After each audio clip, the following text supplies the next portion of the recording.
based on math. It's based on assuming that what is the point. Like I'm telling you, what is the point? You have to assume it. Being create the universe. What do you think? There's just no point, bro. Okay. Well, I just don't understand. The point is, what is the point? What do you mean there is no point? I'm agreeing with you. I'm trying to tell him there's no objective point. There's no point. I thought you attacked me. You're not nice. No, I'm on your side. I'm saying there's no point. I'm saying there's no point. Yeah. I'm saying there's no objective point when talking to you. What's the point of that, William? Nargis,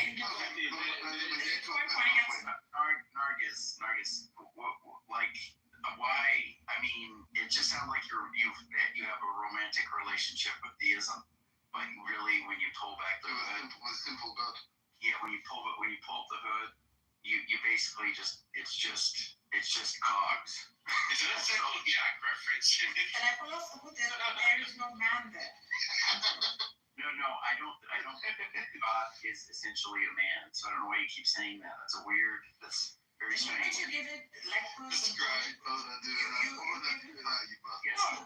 moment you give it like personal qualities, the moment you attribute things to it in a limited way, you've already given it form. You've limited that God.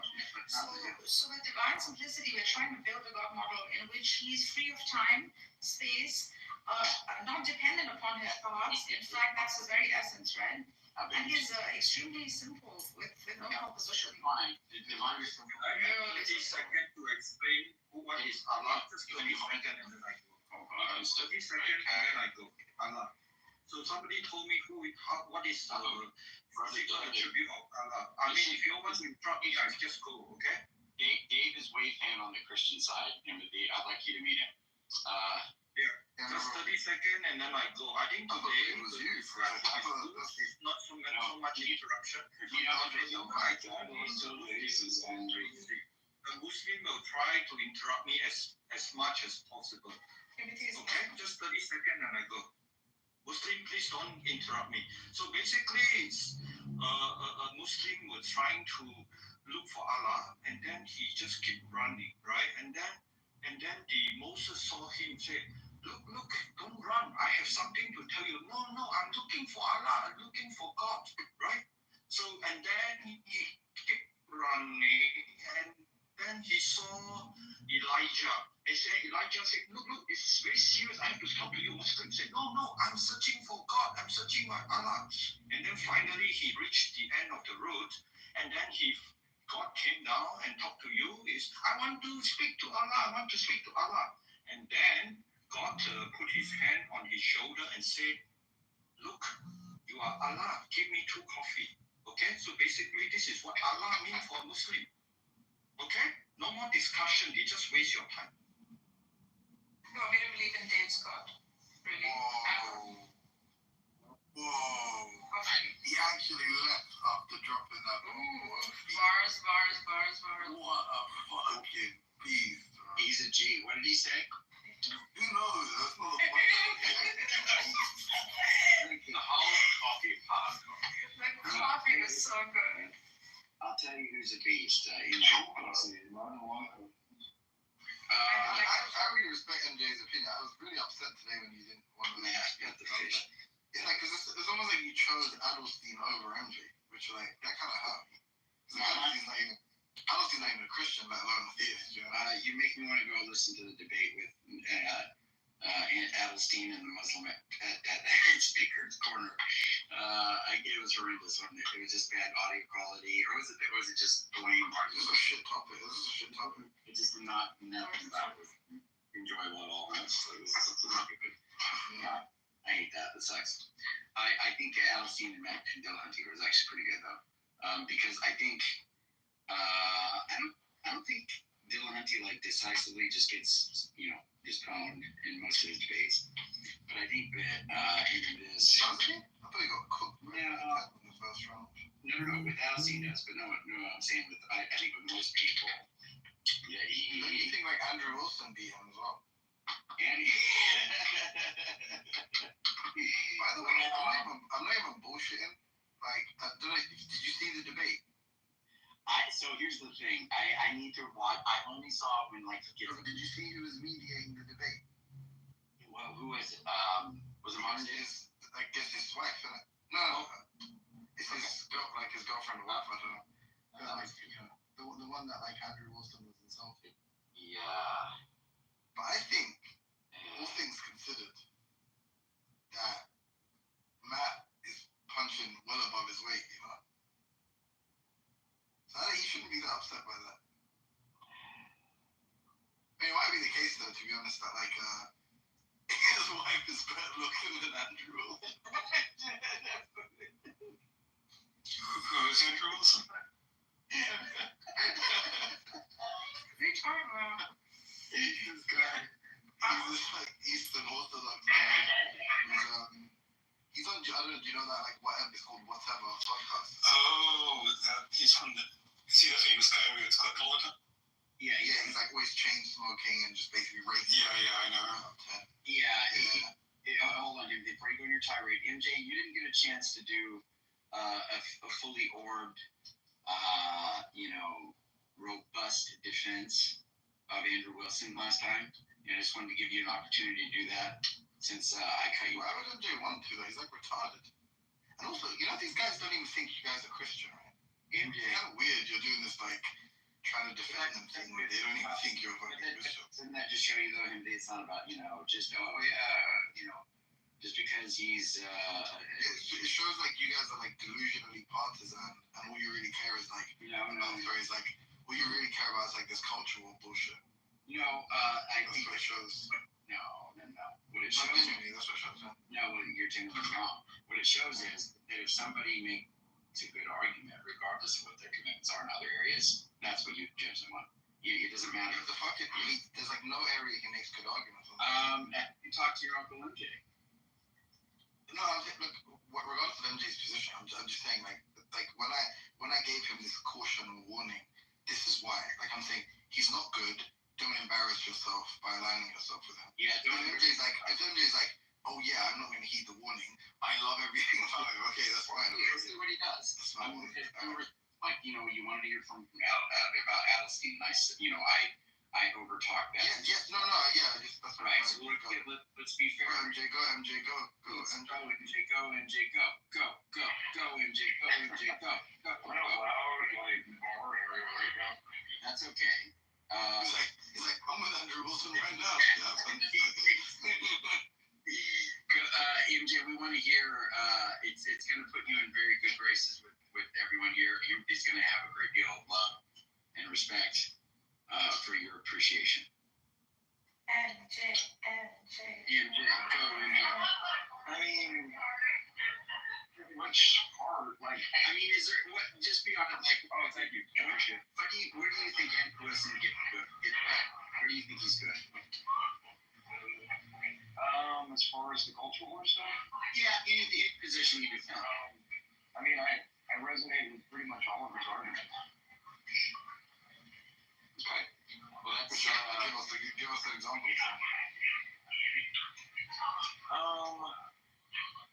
I guess we could start with the force doctrine. I think that makes sense to me.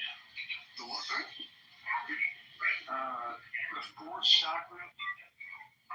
I don't know what that even means. Is that English? That's what he's famous for. Yeah. See, Timothy doesn't know who Andrew Wilson actually is. So is that English? What's the word or words that you're saying?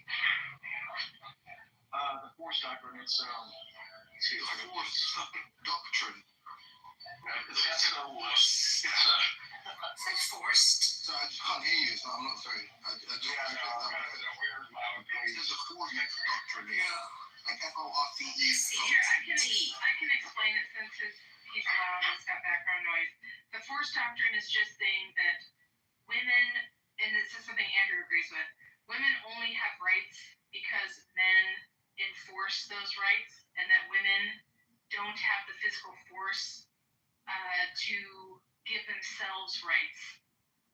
So it's like a self-defeating thing, that if they want rights, they have to use force. And in order to have the force to get the rights, they have to use men. What's the point? Sorry, when you say you agree with him, You agree with the observation that No, I think Andrew agrees. No, I know, you not of confidence with MJ. Saying when you say you agree with him on that, you agree with him on the fact that like men would win a war against women. I think she said she agrees with that either. It's a nuanced point. I'm talking to Mary Jane. That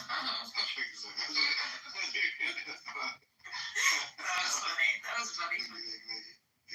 On a roll today. I'll have to. What's going on with you? The funniest shit I've ever said. It's like the best thing ever. But yeah, sorry, you agree with the doctrine? So what does that mean? Oh, you just like you think it's a reality that like men are stronger than women? Like if they were to go to war with us to enforce their rights, they would lose. Is that the insight? It's basically let me see if I can nail it down. It's supposed to be an asymmetry,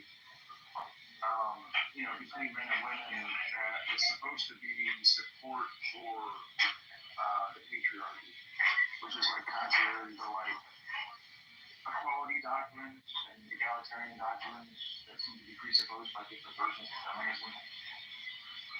And one of these points is just that rights are secured by force, and there's a monopoly on force that's predominantly like taken over by men. And it's not a denial that women don't have power, it's just that if they do have power, it's power backed up by force, which they shouldn't be backed up by the power that men wield in different sectors of society, with like the police, with the army. Really loud. No, but wait. This is the thing I'm confused about. It's like usually when someone says like, "Oh, I agree with so and so," they're talking about like kind of normative kind of like judgments, right? Like I don't think they're like for instance, like I probably do agree with Hitler that like this, the sun rose on the 2nd of February. We probably do agree with each other on that. So I don't want to. When someone says like, "Do you agree with Adolf Hitler?" I doubt they're talking about just like, "Oh, do you agree with kind of trivial facts about reality or trivial?" So usually it's like the normative stuff, right? So this quote unquote false doctrine, and it's like maybe there is some kind of like prescriptions contained within it. But based on what you're saying to me now, it's like, oh, okay, force ultimately is the thing that ensures rights. Men, can sort of generate more force than women, and as such, they're the ones who are responsible for the rights that women have. Okay, that's cool. But it doesn't seem to prescribe whether or not women should have equal rights, even if it's the case that men. That's exactly right. Because people have asked him this, and he's like, "Well, that's a separate issue. Whether or not they should have rights is a separate issue." The whole thing is just like that.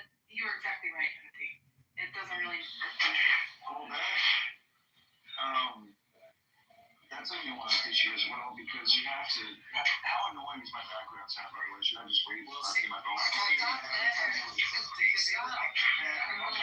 No, you're fine. If you want to hear what you're trying to say, because it's hard to get you to speak. No, she's desperate. He's like, just please something.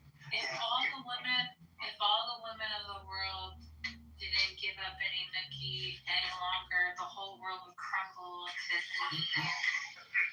Well, I mean, there's a point to be said in response to that too. Like, men could just take it. There's nothing they can do about it.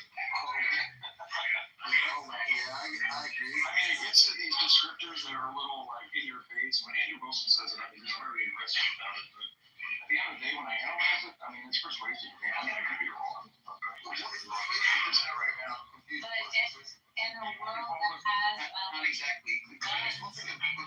What is persuasive? I'm responding to you. No, Mandy was about to respond. What do you mean? You said it's not talking. What is persuasive? It's just as a wrestle with like the pros and cons of a position, as you would with any position, you just kind of see that it seems to have plausibility behind it.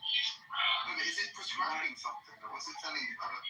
What's it telling you other than like, oh, it looks like men are a lot stronger if there were to be a war. We could deprive women of their rights. Okay. Well, the prescriptions would be like, the prescriptions could be like constructed like with ends in mind.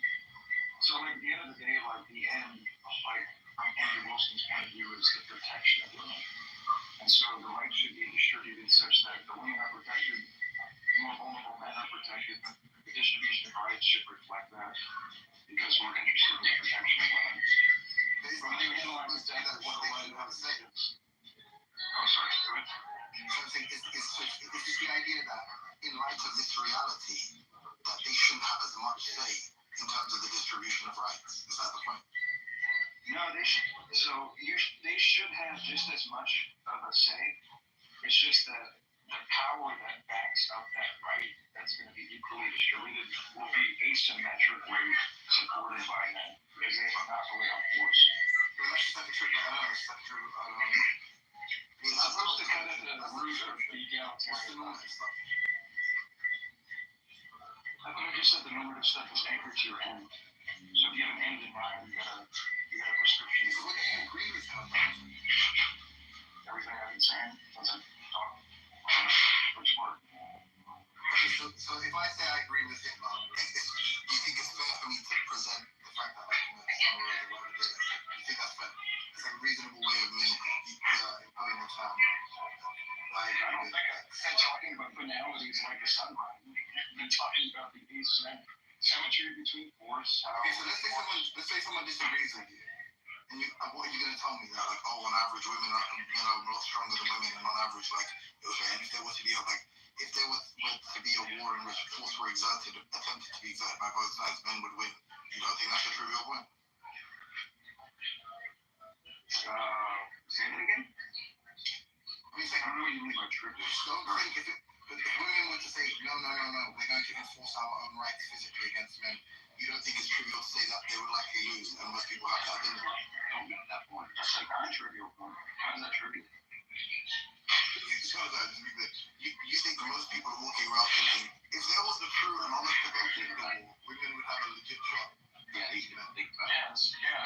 You should listen to some of the debates Andrew has. The women say exactly with that. Teenage feminists, with teenage OnlyFans Instagram models. That's just bullshit, Timothy. We just said It's it's actually true. That's literally what he's known for. That's really not true at all. Like, it's demonstrably false. I'm sorry.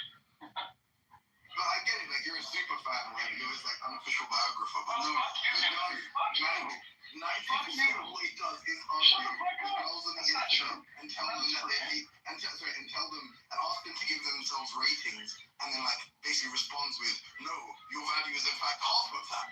And that's like one aspect of his career. He does other things. He debates other people besides. Well, I mean, that's what he's popular for, I don't know. I know, like, you're probably in this, like, whole That wasn't my point. Like, most people who know him. Your original claim was that all he does is debate with girls. That's just not true. That's correct. Yeah, hashtag not all. No, come on. Very reasonable. Dude, he's debated like hundreds and hundreds of people. Like, you're saying the top, on top. Yeah, you're saying from top. Anybody. So, anybody. Top feminist, anybody he's debated. Some top feminist advocate he's debated has put forth some theory that basically requires them to believe that like women are stronger than men, or at least. Yeah, watch the debates. I mean, you're just demonstrating. Tell me, what's wrong? Tell me. Oh my God, what the fuck? I got a playlist on my YouTube that has like over 300. Is that like one from memory? Where you're like, because this is a particularly No, I don't fantasize about them all day. No, I mean I could give you links. So you remembering a debate is equivalent to fantasizing about the event? No. What's equivalent to me fantasizing about it? I can drop the YouTube title for you, like on demand in a borrow on each. Yeah, Andrew Wilson debates feminism. Do you know what you're gonna find if you type in Andrew Wilson debates feminism on YouTube? All the OnlyFans models that you've forgotten about. That's just not true. Okay, that's right. That's just not true. You won't just find that. That's just not true. I love you to death, man, but it's just wrong. I still that's what you will find. I say only, like, I don't know, you guys, like, it seems like your knee-jerk response to things is like, hashtag not all. It's just like, it's not even most. It's not even most. It's often, though, I mean, you look at the street. He had a whole debate career prior to his participation on whatever podcast. And he still debates like a bunch of people even after. Wait, stop. Andrew Wilson debates feminists. Andrew Wilson triggers feminist brat, whatever clip. Andrew Wilson versus radical feminists. Guess what platform he's on? Whatever. What are women's duties in society? Really popular. Andrew Wilson versus college feminist. Rematch. Brain dead feminist destroyed by Andrew Wilson's simple question. Andrew Wilson versus college feminist. Rematch 2. And how long is those videos? Feminist. Guess what all of these are on? He's a legit. Oh, wait, with Piers Morgan, piece of shit. Andrew Wilson is going to with feminists. Guess what? Two blonde-eyed bimbos and his wife. Like, the fuck back there, bro. Like, he's some serious debater, right? He's listed 7 videos. I feel like a bunch of videos where he does like 4-hour long videos sometimes. Yeah, I get it. I hear you. And like, I don't even care about that. I care about how to get Johnson. And so, but like, he's debated anybody. He debates anybody. He debated you. He debated Skylar Picture. That's not the The guy has like 1,000 subs. Let's retrace our steps. I said to you, hey, what's something you agree with? Because Andrew prompted you. And you said, here, this doctrine. And I said, what are the prescriptions? Like, give me the normative content of this like doctrine. And you said, hey, and you said, here. And then what you end up saying is like, oh, you said that stuff is like kind of great. I don't have like he even, isn't sure about like what should be done or what exactly it prescribes. But like, what's non-trivial about it is just positive, it's just a description of the reality. It's saying, hey, look, it's the case that women have rights because essentially men are prepared to enforce them. That's why women have rights. And I'm saying, yeah, but I think that's really kind of trivial. And then you say, this is not. It's hotly contested. People do generally debate the strength differences between men and women and whether or not they can enforce rights. And I said, like, who? Like, who are these important people? You say he debates them all the time. I said, wait a minute. He debates teenagers all the time. His eyes are late teenagers. And you said, no. The more you represent this, the more you don't know. And then I said, you tell me someone competent. And you say, I don't remember their name because I don't fantasize about them. Apparently that's what's required when you present the name. Just one person competent. That's just not true either. And then you said, that's what I you on YouTube. So I put it on YouTube. And you know what I find interesting? All right, so Andrew, for me to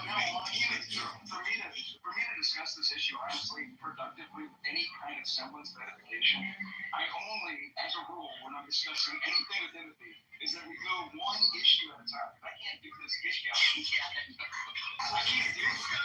Literally every step in that video was wrong, and I don't have the memory of every verse and every single bit of it. Wait. I just want to know if I'm gonna have any respect for anyone after this. Is that not an accurate retracing of the steps? I don't know. Be honest, bro. Like, I don't know. What do you think is false about what I said? Tell me a clip where I went wrong. With all hyperbole. It's just a tactic, Andrew. Just ignore it. Yeah, one issue at a time. You're a coward. You're a coward, bro. How am I a coward? I think you need to remove the. You're like a rhetoric-filled like liar. You gotta relax. What did I lie about? Again, I'm a coward. That's just not true. I'm saying you're a coward now because I asked you a question and you're right. It's not true. It's a lie. I'm going to point the divergence. What did I say now in the steps I just laid out that is false? Yeah, you What did I misrepresent? 30 steps, dude. 30 of them. So just tell me one. So he's had lots of debates against prominent fucking feminists, but you don't remember their names. And also, I'm wrong and I lied about what I said, but you don't remember what, even though it happened 10 seconds ago. The fact of the matter is that when I made the fantasize comment, it wasn't in the context of me remembering a feminist name. It was remembering their YouTube videos. Look, you won't even let me finish. You won't even let me finish. Please don't stress out. These are rhetoric. I didn't finish the point, Timothy. You're making me yell this far. Come on, just be quiet for a second. Alright, go on. You asked me for one example. You won't even let me finish. The fantasizing comment wasn't in the context of me naming a feminist off the top of my head. It was in the context of me naming an explicit YouTube video. That's what it was about. Why do I remember that? Because I remember why I said it. There's one out of your 30. To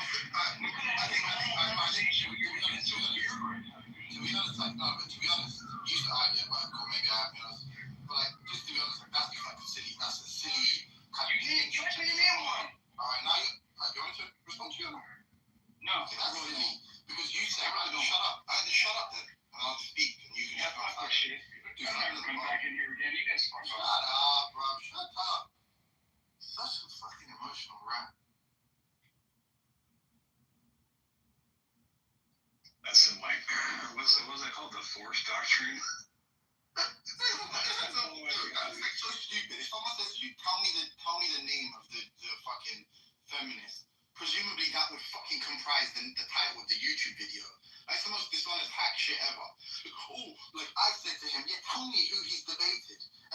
say, oh, it's not like I fucking fantasize about it. But whether or not that's the actual the title of the YouTube video, right?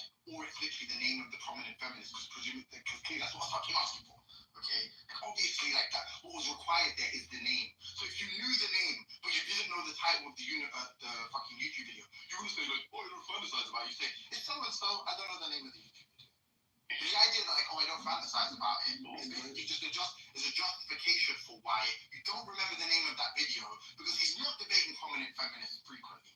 Maybe he has, okay? But that's obviously not his goal. His goal is to like humiliate and bully Instagram OnlyFans models, because that's the thing that curries favor with the fucking teenage incels that patronize these fucking people's platforms. Like, clearly that's obviously the strategy. That is the fucking model.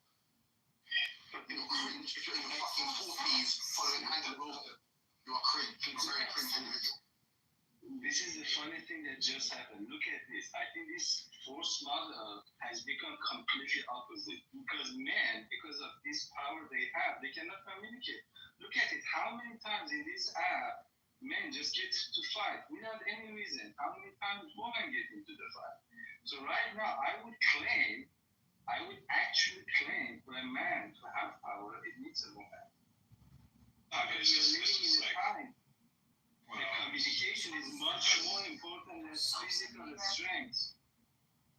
Well, if it's about authority, I think the whole thing is like about who has the authority to do what. It sounds like the Force Doctrine is about, saying like, oh, men have the authority to grant or take away rights or do whatever the fuck they want. It's through men that things happen, that that rights and laws and governance and stuff like that, all that stuff happens through men, but like that's just fundamentally false. I know this dude, he's really cool. This guy which has, what should I call him? Like forever, Gaza forever? Timotheus. I call me Dave. My name is Dave. Himoti. Yeah, his name is Himoti. My name is David. David, he's a really cool guy. I've seen him like in the last 2 weeks I've been on the app, and suddenly exploded. I haven't seen. So you see what my point is? Like, you just have to quote the ego of a man, they explode. No, but that's not the point is like, I hate this TV, like, just stupidity. Like, that is a bullshit tactic. Oh, he's so uncharitable. Like, obviously, you're under the gun the whole time, okay? He's under the cosh debating this because he knows optically it doesn't look good. So he's picking what he considers to be the most innocuous thing Andrew Wilson says, because he's obviously some like piece of shit online bully. He's picking the most innocuous, and he's like a retard as well. Like, there's obviously doctrinal stuff that MJ will never want to commit himself to, that Andrew Wilson says. And he's like a retard. Do you know they had this guy debating a fucking 4-star general on Ukraine, on Piers Morgan and stuff? I don't know his face. Just like looking at it, they're talking about like NATO, and obviously this guy, because he's EO, he just like backs Russia. He's some cringe online conspiracy theorist. There was nothing about what's being discussed. There was nothing about geopolitics for real in the region, because he doesn't do real research. He's on whatever every night. Okay? And it's like the fucking most embarrassing, humiliating thing. MJ's a military guy. There's no way he watches that and thinks like, oh, I like it. But obviously, culture war stuff, polemicists against fucking Islam and all the other things that MJ probably agrees with. It's like, yeah, cool. Andrew's put him on the spot. Okay, now it's tough. I have to pick the most innocuous thing he defends. But the problem with picking something really innocuous is people are going to point to that fact. They're going to say, hey, this is just like this benign, trivial, just irrelevant shit. Like, give us the good stuff. We want to know the good stuff. Okay, like what are the kind of prescriptions that follow from this like doctrine? And MJ obviously didn't want to discuss that. Clearly, that's just what happened there. But then, like, dishonesty. Everyone who's not nice and precious to me is like really dishonest. Everyone who frames what I said in a way that like isn't favorable to me is just really, really, really dishonest. Like, no. Like, obviously, you're gonna do the same shit, and like, you don't think it's hyperbolic to say if someone says, "Hey, can you give me the name of a video?" You go, "Obviously, I don't fantasize about the videos." Like, the fuck. Obviously, that's hyperbole. Should I be a little fucking crybaby spastic about that? So, oh, you said you're charitable, man. So, oh, God, man. This guy, people threatening his fucking children, and he doesn't want to leave the app. But you get bullied on fucking your support for Andrew Wilson, and now you're all shut. I'm never coming back to her again, man. Shut the fuck up, bro. Fucking woman. I don't know like the extent of like how you. It seems like you and that MJ have like some kind of beef with. We don't, bro. We don't. And people have been really horrible to him and insulted him and said horrible shit to him. And he comes back, he doesn't do that. That is actually, ironically, that is the actual reality of he done that to himself. In the other cases where Sasha and Sully and all these people are being horrible to him, he thinks his position is robust. So that's why he doesn't get Isn't it horrible? I don't know that those are horrible. He's fucking insane, bro. Sasha's anyway. I mean, of course, bro. They've been waiting. I'm not saying it happened. I just. But all of them, Piper's been horrible to him, whatever. They're best friends now. But the reality is because the thing he's upset about now isn't to me. It's like he's a cringe lord for being a 40-something-year-old fan of Andrew Wilson. That's why. Yeah, but but this force doctrine stuff just seems like, you're run-of-the-mill, like, radical, conservative values kind of stuff. This is my point to you. I'm saying the force doctrine, quote unquote, the one bereft of prescriptions. Yeah, that is just not an interesting thing, presumably. Like, maybe I grant you some radical feminists would disagree with that. Some radical feminists or some women who are like, actually, a 5'2" girl should be fighting in the heavyweight division of the UFC against John Jones. Yes, okay, maybe those psychopaths will disagree with it. I think generally people, we're not talking about the normative stuff, in terms of just the purely descriptive stuff about fucking bone density, average height, muscle mass. Like, okay, most women aren't going to just deny obvious reality, okay? So it seems like if that's the extent of your agreement, then it's something really, really trivial. Let's move on to the juicy stuff, okay? Clearly, like, there's a reason he thought he led with that. Because obviously it's a bit of an awkward situation, saying like, oh yeah, I agree with the guy who's like who's a professional bully of OnlyFans models. Like, that's the guy I agree with. It's like, obviously that's a bit like embarrassing, isn't it?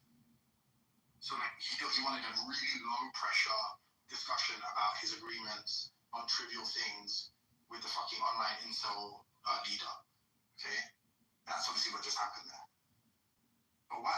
Well, I don't think he did. Like, I don't know, Andrew. You put him in that situation, so I feel like he deserves whatever the scrutiny he was. I don't know that with this Andrew Wilson guy. He sounds like I don't know, Andrew Tate's cousin.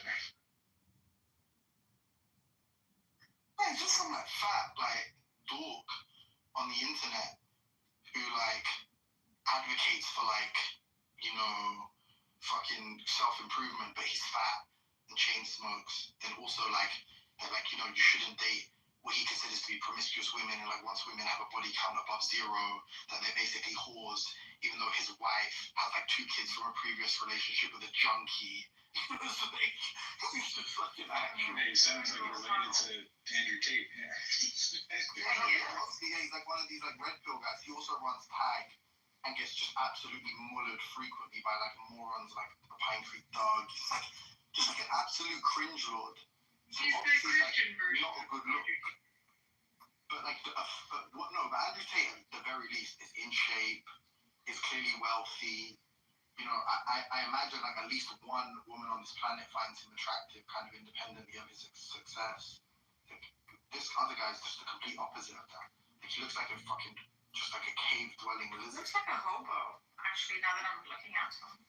And I'm just forget even religion. He's terrible. He's like he's EO in the way that allows him to be a bigot kind of. He's not like I don't think doctrinally he sounds. Maybe he is. I don't know because I've never listened to his theological discussions. But like on geopolitics, like he's an actual child.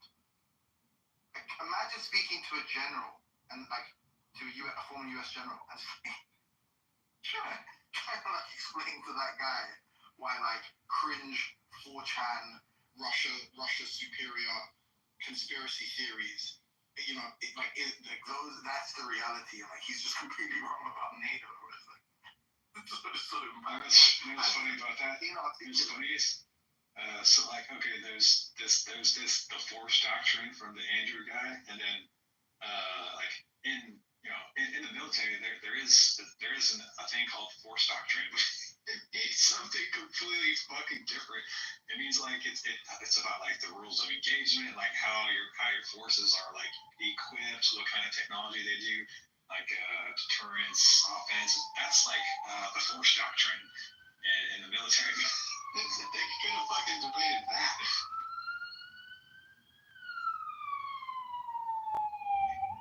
As a random thought. Even that, right now everything is robots. And robots, you don't really need any machine muscle. You only need like your fingers and your thumbs.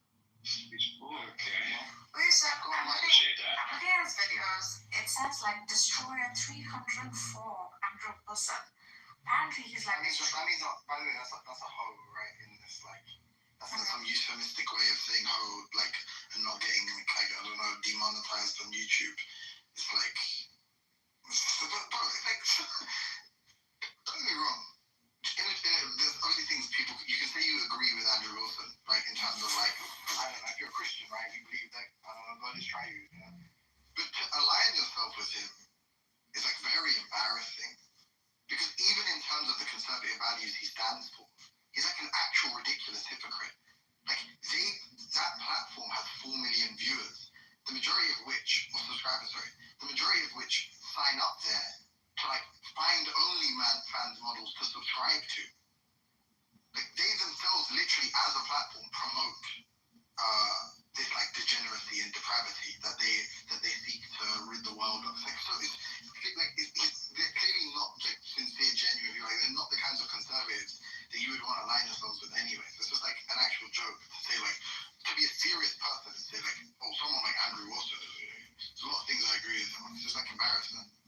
I mean, other than the hose, he does have a video on Andrew Wilson supports a nuclear antichrist, and he does have other topics too. I think that's the point, right? And I think that's the problem for most atheists. They can't be his quote. And that's why you're not actually please. Oh God, whose point? You weren't even here for like the force doctrine stuff, which I was going to talk about rights after I was done with authority. So like I think that Andrew Wilson's force doctrine is like, okay, women get rights because men say so, and men get the right to say so because they have the force, or some kind of shit like that. But actually, like, that just ignores like the fact that like the Constitution, for instance, just exists. Like, and it's not dependent on like how much weight you put on a fucking barbell. was the Constitution. Did you hear what I just said? I just said that the Constitution, the pen that wrote the Constitution is not dependent on like how strong you are, like how much weight can you lift, Midas. Doesn't have anything to do with that. But it does have force of the authority behind the pen. So the men who carry the pen, they actually have the authority to command men who can exert the force. You recognize that? That's how government works. So what do you think about that idea? Because within Islamic theology, right, it's the men who create or destroy the rights for the women. Within Christian society, same exact thing. With Judaic society, all the men determine the rules for the women. So why would you have a problem? Because authority is not taken by force. Authority is granted by recognition from others. Midas, do you understand that? Well, can you recognize what a woman is? Because if you can't recognize what a woman is, you can't make special rules for her, right? So what's the Was that a yes or a no? What the fuck? Yeah, the pen that wrote the Constitution, Midas, the pen that wrote that Constitution, that pen is called a woman. No, man. What I'm saying is that because of the fact that the men control the army, therefore we have the force to give the women the rights. That's what Andrew Wilson is saying as well. But the brother can't deal with that point. I don't know if he's intelligent enough for this question. Can you define what a woman is, bro? So that we can make sure we have the rights for these women? Like, I don't even think you know what woman means. Yeah, I can define. A woman is like the kind of person who, like, if you have a conversation with them and you explain and you repeat back to them the things they've said, they get really upset and say, I'm never coming back to this room ever again. So last time you'll ever see me. I don't deserve it. Now you got my last 2 letters. I wrote the addresses on them perfect. That's what woman is. Eric J. We're acting like it's a straw man position, but for the most part, most of you antichrist atheist individuals. But why do you actually interact with what I just said? I just defined a woman. It's very strange. Defined a woman. Argue. I mean, from an Why are atheist you running perspective, from my most women. I mean, do you have a I concept? just gave you a definition of a woman. You just did that twice in a row. Well, from your definition of a woman, a man could be a woman as well, right? A man who takes No, obviously not. A man is no. Only women. Midas, you're incredibly confused. Wait, what You're incredibly gender confused. from an atheist concept? man, You don't even know what gender is, Midas. You just think all gender just means sex. So this is Whatever. I'm asking you for the I'm definition trying to tell you, a man, of brother, I'm telling you, a man is someone who's like, when you repeat back to them the argument, regardless of like how you paraphrase it, they say, yes, that is what I said, or they say, no, and I'll tell you why. I'll tell you where you went wrong. That's a man. Well, I think you just illustrated my point. Because of the fact you don't know the difference between a man and a woman. You I have just told you, you're a liar. You're a liar. I mean, I mean, this is why you have to get You're a liar, dog. because you have very non-specific definitions. You have no. You're not get more specific than what he explained, Midas. He explained it so articulately, with so many like, it has such explanatory power. Or eating eggs, was that explanation sufficient to implies- in your perspective? It implied that he implied a behavioral pattern by which you can recognize a woman like, I'll never come back to this room again because you've hurt my feelings. Exactly. Nicole. That like, I can't be a man. You know, it's genetically impossible for me to speak like that. I can't even. It's the physical laws will just not permit a male. Oh, shut up. Do it. I know you want to do it. I don't even know how do you do that again. I don't even know how you did it. How dare you? I didn't lie to you. I told you. I can't. Yes, you can. I'm leaving you. No. I mean, obviously I can repeat the words, but like I can't mean it. I mean, that's just impossible. I don't Even Sam does. I mean, the empathy is for your concept, right? Sam does that exact same thing sometimes. So would he be a woman? Sam doesn't mind. Sam is genderless. So what do you have to say here? Sounds like an aspiring trans woman. Like legit, he'll tell you that shit. So a trans woman is not the same as an actual biological woman? No, obviously it's about the gender you were assigned at birth. So basically, like when people come out of the womb, the way the doctors determine, the doctors like say make an argument, and you know the baby will be like goo goo gaga, and they'll repeat it back to them like okay goo goo gaga, and then the baby will be like yes. That's exactly what I said. They would like slap him on the bottom. This is a male, you know. Or they'll be kind of like NJ, and they'll be like, you're a liar. I never come back to this hospital again. Never. It's like, it's a woman. What is a biological woman?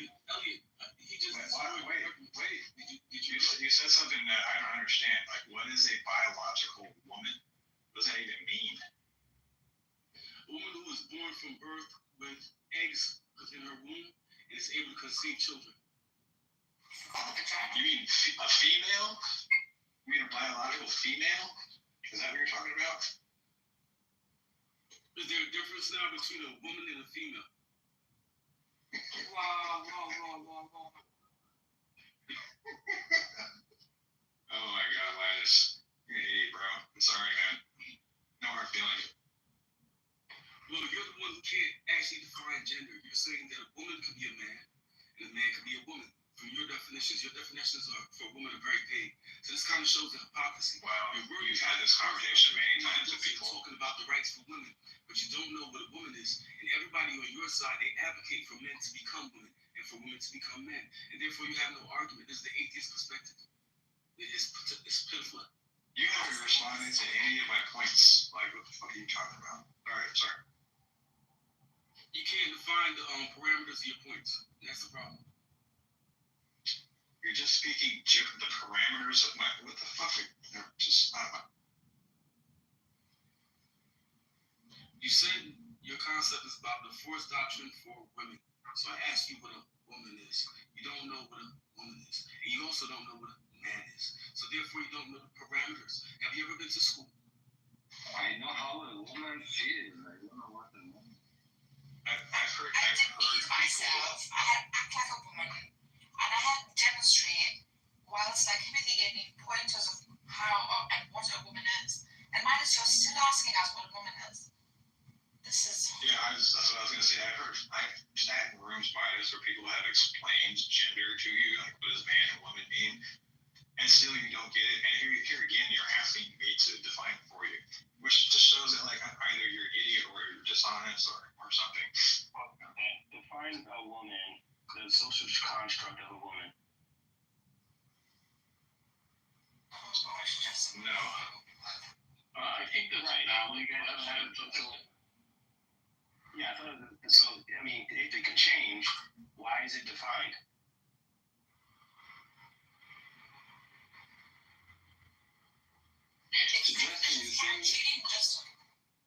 Justin, you seem reasonable. So, woman is a creature which can create another creature. What's your next word? A creature that can create another creature? Yeah. Think about it as a god. A creature which can create another creature. So that could be, so pretty much like every insect, every biological thing is a woman. They have woman. There are some biological things which has men and woman. They are more advanced in their evolution. But yeah, they have men and woman in many biological species. Oh my God. You're science experts, ladies and gentlemen. You're science experts. Justin is serious. No, are you joking though? Are you No, I'm serious. Male and female. So males will be the opposite. They cannot reproduce. Male cannot reproduce, no. Okay, but women can reproduce. Women can reproduce, yes. Okay, I can accept that. You guys are both confused, both wrong. Well, okay, do you accept his definition? No, No, because there can be a woman who doesn't have her ovaries anymore. Does that not make her a woman? She can't have children. Does that make her not a woman anymore? Like, there's so many different things that can. Yeah, like, it just means that she's irrespective. Am I just a baby? Is that what I am? Is that all I am? He's asking for a definition. So how do you want to define? You define yourself. From a scientific point of view, I define it. You define it from your feminist point of view. Oh, you want me to? Oh, okay. First of all, like. No, Nagus. You're a woman, and Nagus is a woman. You define it from your feminist point of view. Men don't listen, and women cannot read maps. That is like a major distinction between men and women. If you can't get that, There you go. That's a more practical definition of man and woman than the other shit that we heard. So Dylan Okay, are Mulvaney we can't read a map. male Is he a or woman? woman? Are we still stuck on if we're okay? Oh my God. Okay, a biological woman is a humanoid that is born with the XX chromosome. That's what a No, biological. that means that's a biological female. Oh yeah, that's right. So what's a woman? They don't connect it to biology. So what's a woman? Because the woman would be the adult biological. You're gonna be here for a bit. I mean, do I have a choice? No, you don't, woman. I'll be back now. I think this shows kind of the idiocy of the atheist perspective on gender, though. And whenever they start talking about people like What does Andrew, this have to do? It's like idiot. What does this have to do? What it's is very pitiful. There's no back, there's no real counter. What's the difference between woman and female? Oh, the Like, woman. why do we even have? That's what The adult XX humanoid. Huh? No, you're right. Keep going. Oh yeah, one that has surpassed puberty, perhaps. Wait, Elliot didn't agree with that. Why do you agree with it afterwards, Elliot? You didn't agree with that. She said something different there when you said about it. You're just repeating, a right-wing talking point or something like that. Sayla's like actually looking shit up, trying to understand things. Oh, I didn't No, know she said but XX I am chromosome, fine. and I referred to the womb and the eggs that a child, a female, a woman is born with, right? In the womb that she's born with. So you're accepting the XX chromosomes as the answer. You didn't seem too receptive of that. Yeah, it's because in science there's no such thing as woman or man. Those are words of society and culture, norms, shit like that. It doesn't have anything to do with your physical stuff that you're made out of, So you're physical what you are. That's not what women or man mean. So man, are you a woman? Did you hear what I said? Hey man, are you a woman? I just want to spend a minute remembering my man, James Brown, when he said, this is a man's world, but it ain't nothing without a woman. Damn right.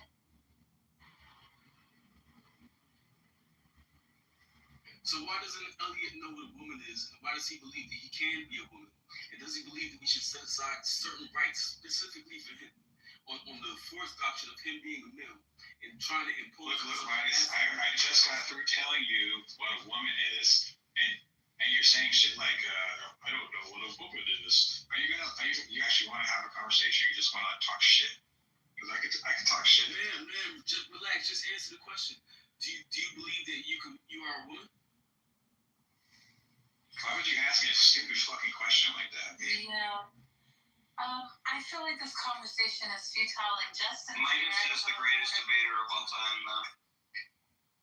I don't know if y'all want to Yeah, you know switch this? lanes. Everybody So on the site another has recognized topic. that recently, I noticed. Yeah, absolutely. Ooh. I think it has He a has lot to do he's with, pretty artistic for a flat earth. self-actualization. And self-actualization is finding who you Oh, really look are. who's here. Look who's here! And Go, hearts! And when you're Oh, comfortable say that with who you loud. are and you've found your niche, you're at peace with yourself.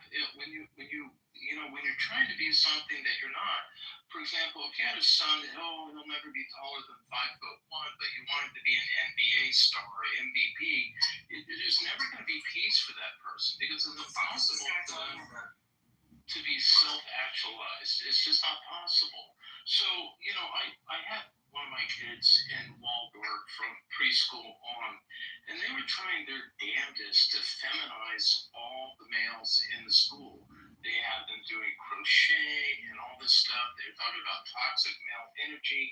And, what they've done, not just in Waldorf, but in other areas, these boys have this boy energy. They want to run, they want to wrestle, they want to do all kinds of tactile things. They don't want to crochet. And so they slowed them down by drugging them. And that's against their true nature.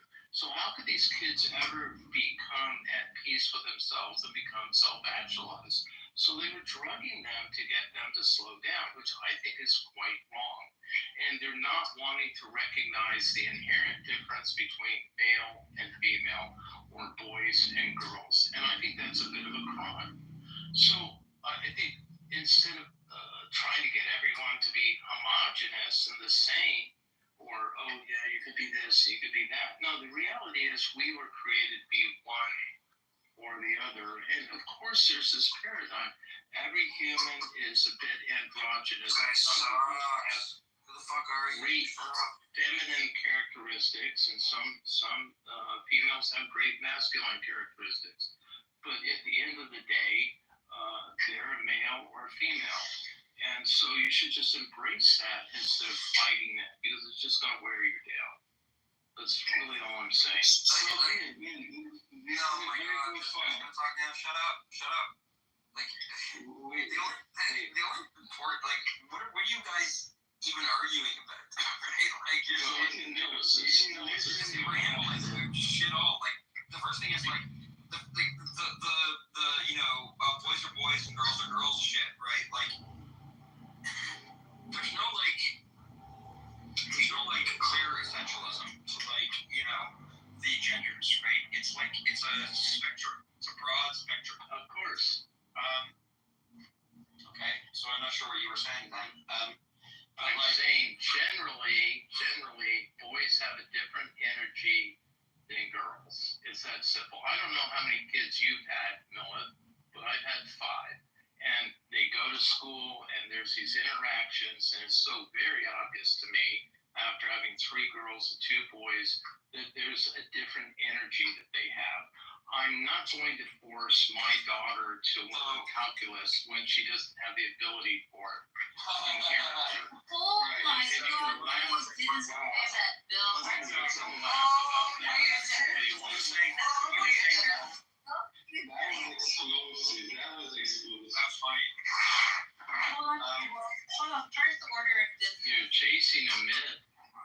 So what you're saying, Bill, is that like, you have a sample size of 5, right? And in your sample size of 5, No, I never said that. you've determined what the nature of And each one of those Yeah, hold on, it's very interesting actually how you can do that. Millen, first of all, let's bring you up here. We need some Millen. Milt is still offended because Second of I said he was a Khazarian. One, I second. don't even know who you are. Wait, Bill, I just want to tell you that just because your daughter may have shown a disinterest in it doesn't mean that she didn't have a capacity for it. That's one thing that I want to say to you, that, that's one thing. And number 2, no, I think we're on number 3. I don't know. I think that's my point. My point is that different people They try to transsexualize. Wait, let me just finish off. Most people they try to transsexualize have a deletion rate, self-deletion rate of about 40%. And many of them have tried to remove themselves because they're not comfortable trying to become something they could never be. It's because you don't understand what fucking gender is, Midas. look, you can try to force people to be who they're not. It's not going to work. It's just going to make them unhappy. No. And you can encourage them to be that way. But you But it's could also have gonna had make a them daughter. unhappy. You could have had a daughter that showed interest in it. Like, they exist, right, Bill? Of course they do, but they're the exception that proves the rule. No, they're not. Listen, Bill. Really? Yes, Bill. Surely. Like for someone like me, I'm just gonna be very honest. There's nothing more hotter than a man who can do crochet. Okay, good for you, because you want to feminize males. Good for you, and that's your fantasy. Crochet is art. What we consider male and feminine is just culturally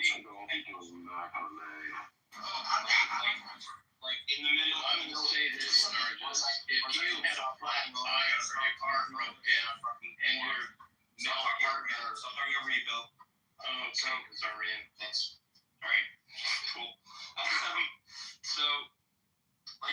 What we think is male and female, masculine and feminine, right, is culturally dependent, right? So, like, in the Middle Ages, the color pink, in the Middle Ages, the color pink, right, was considered to be the color for little boys, and baby blue was considered to be the color for little girls. Now that's completely swapped, right? So, like, if there was, like, an innate thing about girls that made them like pink, and an innate thing about boys that made them like blue, right, that switch wouldn't have happened. So also, it's like, anything that people do, right, in order to like open their kids' minds to like all of the possibilities of things they could potentially be, is just seen by you people as like they're trying to children, or they're like program by the people in order to like change sex and gender, like you're conspiracy theory nuts. No, I mean, if your son wanted to wear a dress to school, would you let your son wear a dress to school? Yes. You should. Well, you're a liar. Of course I would. Actually, you're a liar. I would wear a dress to school with them. I wore a dress to like 23 consecutive fish shows. So you're a Khazarian, so that makes sense. Alright, well, let me see it. Sure, I'll find pics. The drummer for Fish wears a dress, so I wore like a similar dress to his for 23 consecutive fish. Good for him. Daniel, I want to share the picture you have with the Russian bread. You're pointing out the exception that makes the rule. The fact of the matter is, Nargis, if you had a man No such thing as the and you had a flat tire, if you had a flat tire on the road, and this man got the car going again, you would find that very sexy. I guarantee it. But if he just said, look, I want to crochet. I want to crochet in the passenger seat while you fix the tire, you would not find that sexy at all, I guarantee it. As a woman dinner, I would find that very sexy. But when I was it's just one thing. I could see Sam crocheting. No, I don't like Sam. Yeah, me too. I could see both Noah and Sam crochet. I've done vaginal knitting. Do you know what vaginal knitting is? Why does nobody recognize the high failure rate? If you had success with them, you're going to have some self-deletions, right? So it's a high feeling. So therefore, it's not logical. So logical, what you just said. I mean, Bill, sorry, my sister's a PhD in aerospace engineering. Okay, and my aunt was very, again, see, That's like, exactly right. yeah, and most, like, my aunts too are like PhD in engineering and chemical engineering, etc. So Bill, are you listening? This is 2025, Bill. There's nothing attractive about a man changing a tie, and if a woman did it, that is. Yeah, that's attractive Amen. too. Amen. But Why do you think that's why do you find that attractive? Men who fix things. Because like she's like a freaking badass. That's why. Because she's She's a badass. That's Why that's is why. she a badass? What makes her badass? But still, nothing Because she's changes not the fact. confining to her roles anymore. Nothing She lives her changes the fact of a man. Nargis, you have to ask yourself, why do you think the woman that can change a tire is more badass than a man that can change a tire? Because he's done it for generations. Right. Guys, this is really He's stupid. on This is really stupid. Yeah, it is. This is really stupid. This is really stupid. Like you're right. So men are not naturally equipped for that. I mean, natural is just born. I still think a man who fixes shit is very, very attractive. I love it. Like I'm literally, it's like I ate a whole bunch of oysters. Yeah, it's nothing to do with anything. So traditionalist and all. But like, so the one thing I would want to say is that it seems like Bill is just like putting forth a lot of like quote unquote empirical claims, right? That like women are less, competent at like certain mental activities than men. Men are better at like fixing tires or whatever, right?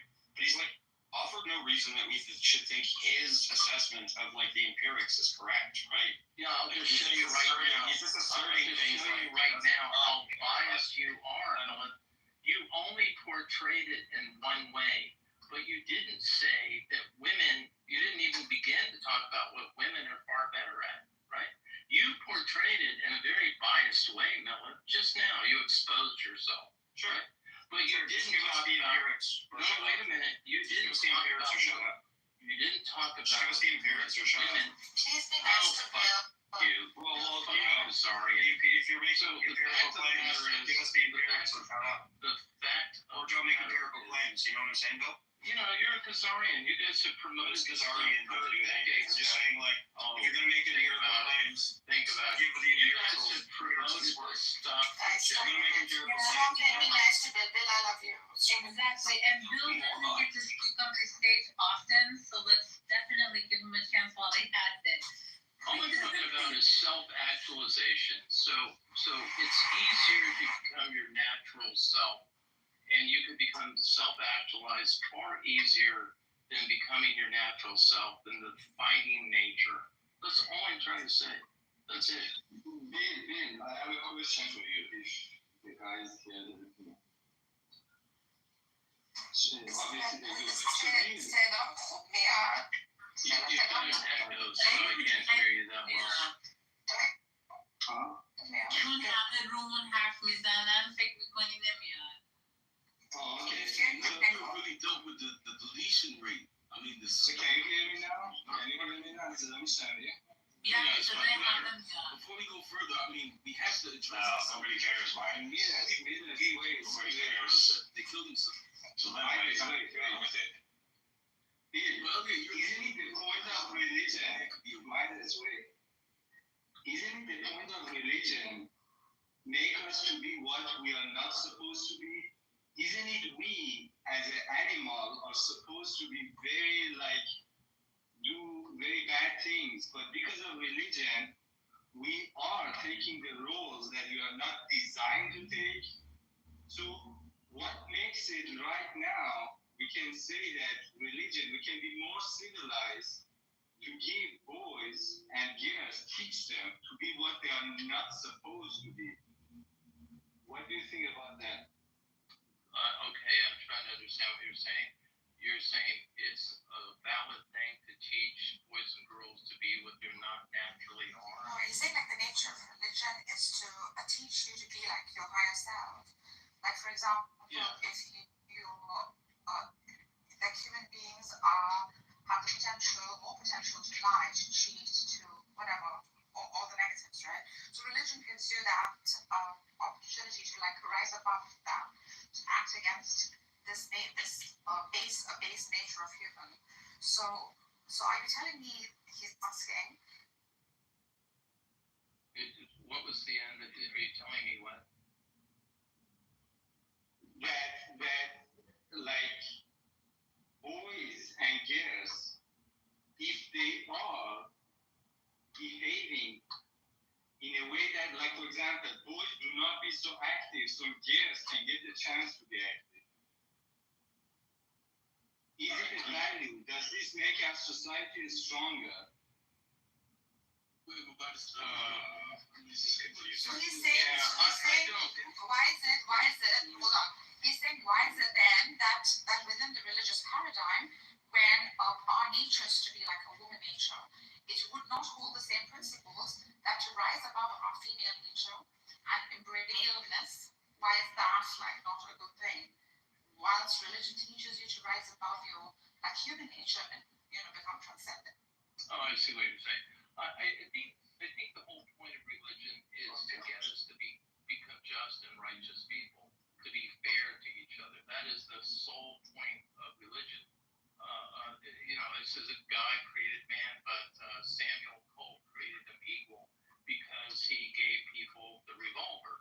So people could not rule over you by brute physical force anymore. The lie situation that might makes right. You got the Gaza situation going, you got the Ukraine going, and then you have the oligarchs in America controlling and with their power. So just because you have the might doesn't mean you have the justice. So the whole point of religion is to give us justice, a fair-minded view of reality. And just because men and women are different doesn't mean they're not equal. Women are every bit as valid and essential as men are. But to try to interchange them is just kind of, dysfunctional for how he is. And I accept my God for how he is. They're different, So my question to you, God, this is so stupid. So true. Well, could you give Dogs and cats are different species. you could give Do male dogs and female dogs have different abilities? No.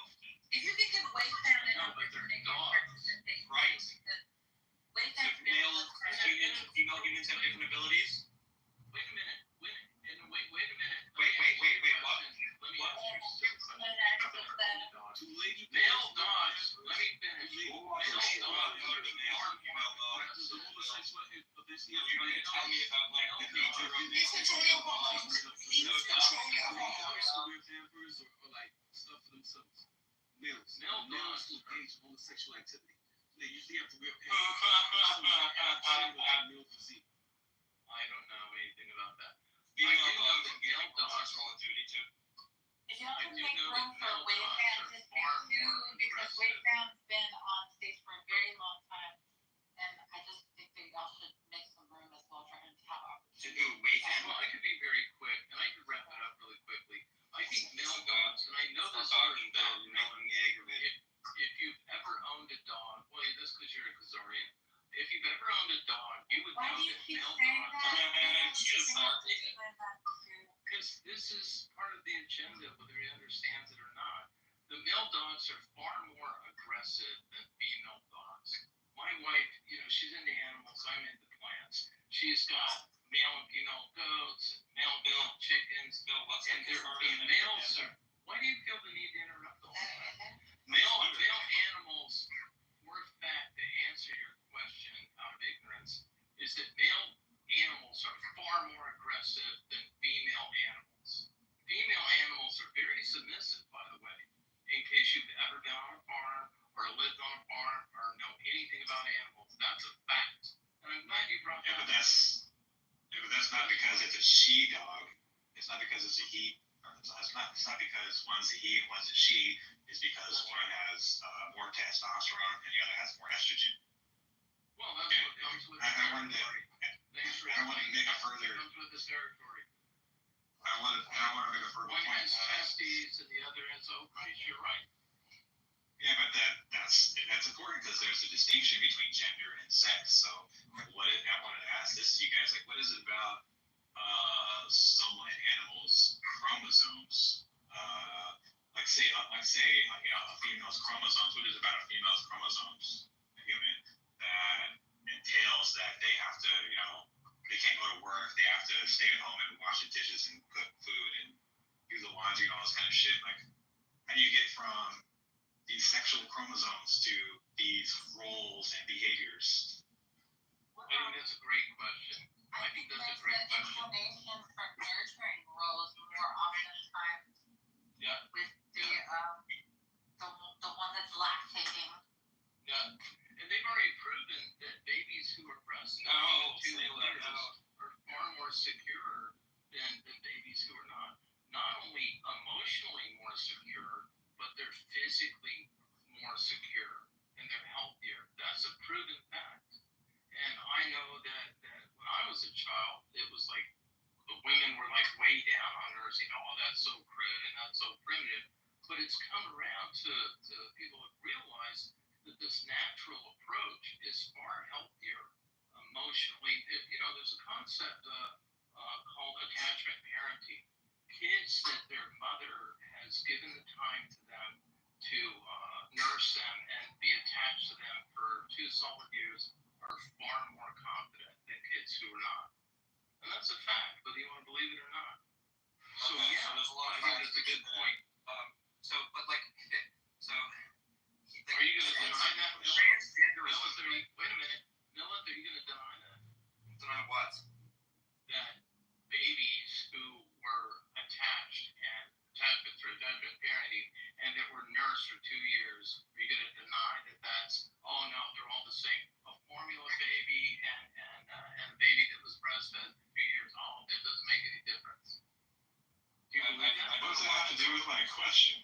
Does that not have anything? Oh, I think it's a very valid question because you can't very well say, okay, I'm going to have my kid and then go to work 2 weeks later and expect that kid to be as healthy and as emotionally mature as a kid that was breastfed and had the mother attached to him. Women can still breastfeed and go back to work, right? Oh, yeah, I'm sure. You could just you don't understand what the question. You obviously never had children. You're so dumb. You're so dumb. Oh, I'm dumb, but you're smart. Why do you guys have this weird deal? I think it's just so obvious that Millis is not speaking out of experience. He's never had a child. You have anecdotal experience doesn't make you superior in conversations, right? I have a child. Can I speak now? Why do you know that the volume of dumb?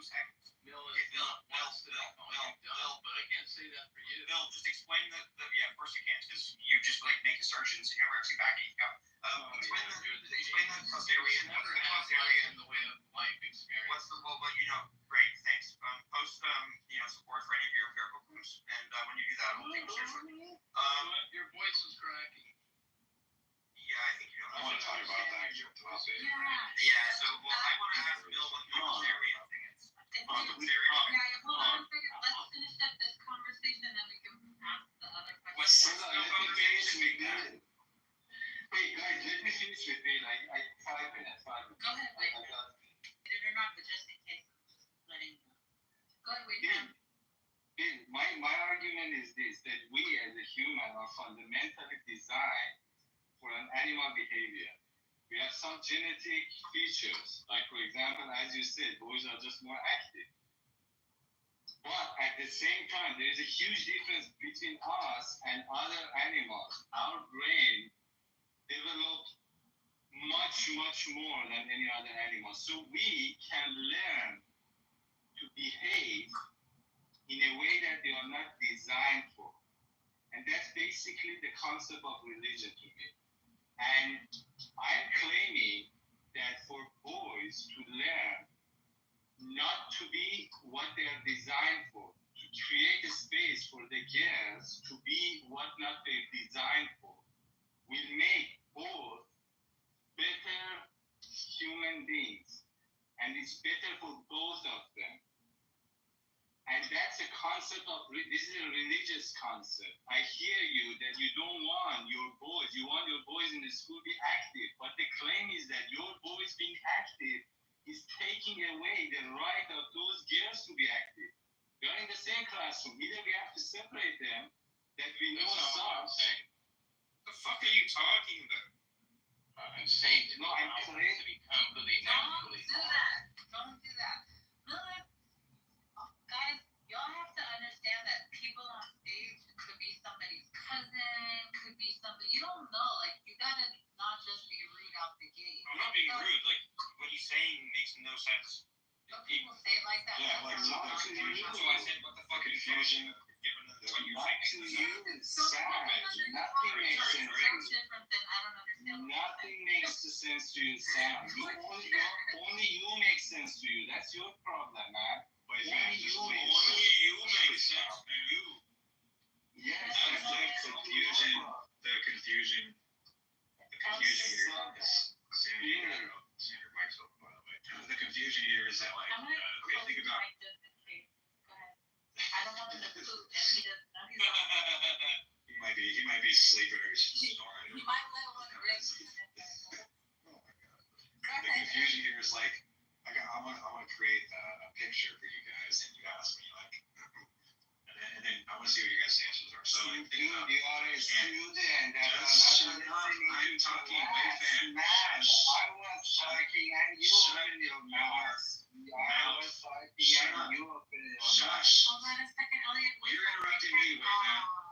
Crap. No. Thank Don't you. do that, Timothy. That's not nice. Hold on a second. Just 1 second. Well, I didn't do anything. Sure you did. Probably both. I swear to God, I didn't do anything. Okay, I wait a approve of minute. that, by the way. Ethan, I'm sorry. I didn't It's my do anything. fault.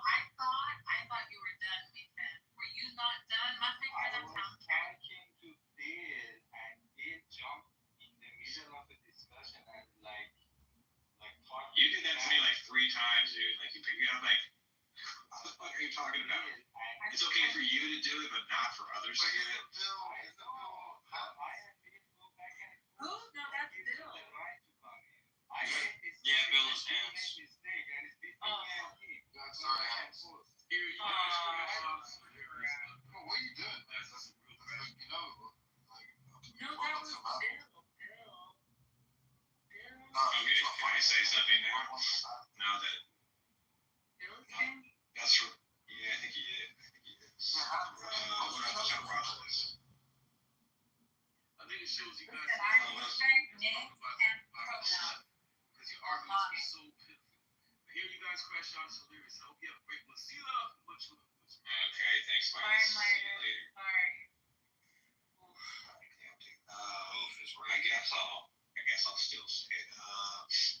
Okay, so think about okay, I don't know. What do you do when your car breaks down? Where you make is you take it to the dealership or to the mechanic, right? And what if it just turns out that the mechanic is actually a woman or she's female? Let's say the mechanic is female. She's biologically female, but she does all the things that a mechanic is supposed to do. Now, in that case, is that a woman or is that a man?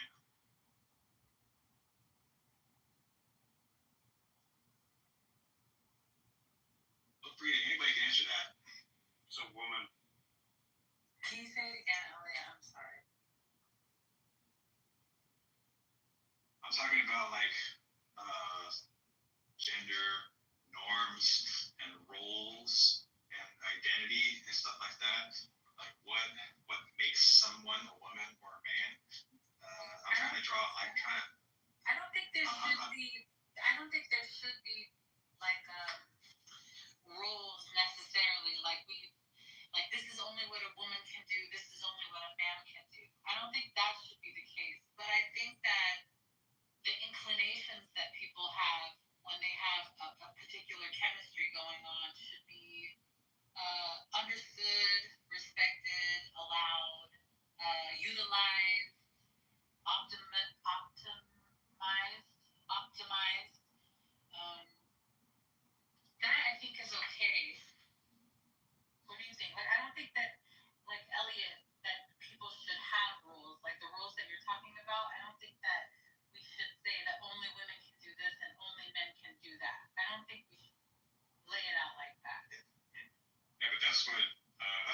gender means. That's what it's based on. Like words like his, hers, she, him, and stuff like that.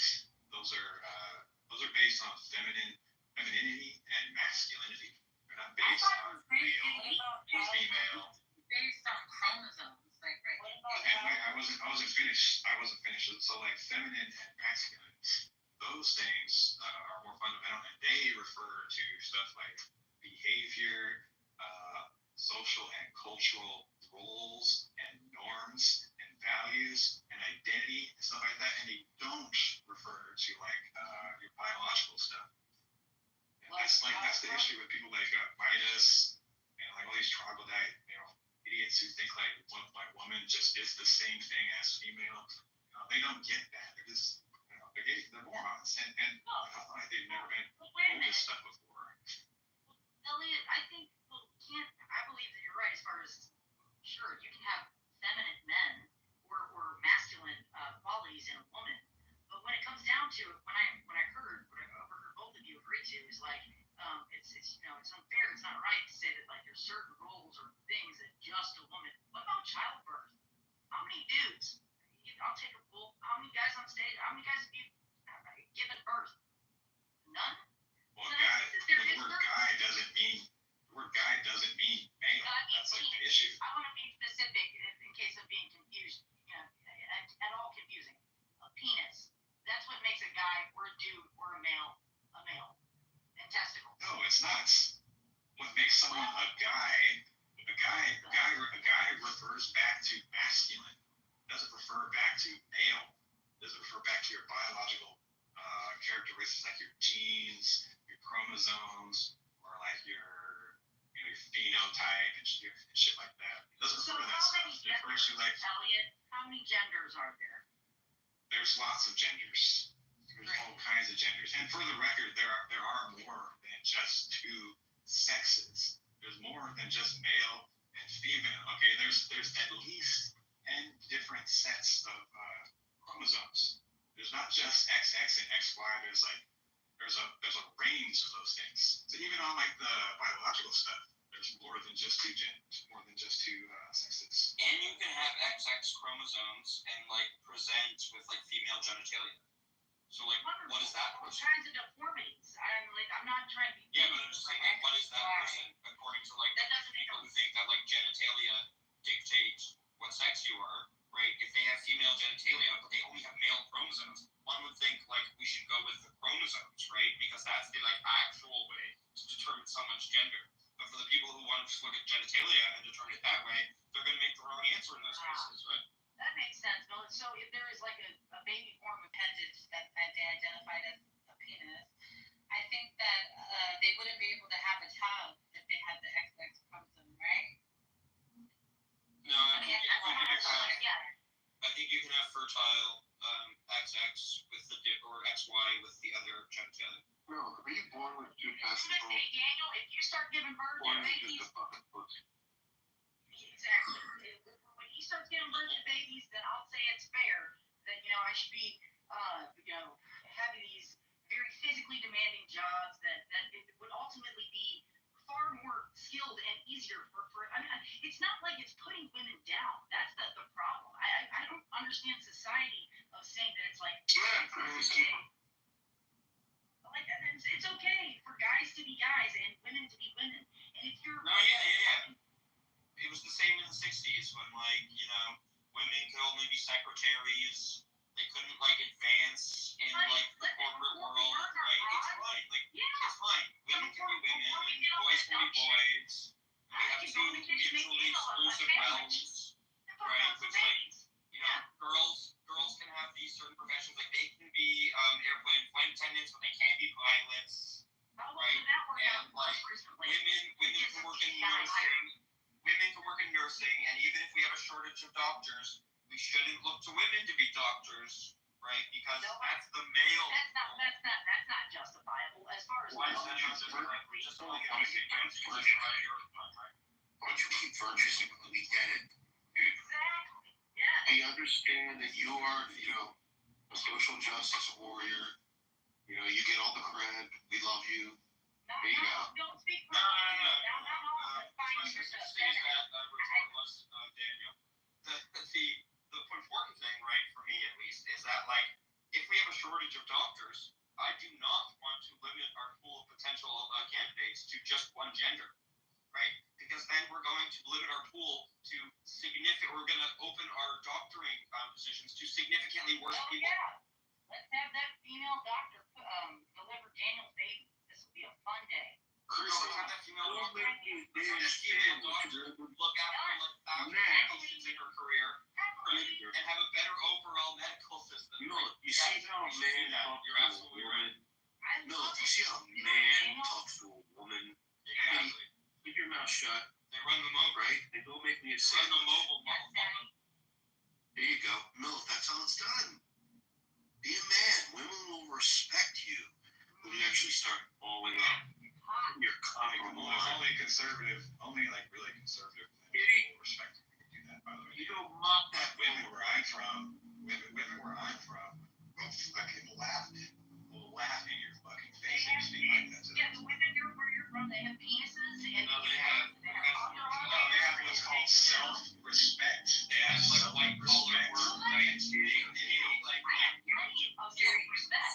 You have like a white collar job. There's Like tons of women. these people are professionals. They're not idiots. Hey, Gord, just go get me a cold one. Come on. Well, then you are. No, honey, please. I'm being serious. Go get me a cold one, sweetheart. Keep your trap shut. I'll deliver. Thank you, baby.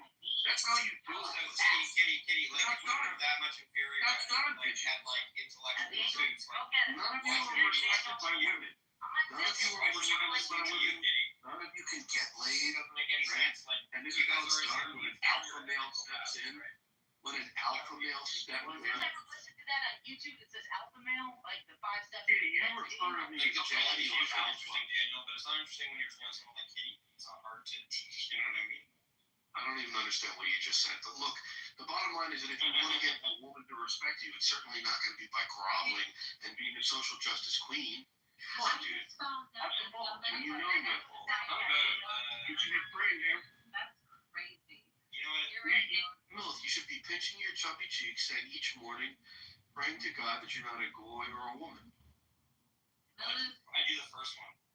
You're Yeah. right, and that's why Because you're a pussy. that's crazy. Kitty, now go get me something. Sorry, what? Anything What's moves, that? then you catch that. Sorry, what's Ayla? I said I just found out that you can have an XY chromosome and have a uterus. Yeah. And I just don't know what anything means anymore. It means that gender, it means that woman does not it means that gender does not necessarily mean it's based on sex. Okay, male and man not might refer to the exact same thing. Okay, they refer to different things. That's what makes sense of that thing that you just discovered. Sarah. Like little boys play with dolls. Right. Magic is in the whole.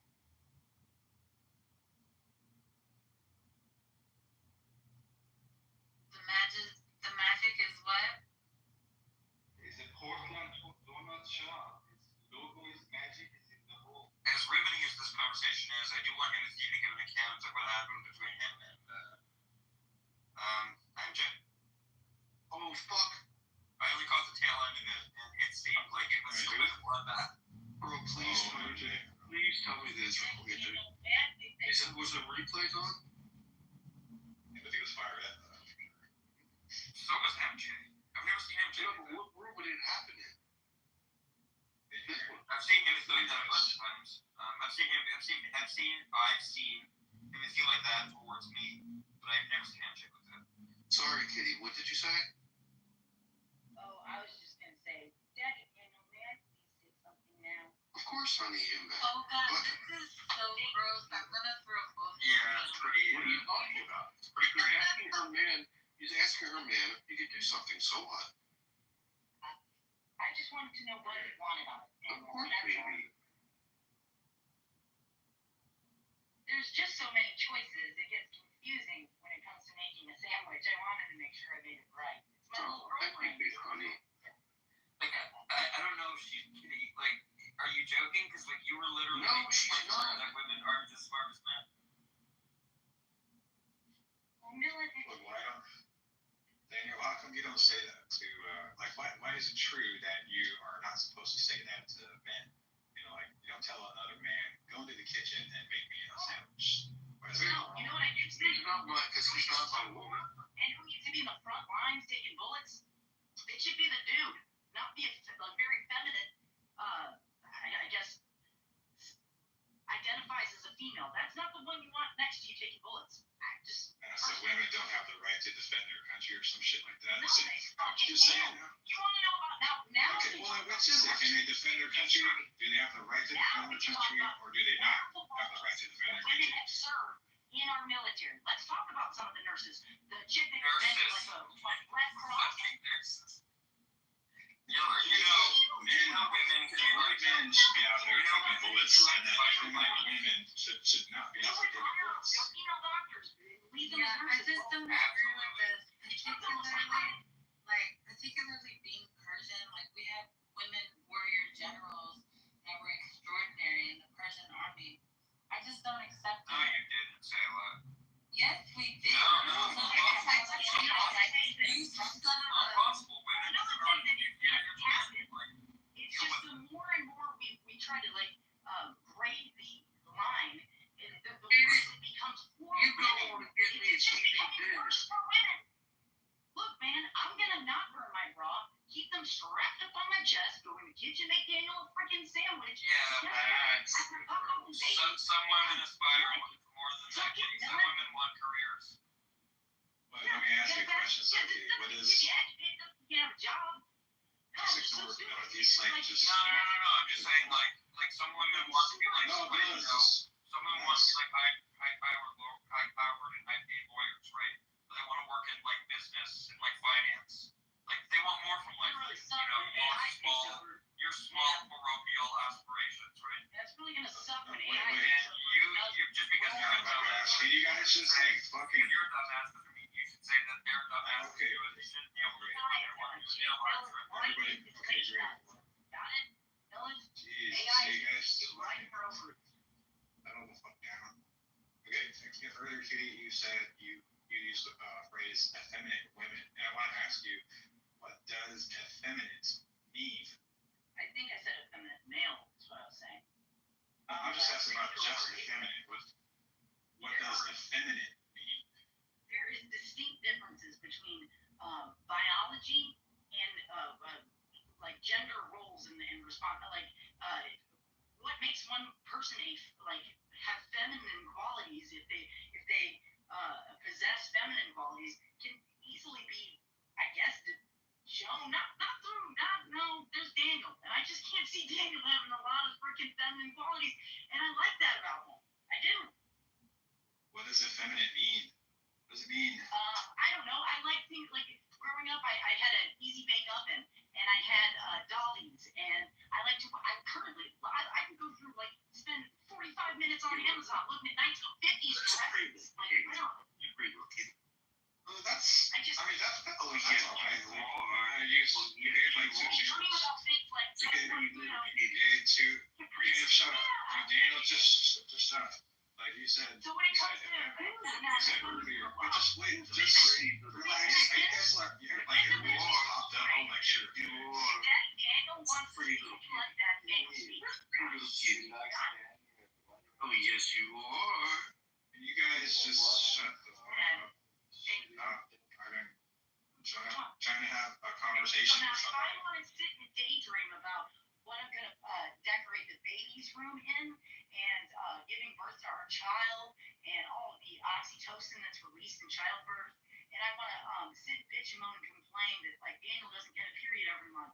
That's these are feminine things that women do. Like there are certain I don't know. It's not like. No, they don't. No, that's sensitive.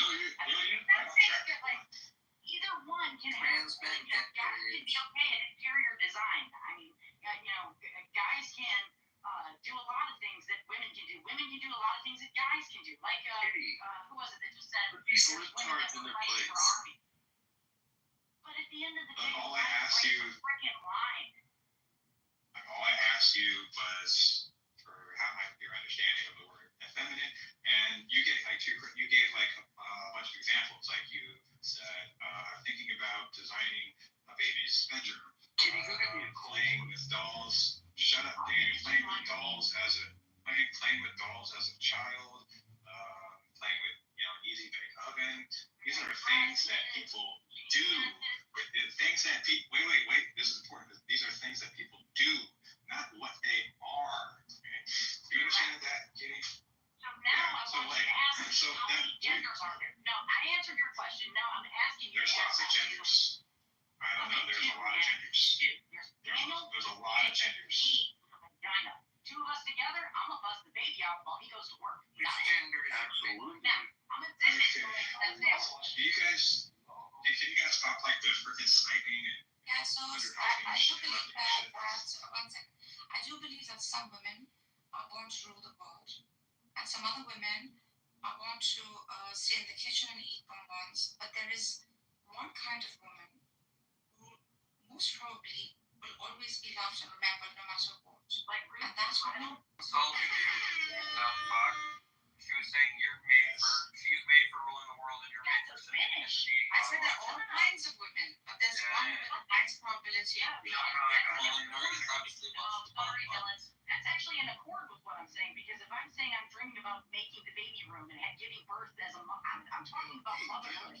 Something that you'll never, as a man. She's so annoying. Now there's Look. I want to change the world and I want to eat bonbons. Nothing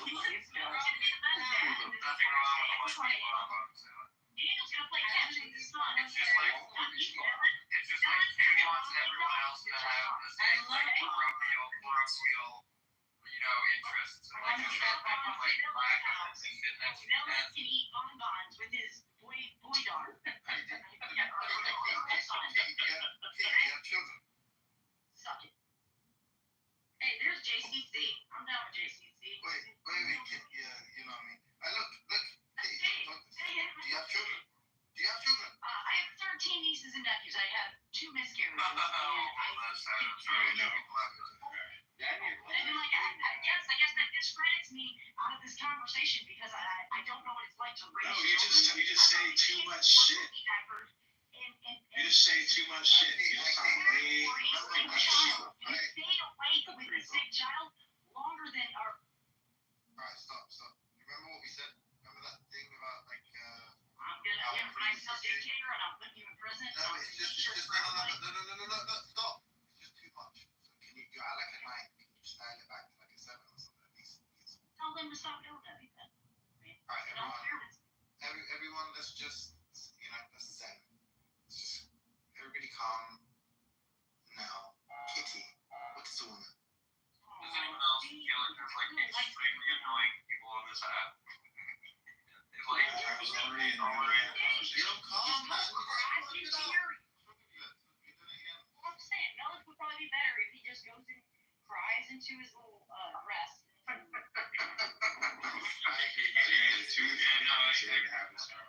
He's gonna tell me what 2 atopic pregnancies, and having a condition, and I think this is due to a lot of not just pesticides, but hormones that is injected into kids.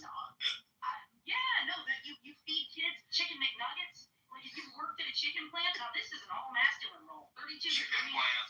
12-hour days, 6 days a week. And I'm telling you, after looking and watching how they inject, FDA just allows for it. We pass it through our lines. We send it to Popeyes, churches, Zaxby's, your local grocery store. These are hormones that you would think that, like a child going through puberty for the first time, would be like coursing through them. We're giving to them as prepubescent children in little forms of chicken McNuggets. Yeah, you wonder why you have chicks that are like 12 and 13 with full breasts and I think there's a lot to say about lack of fertility from like mid-80s till now. I mean, it'll probably be before I'm dead before a lot of research and stuff comes out about it, but that has a lot to do with a lot of women not being able to give birth. It sucks. Well, see, I'm sorry to hear about your miscarriage. It's okay. No. I mean, honestly, I have 13 nieces and nephews. I thank God every day that like all of them are alive, healthy, and well. You just stop talking. Directed, hold on, Kitty, by no means was this directed towards you or any other woman here in the room. I know that. I made a generalized statement and then these. Stop it. Rest. Yeah. I think Nod is different. Why did you message? These Why did you savages, message me and say that you were talking about Kitty? Huh? Yeah. Kitty, just like he's fine, Kitty. Stop it. No, well, she jammed me, and that's why I brought it up. I just think, I think it's a bit insane, especially if you're going to be a mod. Yeah, I totally agree. I think it was just really. you're right. No, I'm just saying, if you're going to be honest, you have to be sincere. It's fine, I can go down, but you don't have to lie. You have to be No, but you're meant to be al-haq, so you have to just be very I'm not truthful. happy. Inshallah. I can go down if you like, but I did not Danny, lie. did you hear what I said? You're two-faced, but What what I'd happened? like to hear from today is what quality. Why are you still talking? They were talking to each other, Kitty. Like, what the fuck? Well, it was about me, Elliot. It doesn't matter. They weren't talking to you. What happened? Do you have the most hilarious thing I said? Naga said she was the haq or something, yeah. So you know in like Arabic, haq means the truth or whatever. So Allah is al-haq, means like the truth, like he is the truth. That's one of his titles and stuff, yeah. And I said Nagas is the al-haq tour girl.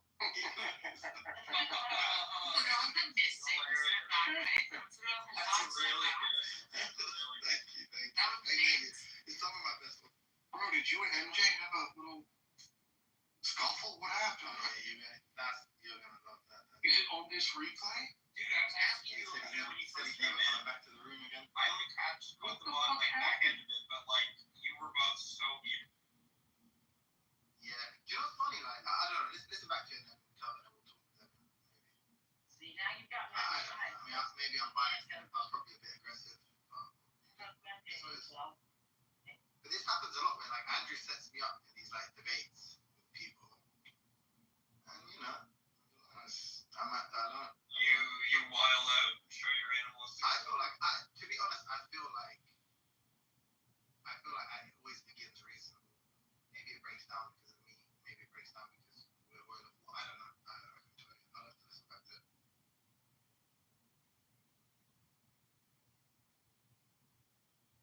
Someone said MJ was very much out of character for him. He was really. I said that. He did swear at me a few times. Oh yeah, it was like. What the Like really bad. Like the part I heard was like really bad. Well, I think this is what I said. This is what I said afterwards. And I think this is a fair analysis, right? Which is people say horrible things to MJ regularly, and he doesn't say I'm leaving and never coming back. Not only that, he makes an effort with them. So it's either something personal with me, or which I'm not going to assume, or the thing that he was defending, he was embarrassed about. What he was defending was Andrew Wilson, his agreement with Andrew Wilson. And Andrew kind of threw him into the fire because Andrew was just like, oh, MJ, you think Andrew Wilson's great, right? Tell us why you think he's great. And like, you know, and obviously he was like he was setting up like a debate between me and him because he knows that I think Andrew Wilson's like a retard. So then I think the reason he got as upset as he did, because I guess he was uncharacteristically heated versus like I'm regularly quite emotional anyway. So I think the reason for that is because he was embarrassed. This is what I think. I could be wrong, of course. Maybe he just hates my guts. I don't know. McZed never even got to speak. Hey, McZed. Hello. Hi, Brad. He's a great person to speak.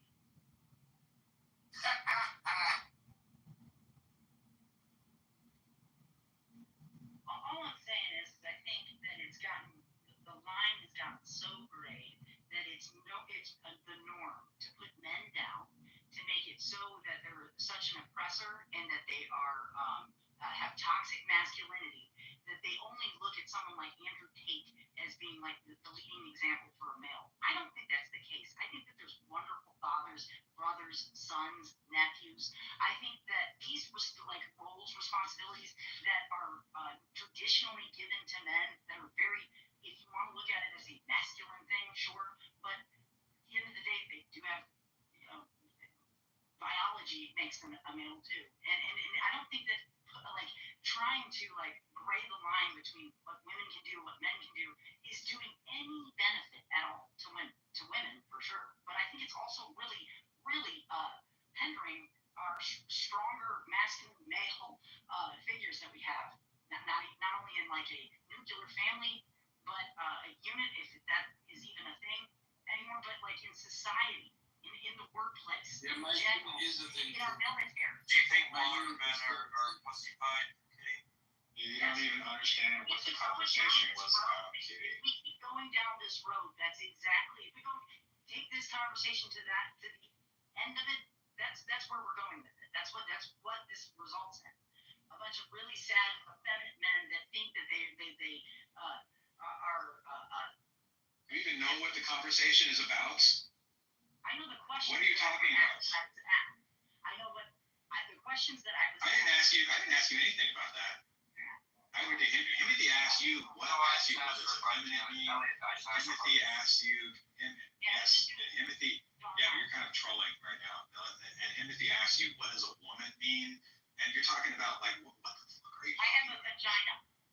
It's very simple. I don't know, titties, They have vagina. babies, makeup, ink. Oh, thanks to you.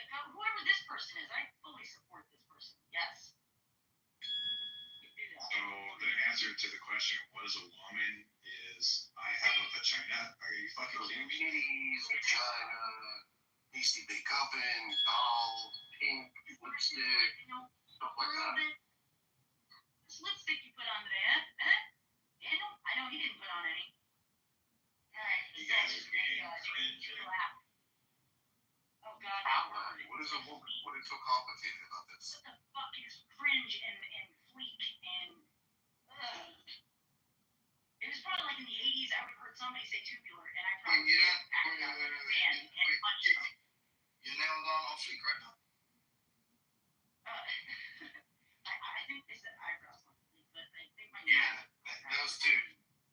Yeah. They say like, are your eyebrows on fleek right now? My eyebrows look like a wild forest jungle.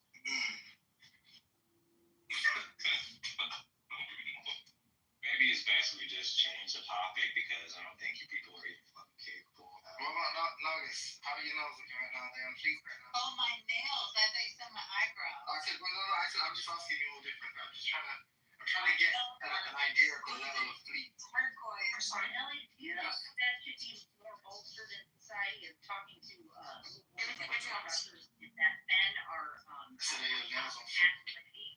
do you think that is helping Kitty, where do you hear about Narges? We want to hear about Narges now. We want to hear about Narges. Okay, alright, my bad. JCC, it's like Daniel. Alright. No. Down with JCC. Yeah, you know me. I'm with JCC. Hello, OPP. That's other people's property. Can you ask me? I'm sorry. I want to refresh. This is the actual color of my nails. It just Are your nails on fleek or fleek? Yeah, on fleek. I don't know. Fringe. Fleek? Oh, you're not even.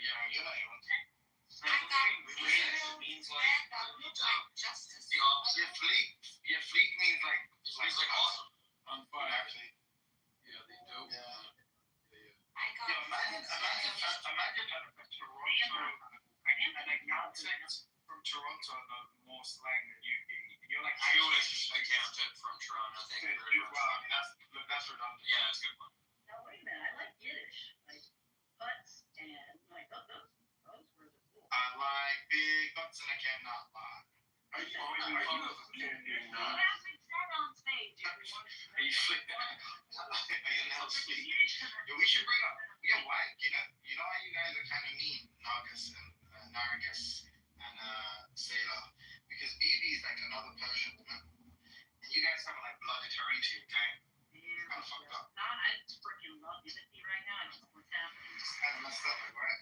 Like she's like another stranded girl. Yeah, that's like in our rooms all the time. You guys like never have. Maybe come on, get one nails. I got nails that shine like justice.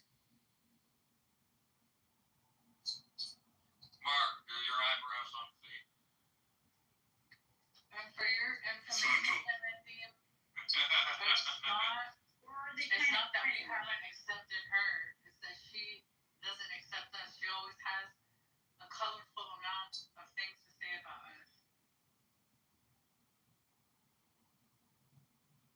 I heard in the chat from her that you two are Persians. She used to come up on stage a lot, but she gets like berated constantly when she does. So she's Yeah, no. If someone can make them purr, does that make them Persian? Neither of you speaks Farsi as far as I know, so to me you're not Persians either. I got nails that shine like just I like a girl with a short skirt and a long jacket. Wait a second. We don't speak This Farsi. was a freaking awesome band. I love the game. So do I. I'll make any woman purr, and they'll become Persian. BK, that's what cringe. That's what cringe is. Sorry. No, I accept it. I love to be cringe. Actually, I thought it was, if that's cringe, then I thought it was funny. And No, JCC's got like a teenage daughter. He like literally is the definition of cringe. Like that's his job. It's like his job is to just be like a cringe merchant.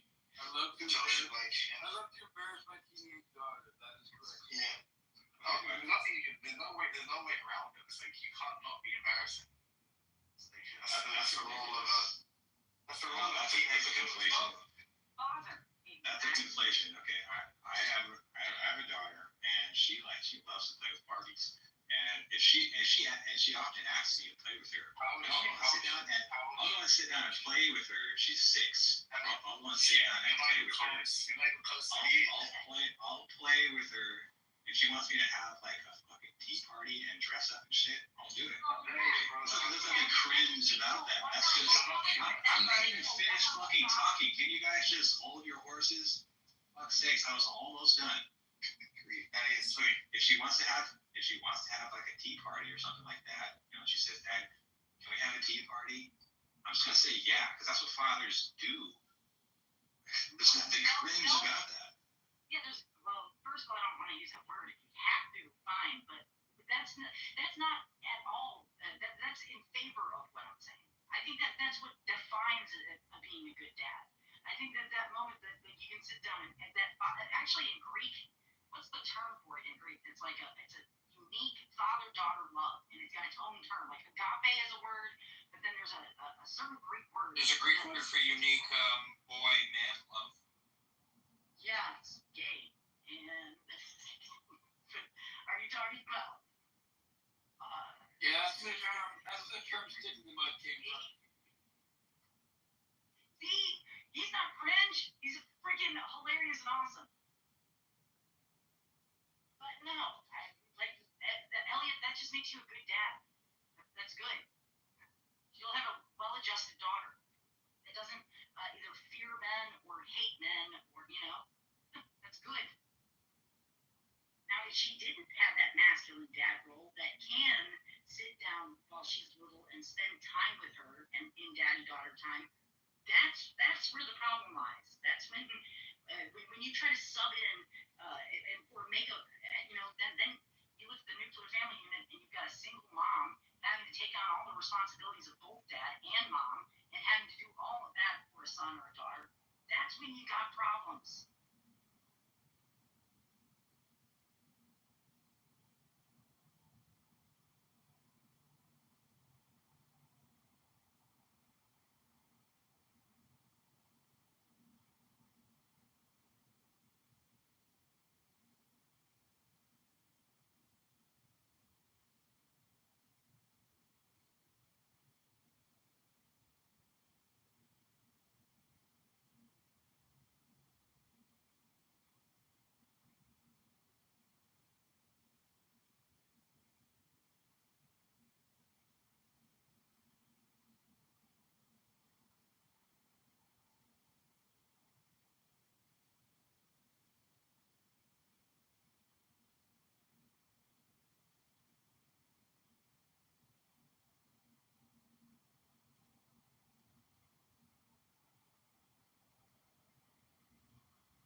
manager of your company?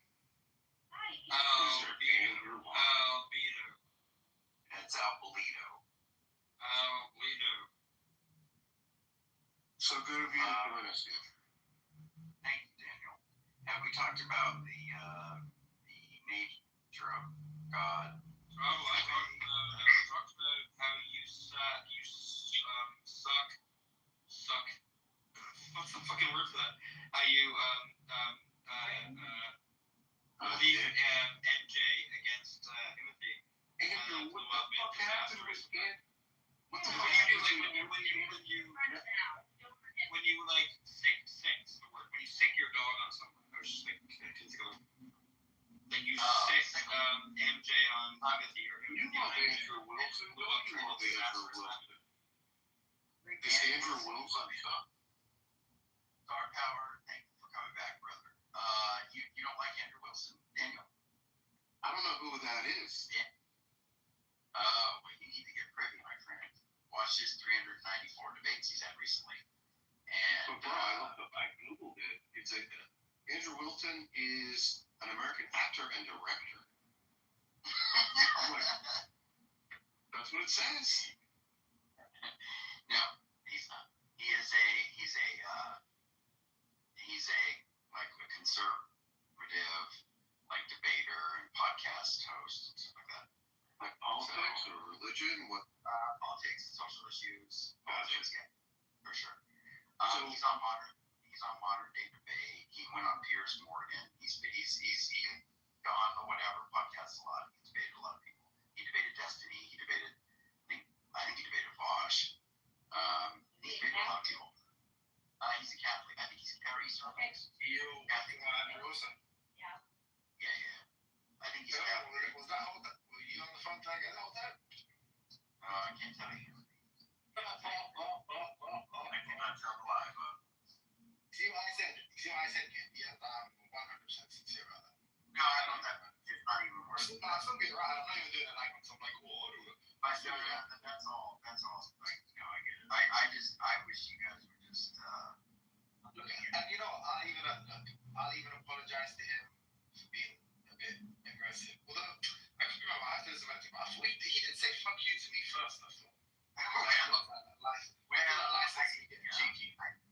I could be wrong. I think it's good. Too. We're about to. Well, okay, I was gonna say we're gonna lose the replay. We're not. Crucible? Is that the podcast? That's the Crucible. Yes, that's the Crucible. He's a massive, bro. He got cooked. Him and his little fucking cronies absolutely by Morgan. Him and he's a baseball. I wouldn't like make a big effort to go on a really big platform and like expose myself. But yeah, like if he came on here, I wouldn't speak to him. No. I'm so bad. I'm saying, would you engage with him? Would you debate Andrew Wilson? Listen to what I'm telling you. If you mean formal, go on his show. Of course not. There's too many people listening. If he were to come in here, for instance, and I was just by chance, if he was just to start speaking and said something stupid, of course. Well, yeah, that's just kind of catching him when you can. But I'm just saying, would you be willing to have a forum like well, what am I getting? I don't know. Well, I mean, presumably he's retarded, so you could just expose him. Know that, right? No, I think this is. I come on here. You get to give me the joy of watching you debate. No, but hold on. But I don't come on. Like, I'm not gonna go on some major platform. No, I don't mean to social. I mean, if he comes on here. Yeah, but everybody who quote unquote comes on here, I'll talk to. It's just about like when if you say like I don't know, I think someone who's like, let's say someone who I'd argue like very intimidating to talk to, right? If someone like Ethan or something. Yeah, obviously we should, the first time you ever came out, that's not I mean, the thing would be like, he comes on here and it would be specifically over one topic, and you and him would engage on the topic in here. No, like all this like rude title debate formal stuff. No, I've never been interested in that. It's too much like cringe pressure for me, like that. No, I don't know if it's cringe, but yeah, I get what you're saying. No, for me, because look, it's perspective. By your lights, it's like super cool to have one-on-one debates with people. By my lights, it's like I'm just talking to you in an informal way because that's like how Yeah, well, it can be no. Okay, sorry. I shouldn't say formal. I can see that in informal scheduled discussions.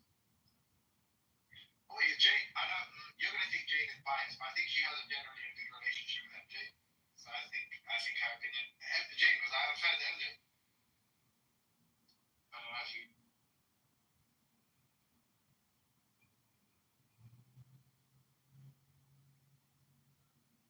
Did I cut out? I disagree with him. I'm happy to speak to him. It cut out a little bit.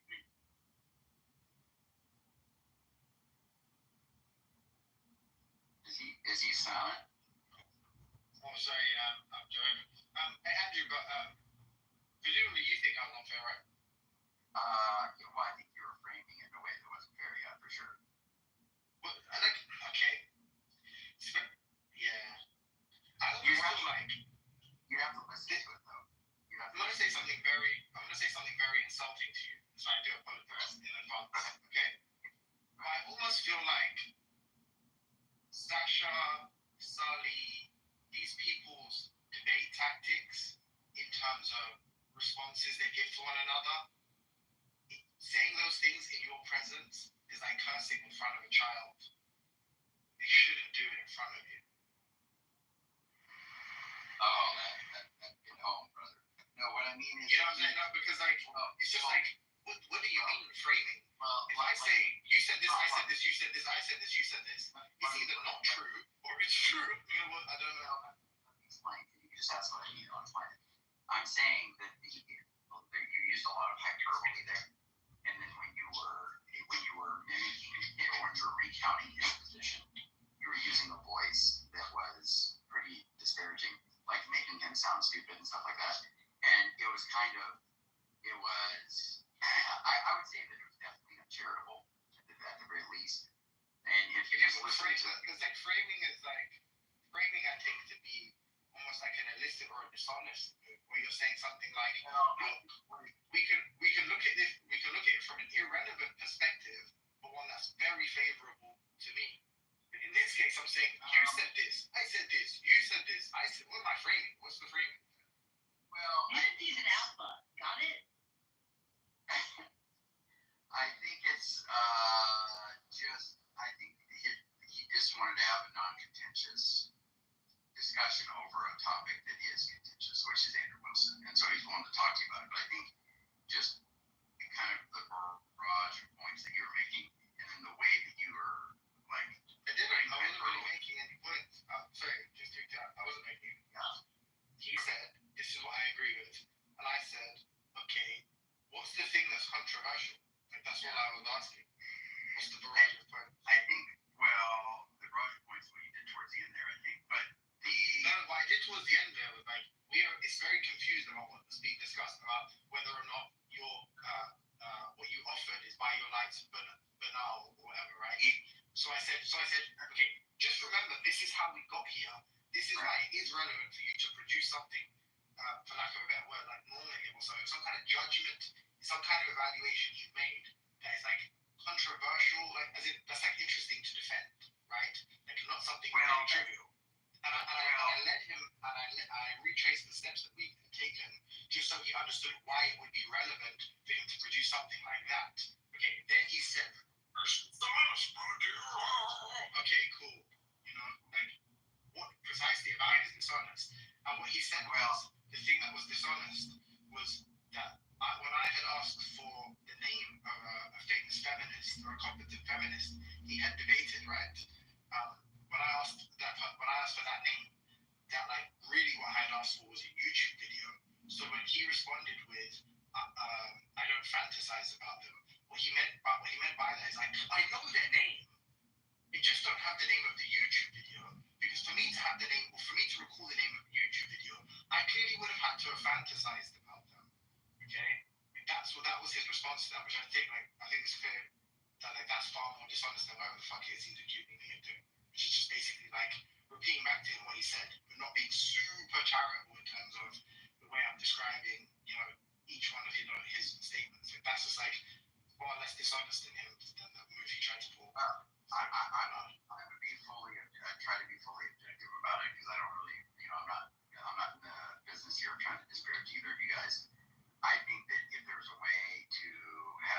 party that you respect to weigh in, because you might think that I'm biased because I like Andrew Wilson or whatever the case may be. I mean, I asked Jane, so I'm not opposed to. Well, I mean, obviously, Jane does not like Andrew Wilson, and probably. No, but I don't know what she. I think she has a decent. No, I said I don't. But the point about Andrew Wilson, I'll be honest with you, I don't need anyone to weigh in on the substance. Like MJ was embarrassed, and that's why he was like, extremely craven in the exchange. What I'm more interested in is was I being super unfair in terms of the level of aggression and how quick I achieved it. That's what I'm interested in. I disagree with what you just said there. That you don't. I don't mind. I don't mind. I respect that's your opinion. I don't agree. That's fine. Okay. No, I'm saying this. I'm not like that. It's cool. I'm not upset that you got a different opinion. Okay. Well, all I was gonna say is, I didn't finish what I was saying though. All I was gonna say is, you got a third party listen to the exchange. I think you could just go point by point and see where it is that. Yeah, I'm not. This isn't one of those things where I need someone who got a master's in philosophy to explain it to me. I know anyone that takes a different opinion to me in terms of the substance of the dispute we had, in terms of whether or not it was warranted of me to request what I requested and so on and so forth. I don't need their opinion on that. I'm going to disagree with them if they disagree with me, whether it's Ethan, whether it's whomever. In terms of whether or not I was uncharitable to him, now that I will accept, a critique on 100%, because obviously I'm not. You're saying perfect. You couldn't be wrong on the sequence on the way that went. Is that what you're saying? As far as the first part goes. I disagree. I just couldn't stuff it that's another thing I think that got me pretty irritated. If we all wanted to be super autistic about it, he said, type in on YouTube, right, so and so versus so and so, whatever the fuck he asked me to know, a feminist versus okay. I implore you, I entreat you, I beseech you, go and type that in YouTube and tell me how far down the list you have to go until you find a video of him debating a quote-unquote competent feminist, as in someone who's actually published or someone in academia. I promise you, I scrolled maybe 25, 30 links, saw 30 links. Every single one of them is whatever podcast, and literally in the title describes his opponents as dumb college feminists. Okay? So if I wanted to be super anal and pedantic, I would say #all, literally #all, right?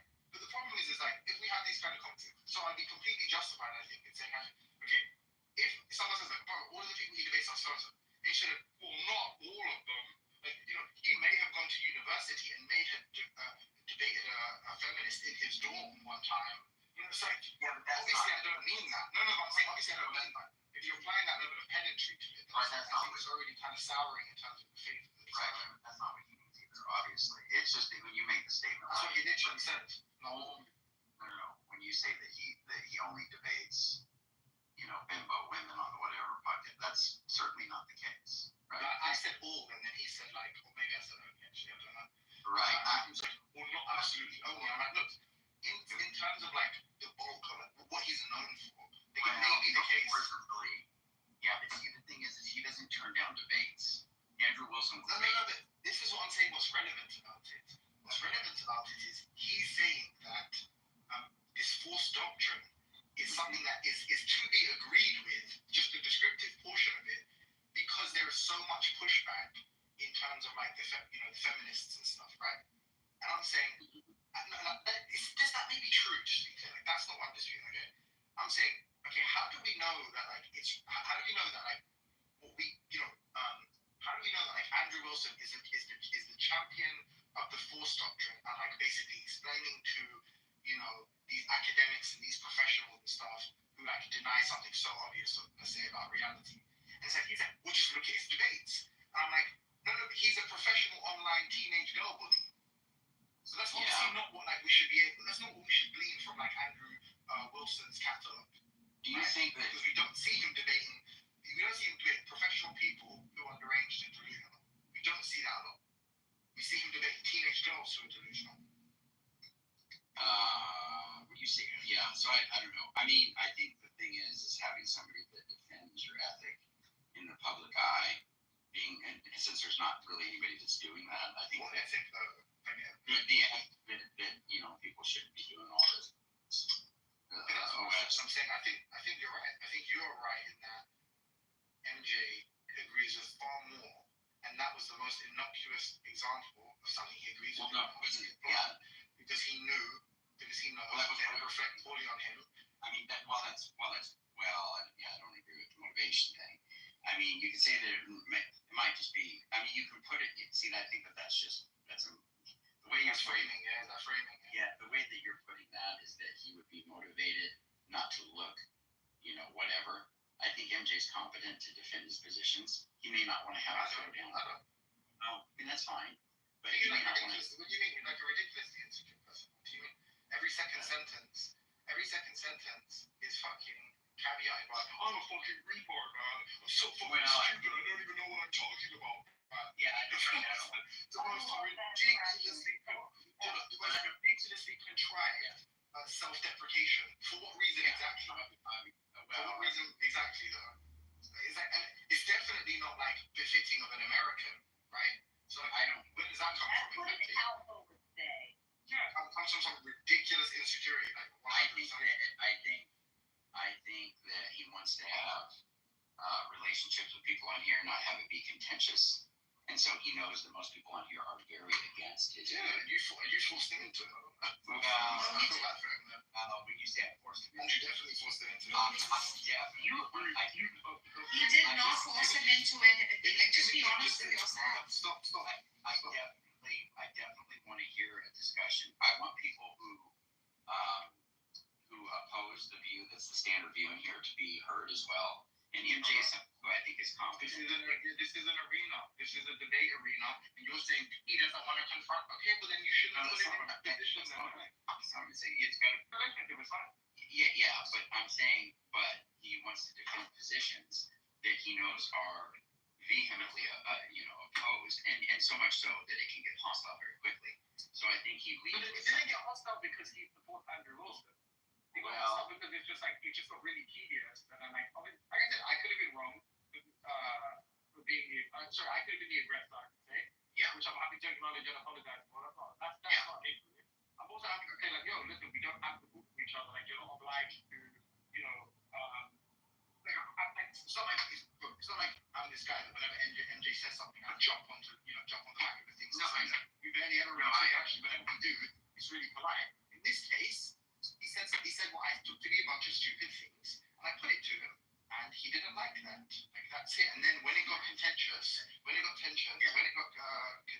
hightailed it out like a little, like a child. I'm not coming back here again. The last time you're gonna see me. So I don't know what you mean. Are you saying he pulled a Sully? Sorry, no. No, I reject that. No, he didn't. Sully's the most manliest man up. He's the manliest man on here. How dare you? I'm never coming back here again.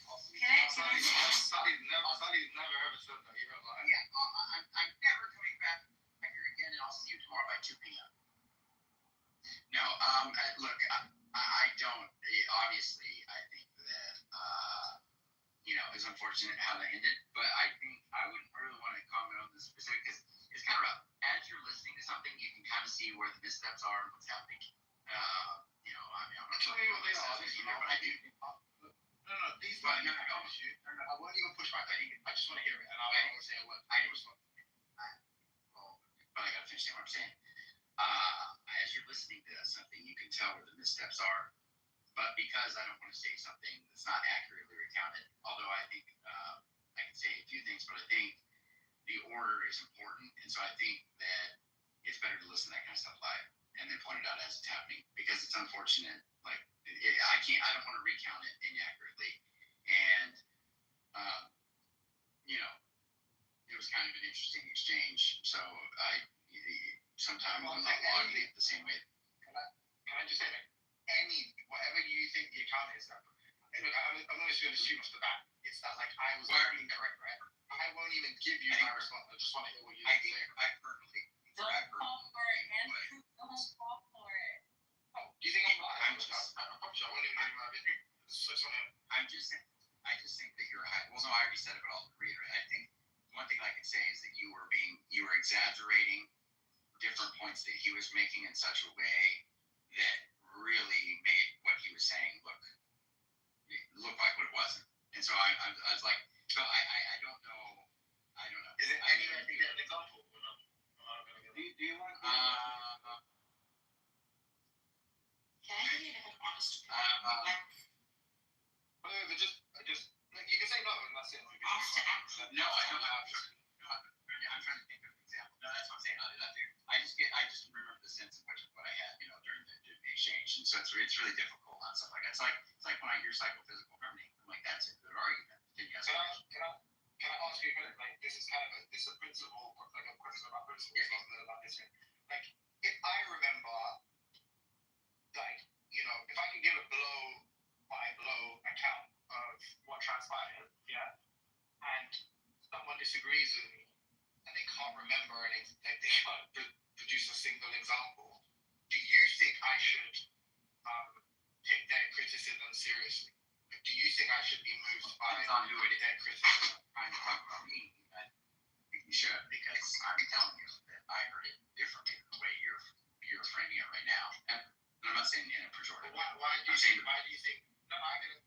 I'm saying, why do you think someone should take that? Like, if they have a detailed recollection of what transpired versus someone who doesn't actually remember, but someone's like, hey, I just get this vibe, I sense that something was off. Do you think they should take that seriously? Like, should they counter? Well, I think because you were in it, I think the things that you felt like were offenses towards you or where there was missteps on his behalf, those are going to be very clear to you.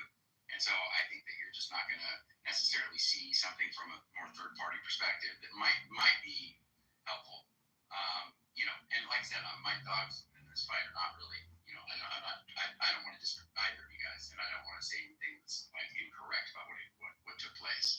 So I spend like pretty much every single exchange we have criticizing the views you hold, and I appreciate the fact that you don't take it personally.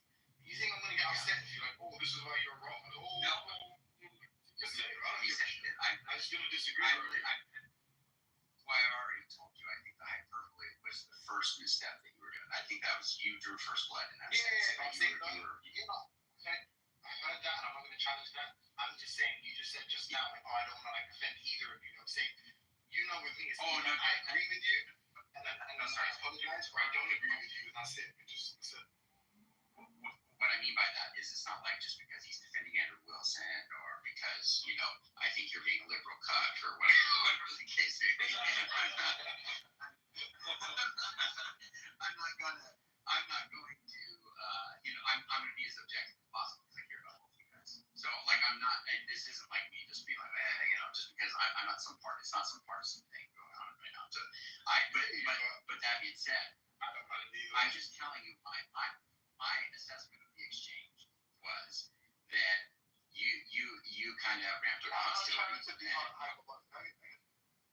Yeah, and uncharitably hyperbolic, and that just the combination there. I think they just felt that at some point, and so he kind of snapped. And I think he overdid it on the end there. I think he shouldn't have. That's not the way to close out the conversation. But I know why you got upset. You got upset about going to shut up. Yeah, you were pretty. Do you know, like that was saying. So those kinds of things, in those pockets, I'm happy to go like, yeah, that's rude, my bad. Like, I don't hate you, so I probably should talk to you like that. But at the same time, him will do this dumb shit where it's like you make your point and someone goes, this is why you're wrong. They go, you know what, dude? I don't even care. Like, right, say that on mute then. Just go do what you do. Go fucking eat some peanuts at the bar then. Like, let me finish what I'm saying. Because it doesn't need to be to you, But you say you wanted to say to me. So if there's like, at the very least, it seems like, you should reciprocate there and at least allow me to respond. If you don't want to, it shouldn't be that you get to dictate to me whether or not I'm speaking now. Like, that's like dumb. So obviously, I reacted. I tried to shut up a few times, but even that, look, Andrew, between me and you, like, this is what I said after I said, between me and you and everyone else listening, right? It's like, I said, what other people have said to him, and he's made an effort with those people. Some of the most deplorable shit. Like what I said didn't even get close. In fact, nothing I even said was super personal other than you're being a coward. I actually agree. Okay. So for him to get this upset with me today, it is either that he's very embarrassed about the position he's defending, and then whatever he said, he's embarrassed by himself, or he has some like kind of personal issue, which both are cool, like, not that deep, but it can't be the case that like, oh, what I did now is beyond the pale, because I swear like, what I've said is not like the most egregious thing I've said to him today is that he's a coward. Like, come on, bro. And I'm not even talking about in my life. I'm saying based on this. I'm saying based on the fact that you're not willing to defend your claim. You're a coward, and that's people coming back, Trevor again. Oh. Well, maybe what got him empty is that he's just used to witnessing your frame loading, but now he actually felt your frame loading. Even then, Andrew, come on, bro. I'm not coming back here like, no, I agree, but it's kind of like you got, No, I do, listen, I think that was too much, but I do think that he was frustrated and probably rightfully so. Certainly at the hyperbole and mischaracterizing what he's saying, and then you machine gunned him with a bunch of points that he wanted to take point by point. He wanted to slow it down, and I think he felt like no, that's not that would make me try. I'm saying this to the ether. I'm not saying this in response to Andrew. Recapping a discussion that you had with someone and saying like, you said this and I said this, and you said this and I said this. That isn't me machine gunning you with points. Like, I'm not making some argument. I'm just recounting what happened. And it seems reasonable to say, if you'd say to someone, you are wrong about that, right? Like, actually, you're so wrong about that. The example he picked was offensively dishonest. Oh, no, I said fantasizing about video title, not name or feminist. Like, that's grossly embarrassing, okay? But there's something that I'm just like, I lied about. For instance, like, who in fact started the conversation? Maybe I say, you said this to me, and then I responded. Maybe you might want to say something like, no. In fact, it was you who started the conversation. That seems like the reasonable thing to say to someone when they falsely recap a discussion. Not go, oh, he said so much, man. I was not gonna get the fuck is it? No, I said this is how we got here, bro. Like, that's it. That wasn't 5,000 points. It was 1 point. Well, I think probably we should leave there. Maybe at some point we can re-listen to it. Or listen to it. Probably should listen to the exchange, because I think for posterity's sake, it might be a good thing. Yeah, I do want to say, my big stance, by the way. My big stance. My can I to hit that to you. Can I match you with an offensive thing though that you can I match? You're gonna take an offensive. By all means. Okay. Why so? Are you there? Why so? Are you there? Why so? Why so?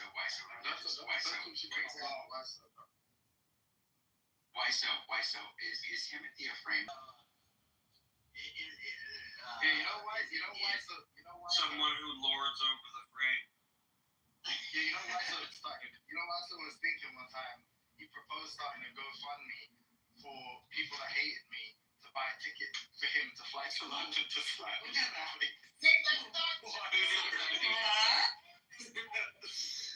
What? I want to get your beat back so bad. I would so badly want to get that. Why so been threatening me for like 5 years? Me and James had a back and forth. That's true. I do think he's intelligent, Well, does he reframe the? Well, what I mean, it was kind of a joke, really. But just so you know, what frame loading. I mean, you can answer it seriously. But frame loading is just like, basically, like you're. I almost say Sam here. You're changing the Overton window. No, I'm joking. It's basically you're going to characterize the discussion in such a way that is going to be charitable to yourself and completely uncharitable to your opponent, and it's some kind of it may not necessarily be intentional, but it might be intentional too. That kind of I wouldn't say that he does that. I've been here for probably about 7 years. I would say that he tends to pick the topics very carefully that he speaks up on. And a lot of those topics are ones that he's already heard the same arguments multiple times. And he's similar to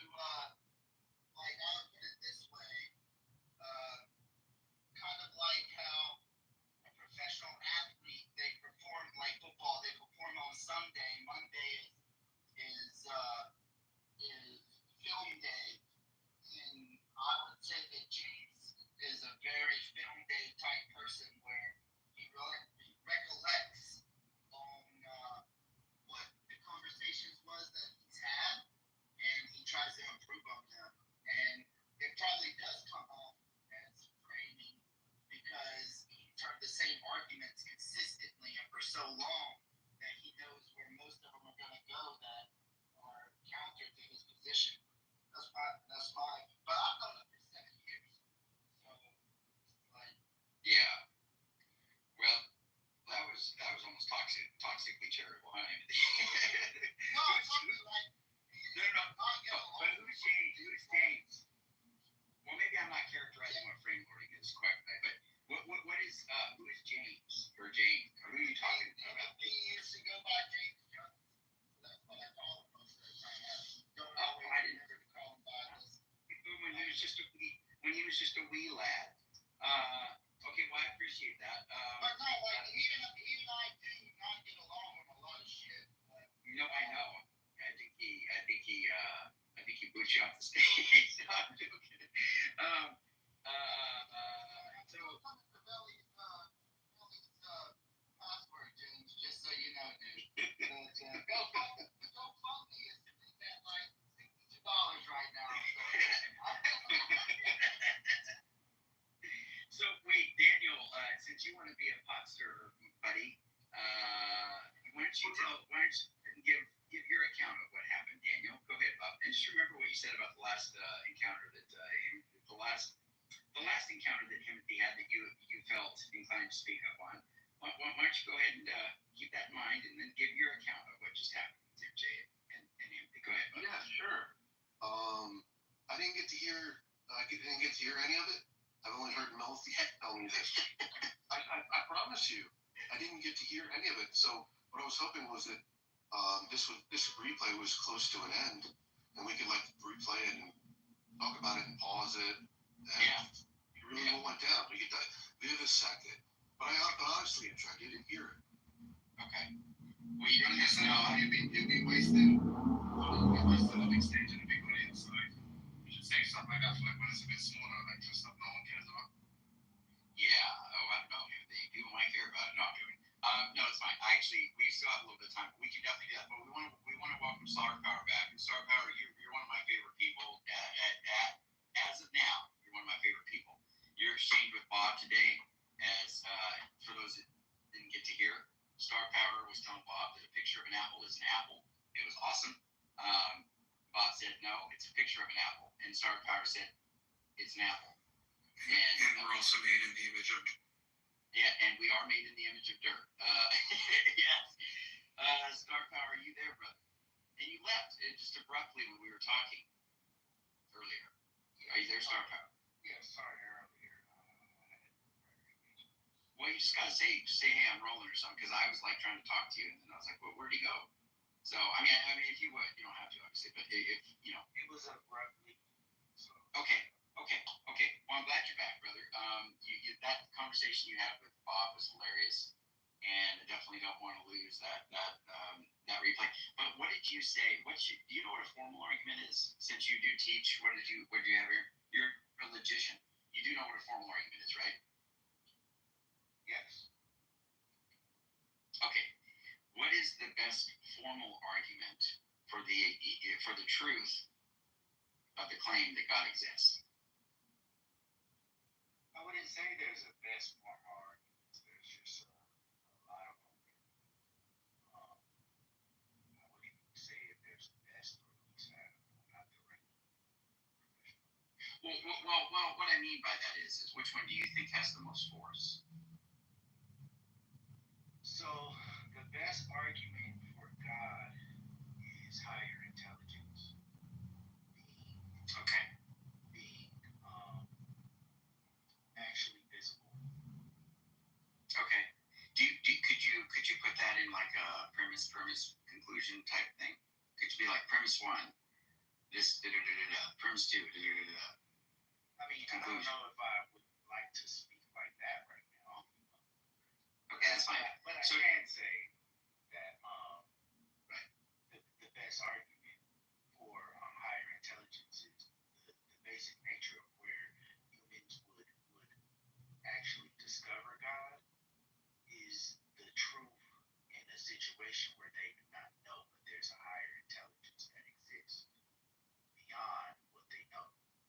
So the fact that this earth in what we see is built with intelligence that is basically like perfect geometry, in synchronicity, in the way that we live with nature, you would have to say that there is a being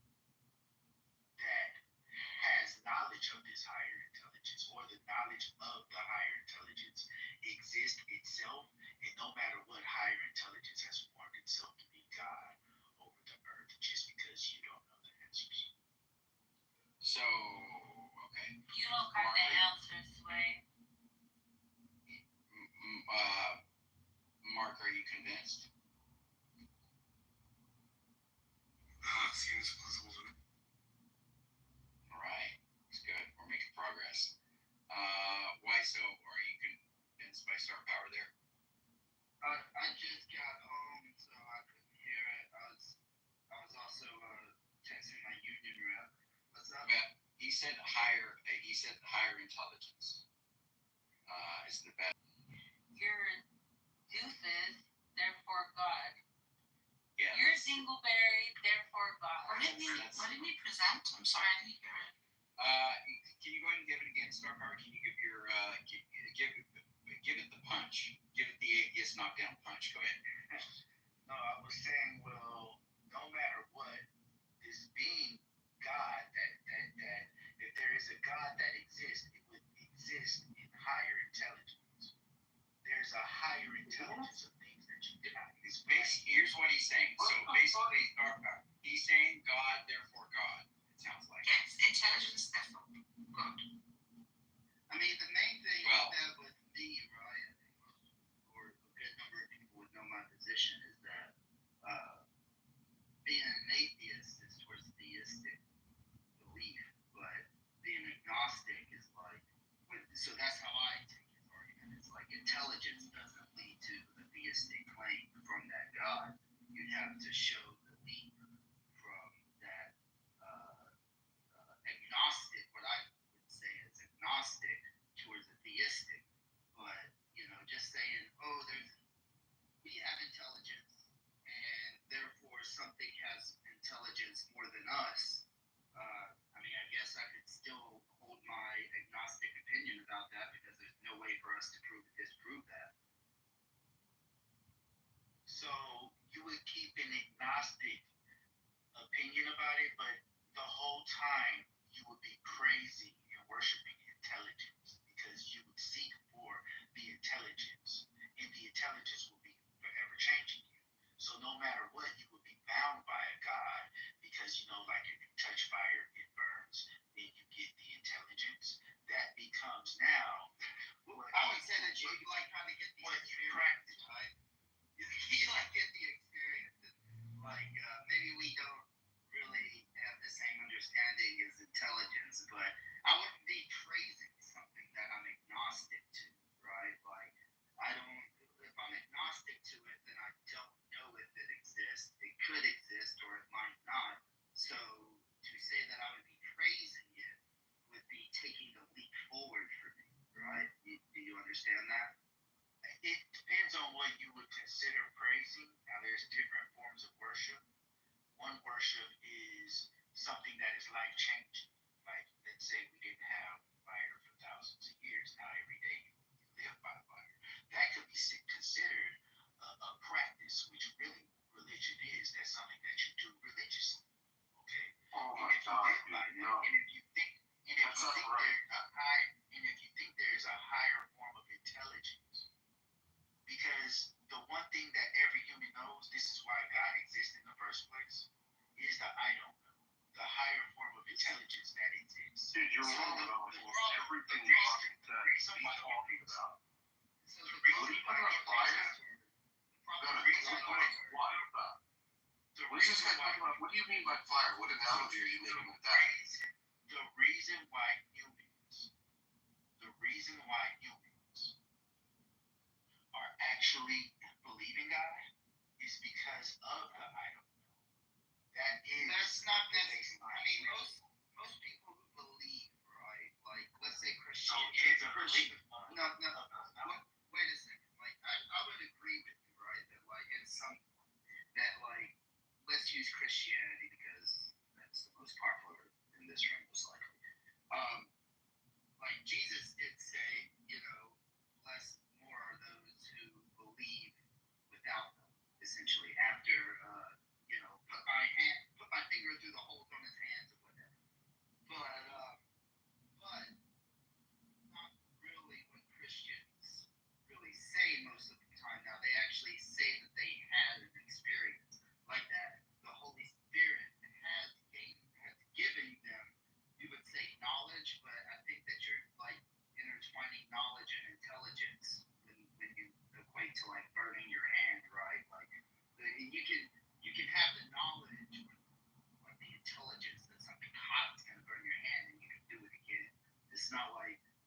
using the word intelligence, so I don't have to use knowledge. Intelligence would include the knowledge. Well, but intelligence, how you use it, we don't have, like, as far as humans, right? We don't have a scale without knowledge. We test knowledge in various ways, like in school and stuff, but we have scales that we do for intelligence. So that's the reason. So the first principle I would tell someone like you is you would have to understand that truth within itself is existence. The things that are not true doesn't exist. So now you're going off of the intelligence thing, right? You're saying that existence is the evidence essentially, but I think you need to stay consistent. Whichever argument you want to bring, that's fine. But with the intelligence that's consistent, existence and knowledge, they would both lead to the same thing, like how Andrew and them were saying, which is like God, therefore God. It's existence to lack of knowledge. Because you would actually be bound, right, to a higher intelligence. You will be bound to a truth. No matter what you say, you couldn't change it or reshape it. You not having the truth, right? You not understanding the truth, right? There's automatically something over you. Okay? No, you are under the power. You're trying to force that into the conversation. Like when I say that, because you're trying to say that it has to be true, that there is a higher intelligence, and I'm just saying that I don't know, right? That it's possible. Okay, but it's also not possible. So you're the one that once again has to force it back on me in another way of trying to say, well, you know, like you. So there is you know. So then therefore I am ignorant. No. This is matter of fact principle that in 2,000 years ago there was a higher knowledge of how to build an aircraft existing. Just like right now, a higher knowledge of this guy anymore. See, there it is. I guess. I mean, maybe about aircraft 2,000 years ago. So listen, the knowledge of the future and things that can be made still exist, whether you believe it or not. This is. You think people know how to make an aircraft? Star Power. I'm not addressing you. Star Power. Do you think that people had the information to make an aircraft 2,000 years ago? Like a blueprint? No, I said that you could say they had a blueprint. No, you can't. Blueprint starts in imagination. Well, you can say it, but just the artwork of an aircraft, which is on ancient tombs, brother. No, there's not. They're not aircraft. Yes, there is. Look, no, I'm talking about a diagram, idiot. Look, a little teeny you're going a little bit too far. The point of the matter is, Daniel, what you can't comprehend is that 2,000 years ago, when they had no knowledge, this is what I'm saying, when it was completely absent of the mind of aircraft, the knowledge of building an aircraft existed. Therefore, that knowledge was God over those people. It was something that the people would need to attain. That knowledge didn't exist, right? They didn't have those materials. So what if 2,000 years from now, Or an understanding. they figure out the knowledge? Stop. What if 2,000 years from now, they figure out the knowledge of how humans can live in your little body for eternity? Now, they figure that out. Knowledge is God over you right now. Because it's something that you know about access. Look, they didn't know how to build aircrafts. They didn't understand physics. And I understand that. That's why I use that analogy. What do you say? What's the analogy? The analogy was because they didn't know, there was a knowledge that was higher than them that they would eventually attain. That would always be your ruler, no matter what. Because the longer that the earth continues to go, you cannot stop the future. And you cannot stop the This shit works on stupid people, and I'm sure you've gotten away with it. It's not gonna work on someone who's gonna call you out. You think you're smart, but you don't even have a direct breakdown to tell the people why this doesn't apply. Because you're so smart. Shut the fuck up. You don't actually have a correct breakdown on how to tell the people why this doesn't apply. You said that in two, you said we're drawing the airplane. Because you know your information is your God and you're stuck. Because you know information is your God. Therefore, you're a believer, Daniel, because information is something you believe in. I'm pretty sure you believe in your science. Does anyone else want to make a Information is your God. Yes, you just own two people in a row. Let's see who's up next. Miller, you want some? And that was pretty easy. We will try. Who wants some? Genji, you want some? Elliot, you want some? Andricus, you want some? Mills, you want some? No, I destroyed the all good God earlier. Andricus, Andricus, take one for the team. Take one for the team and deal with it. Wait. Why is Sam getting a pass? What's the star power? I will introduce you to Ansem with the grade. Dan, you want some? What's the question on the thing? Sam. I think Sam's God and higher power. Okay, Elliot, are you unable to deal with star power? Elliot? Truthfully, I have not been. I have not been listening. Okay, Elliot, The only reason star power is hard to deal with is because he can't shut it. No. Well, I mean, that sounds like Coke, doesn't it, star power?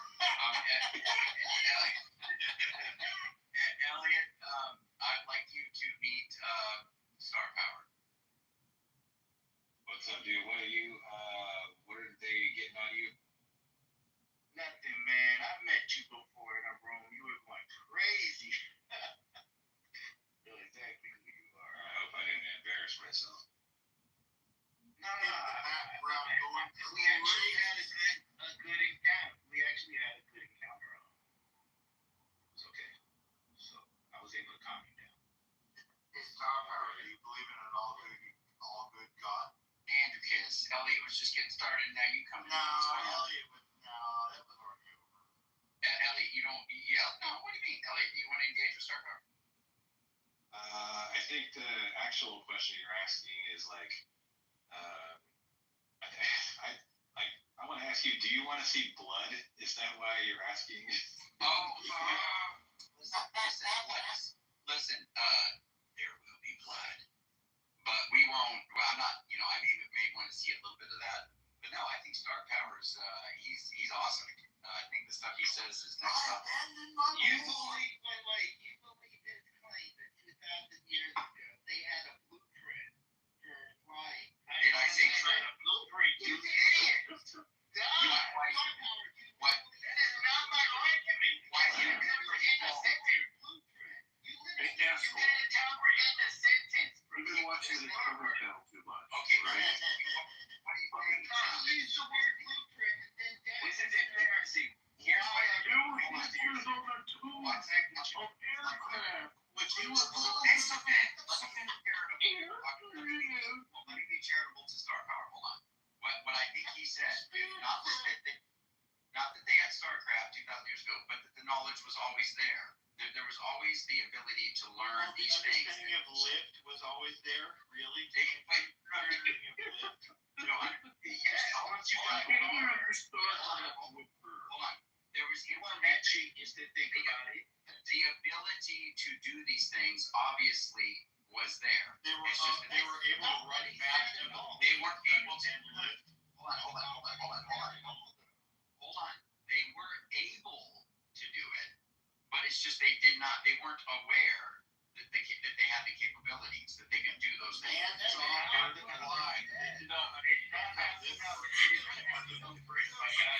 Shut up. Hold on. Yeah. He's bringing a Platonistic concept that knowledge could be outside of this corporeal world, and that we're just waiting for somebody to eventually find that knowledge. Like this is ridiculous. No, I agree. That's a lot. No. He never said any of it. Knowledge is God over you. Even if it's not platonic, however you understand knowledge, the point is that there are steps that people could have taken. What he's arguing Obviously. for, Miller, you can remove what he's arguing for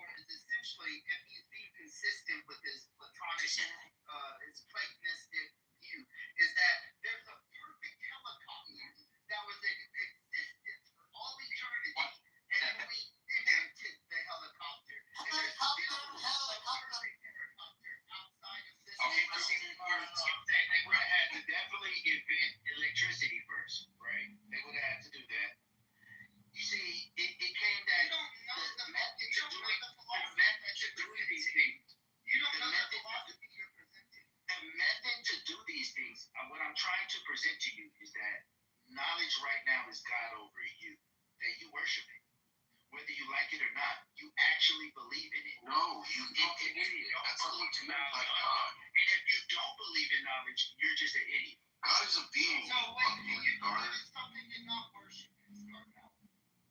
Because you created a duality right there. You were saying that no, I'm telling you, let me finish, dude. You just claimed that knowledge is the power that's over me, and that I worship it, and that essentially, if I deny knowledge, then what?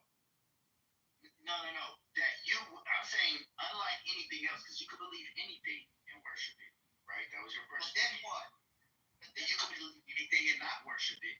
But knowledge is the thing. I'm telling you that knowledge is the thing that you believe in and worship, and I can prove it. How can knowledge create that conversation? You're saying that knowledge created all things. And knowledge has a will. Knowledge is a person in a fucking retard. I'm saying knowledge. You're saying knowledge is God. Worship it. No, I don't worship it. You're a fucking idiot. How do I worship knowledge? Also, it's not intelligence anymore. It's knowledge. I believe it. Therefore, I worship it. Look, what are you trying to say? That even idiot? Are you distinguishing between idiot and worship? Hey, are you trying to say something like, look, even you as an atheist, you believe God, right? Is that what you're doing? No, I'm saying no matter what, God would exist, no matter what, because it's existing. Whether you know it or not, whether you believe that an aircraft existed 2,000 years ago, the knowledge still existed. The fact that it would be here still existed.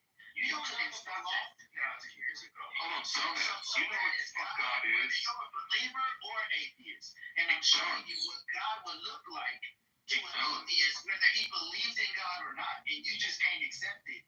But I'm pretty sure you accept knowledge that has been wrong before. You know what people mean when they talk about God? I can almost promise that. Hey, overtalker, do you know what people are talking about when they mention God? Hold on, sorry. Yeah, okay. What a pussy. No, he didn't. It would have shown on his fucking avatar. You can always tell the weakness of an interlocutor by the amount of time they are not able to. Here's the thing, though. He started out with intelligence. Now he wants to make it knowledge. And then he wants to say that knowledge is always available, right? Eternally it's there. So that was his principle. That is exactly Plato's thought, that there's a realm outside, right, of the earth.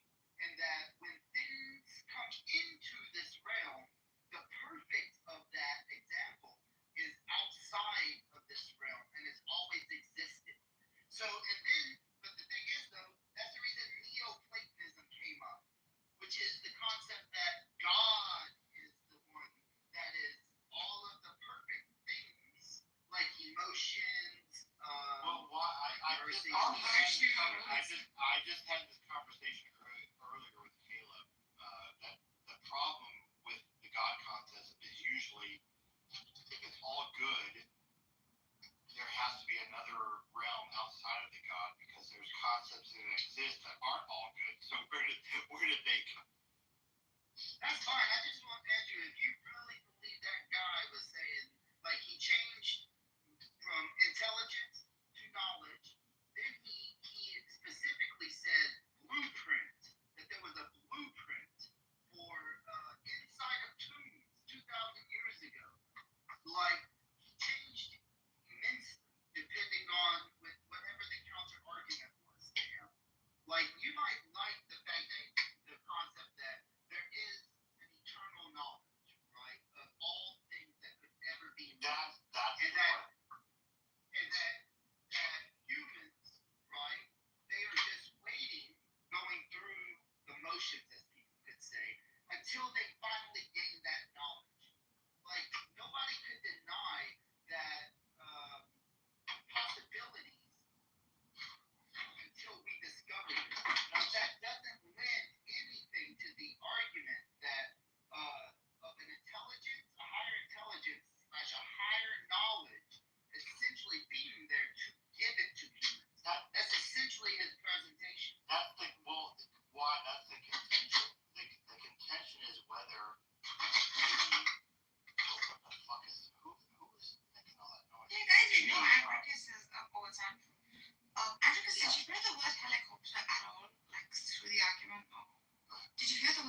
Helicopter, helicopter. No, why was it being used? Like, I don't know, but it was funny because it's a musical thing. But the contention is in all of these battles that we do is whether a god has all possible knowledge or doesn't. That is the eternal battle.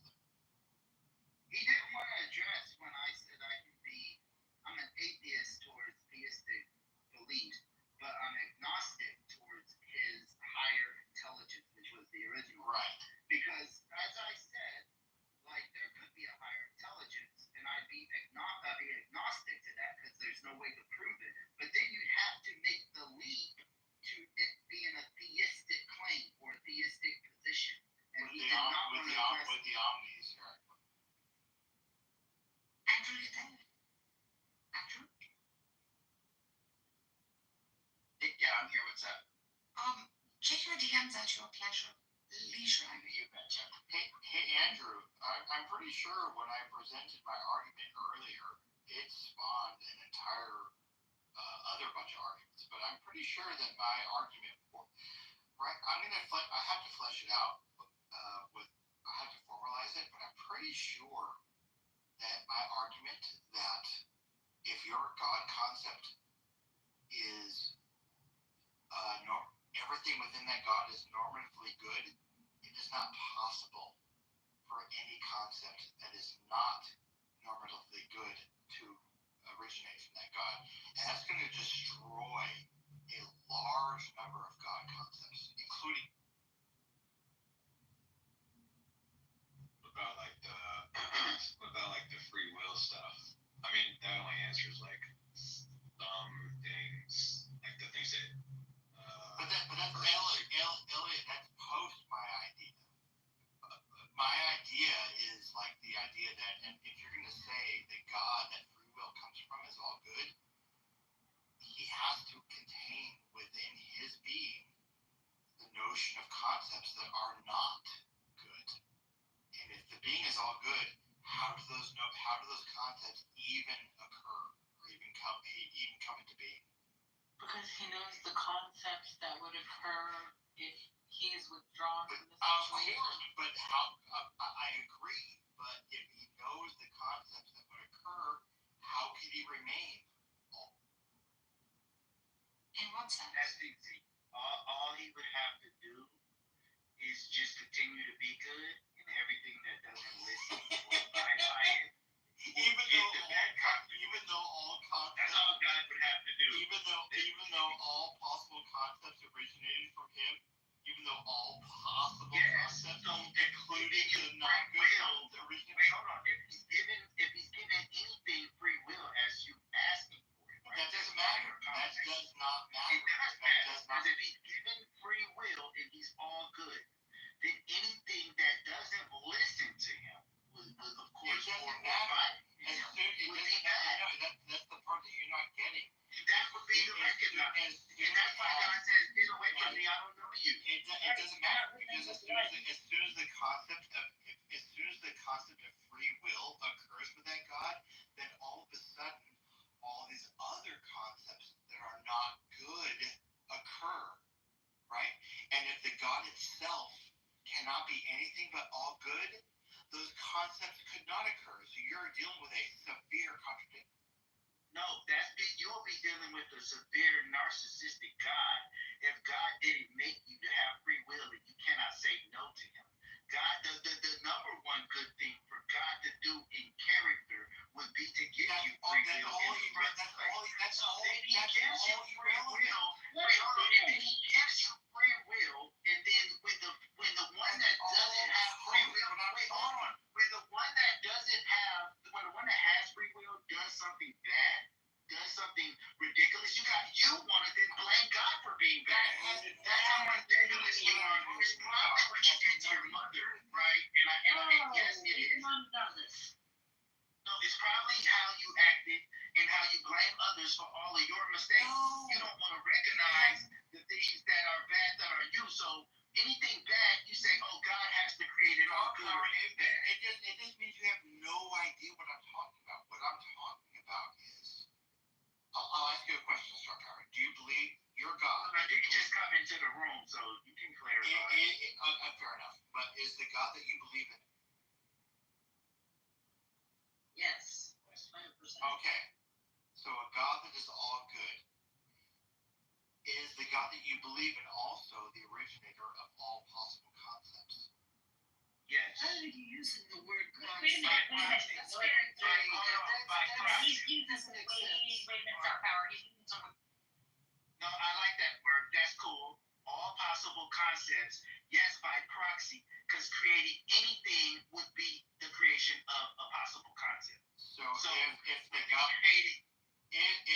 that you believe in is all good and also the originator of all possible concepts, how could any concept that is not good originate from that creator?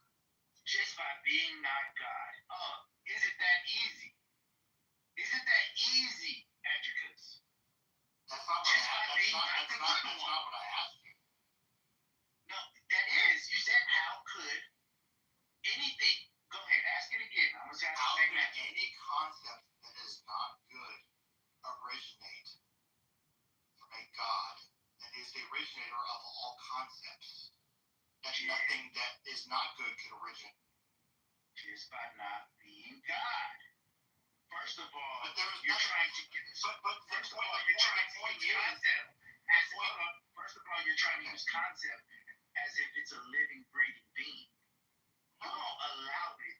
Okay, so you won't allow it to be a possibility. No, what you're asking in turn is how could a possibility, right, not be good if God created it and He creates all possibilities?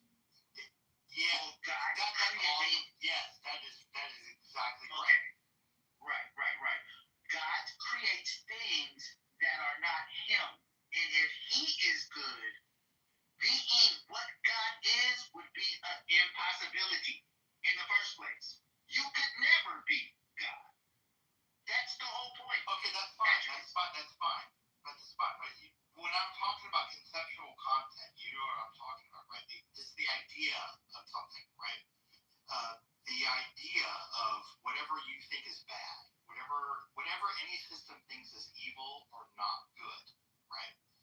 If you say that the God that you believe in is the originator of any possible concept, and that God is all good, how could any concept originate from that creator? Now, once again, I don't know if you got it. A concept is a possibility. We both shook hands on that, right? And we're asking if God is good, right? I'm telling you, God is good. Right? Nothing all but is good, right? He's nothing but good. He's the true standard of good. Nothing but good. Okay? Anything He creates would have to be Him to be good. Anything that's not aligned with that exact Him, that is not that exact Him, would not be good. He doesn't have the power to be good if He is good. So how? It's away from His goodness. It's a blemish to His goodness. So anything God creates, it's not possible for them to be God. So how does the concept of not good even originate from a all good? Because the things that He makes are not Him. They are not Him. That's why. Well, He's the one that's good. So take God out of it and just let's deal with good. You're saying if God created something, how could it be? You're actually saying if good created something, how could it be bad if good created? Well, if good created something, it would have to be the exact same thing good is for that thing to be good. No, what I'm saying is, God create belief. We're talking right now. I think that this is the distinguishing concept right here. Did God create belief, Star? Are you letting him jump in? Is that good? Well, I kind of don't want to, but what he's saying is interesting, but I think we can finish this first. If the God that we're talking about, If the God that we're talking about is responsible for all possible concepts, do we agree? Yes, we agree. If the God that we're talking about is responsible for all possible concepts, and that God is all good, how could any concept that is not good originate from? Simply by God making anything that isn't his exact self. Same response. So that let's isn't move on. his exact self. Same response. Let's move You on. go ahead, Anybody else want to Wyatt. respond, Katie, or anybody else? We'll start now. Yeah. Is God is perfect, correct? Absolutely. Did God create belief in God? No, God, by free will, God gives you that choice. No, but did he create the ability to believe? Like if Only if you're associating that with him creating the creation, so now they have to creates, no wait, so there's just God, right? And then let's say he creates angels first. He could create them where they don't believe in him, true or not? He can create anything that does or doesn't believe in him. That's true. But if all great concepts, like all great ideas, all great beliefs come from God because those are perfect, right? Like the belief in God is perfect. So if God create to disbelieve, Yeah, absolutely. and the all perfect God created the ability of something imperfect and something that contradicts what he actually wants, correct? No, the all perfect God had given the ability for free will. And in free will, which is the most perfect thing a God can do, unless, like I said, you do have dictators out there that would probably be like, why can't we just have a dictator God? I wish I was a robot. I wish I had no choice to say no. I know that sounds fancy.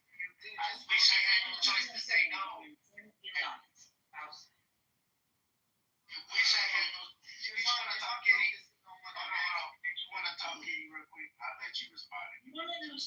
You're doing great. I put it in the chat because one of my fellow Christian friends, and I agree with him. He was saying that it's a failed argument. I think that your ability to maintain fervor in wanting to establish that God is ultimately goodness, and therefore His judgment That's the only concept. doing what He would. But if that's not something that they're going to even start the conversation with, I'm going to I'm trying to understand. pause. So once again, if God is only good, right? You're saying that it's possible that God gives us free will. It's the greatest good thing he can do. Why? Is give you free will. God, I know you want to be a robot. You're like, God, why'd you let me choose? stop. So, start power. Does God create ideas? God has created you to have the ability to have ideas. So yes, by proxy, he's created the ideas exist. God creates ideas. Now, that would mean that God created the perfect idea, which is belief in him. And he also created the disbelief in him, which is the opposite, the antithesis, right, of the perfect idea. Yeah, absolutely. He had to do that in order to give you free will. He had to give you the ability to say no.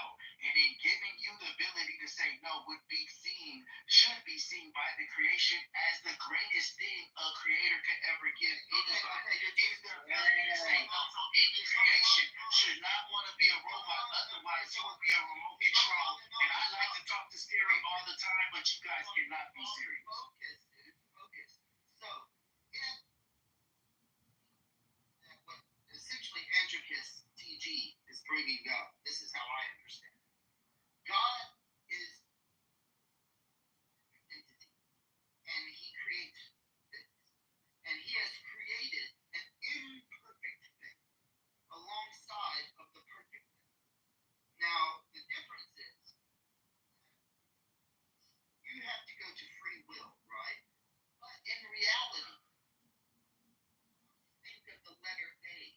without God willing you and allowing you to think of the letter A, which means everything, even though you claim you have free will, God has to permit it through his power and through his will, because you can't think of something beforehand. So at this concept, God is allowing people the idea of this belief. And then that person thinks it. Then God has to, through his power, because he's all powerful, he has to allow that imperfection to come into reality. You're overcomplicating this. I think there's a guy, and Andrew likes him too. I wish he'd play the clip. Well, it is. It's on, but it's still. It can be simpler than that.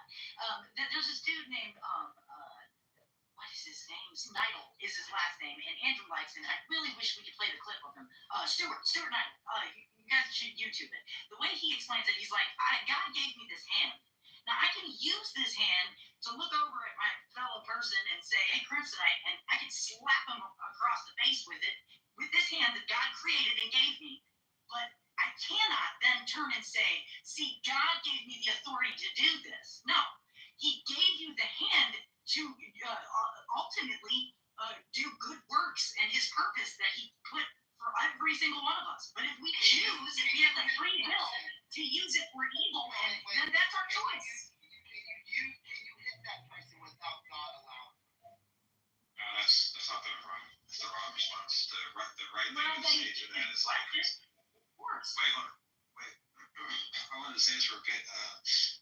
Like in the Bible, there's Noah's flood, and when you read about it, it goes, it sort of explains like why God chose to flood the earth. And obviously, because there's lots of the miscreants and people just doing bad stuff all the time, and so they deserve it. And the idea, right? And the idea is like, well, and Starkov said it earlier. He said that the greatest thing that God gave us, or that God did, the greatest thing is free will, like the ability to choose freely, like the ability to choose. I would say very close number two would be Jesus.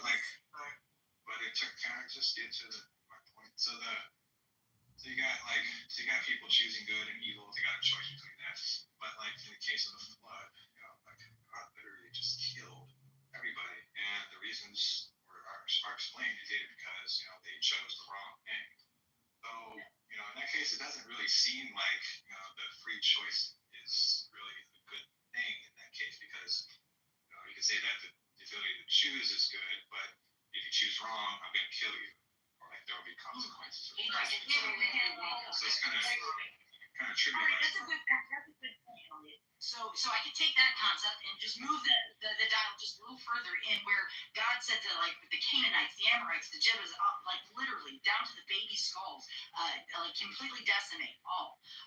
That's what he commanded. All right, and anybody could say, how would that be good, right? So what people are negating and completely throwing aside is that God is spending 400 years prior to this event, 400 years of saying, hey, listen, if you keep sacrificing babies, if you keep having sexual immorality, if you keep not keeping with my word and my commandments and what I'm telling you to do, if you continue to do this, that's it. You've got a hardened heart. You're not going to listen to me, and I'm going to back to the drawing board. I mean, I got like a Noah's flood. We got to do this again. Now, that could have continued to happen. Why? Because not only is God ultimately good and wants good for all, and even the babies that were delivered to heaven have a far better life than they would have had if not only sacrificed. But what he's ultimately doing is saying, because he is omnipotent, that there's got to be a way. What way can I give everyone that I'm not flooding the land, that I'm not back to the drawing board, that I'm not having to disseminate all the Canaanites, the Jebusites, the Amorites. And so he gave us Jesus. Now, Daniel and several people, it was prophesied to say that there's a dude coming that's going to be the Savior. And as he came, as what I believe, that is why we don't have that form of God's omnipotence. Could he do it now? Of course he could. But it would be only to be of goodness for everyone here on earth. He couldn't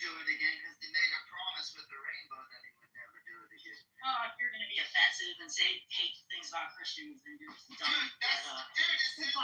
Dude, the rainbow is the promise that God will never flood and kill humanity again. When he just said that he could do it again. That's not what it said. The fire. I was just trying to make a point He that said the fire. Is that the words that you atheist Between you and we're like mopping the floor with you today. You're not mopping the floor. You're Okay. just making the same arguments over and over again. But the concept, like, is simply, like, to what you said, Kitty, like what you were talking about with the hand. The free will comes in. You cannot do anything without God willing it. That is, Now, brother, why? that's the opposite. Wait, hold on, brother, why? Brother, why? Brother, why? wait. When Andrew, wait, hold on, why? Because when Andrew asked everybody, Kitty right now. no, I get it, but I know what I'm saying. When Andrew asked everybody, I'm giving my time. hold on, Elliot was the only one who said you step up and talk. Elliot was the only one who said you step up and talk. He makes a good point, and you just hot dog the whole conversation from him when we've been talking. Let him and Kitty get it in for a little bit. I was just trying to make the point that like when you say a free choice, I think to make a free choice, it is it's you have to like be able to weigh I get mad. I can options slap you in the face if I want to. can I just Katie, just finish my point. A free choice is like the ability to weigh different options and to do so without influence. So, which means to say, like, you can't be under duress or being coerced or something like that. Those kinds of quote unquote choices aren't choices at all. No, I mean, Yeah. But like, it's like if making the wrong choice, like, having consequences of that, being going to hell, not really much of a choice. You were talking Well, about I'm sorry. Go ahead. No, wait. Yeah, please let me finish this one thought. Because see, what he's saying is, so we should be able to have free will and have our own ability to do whatever we want without any kind of consequence. That's what you're saying.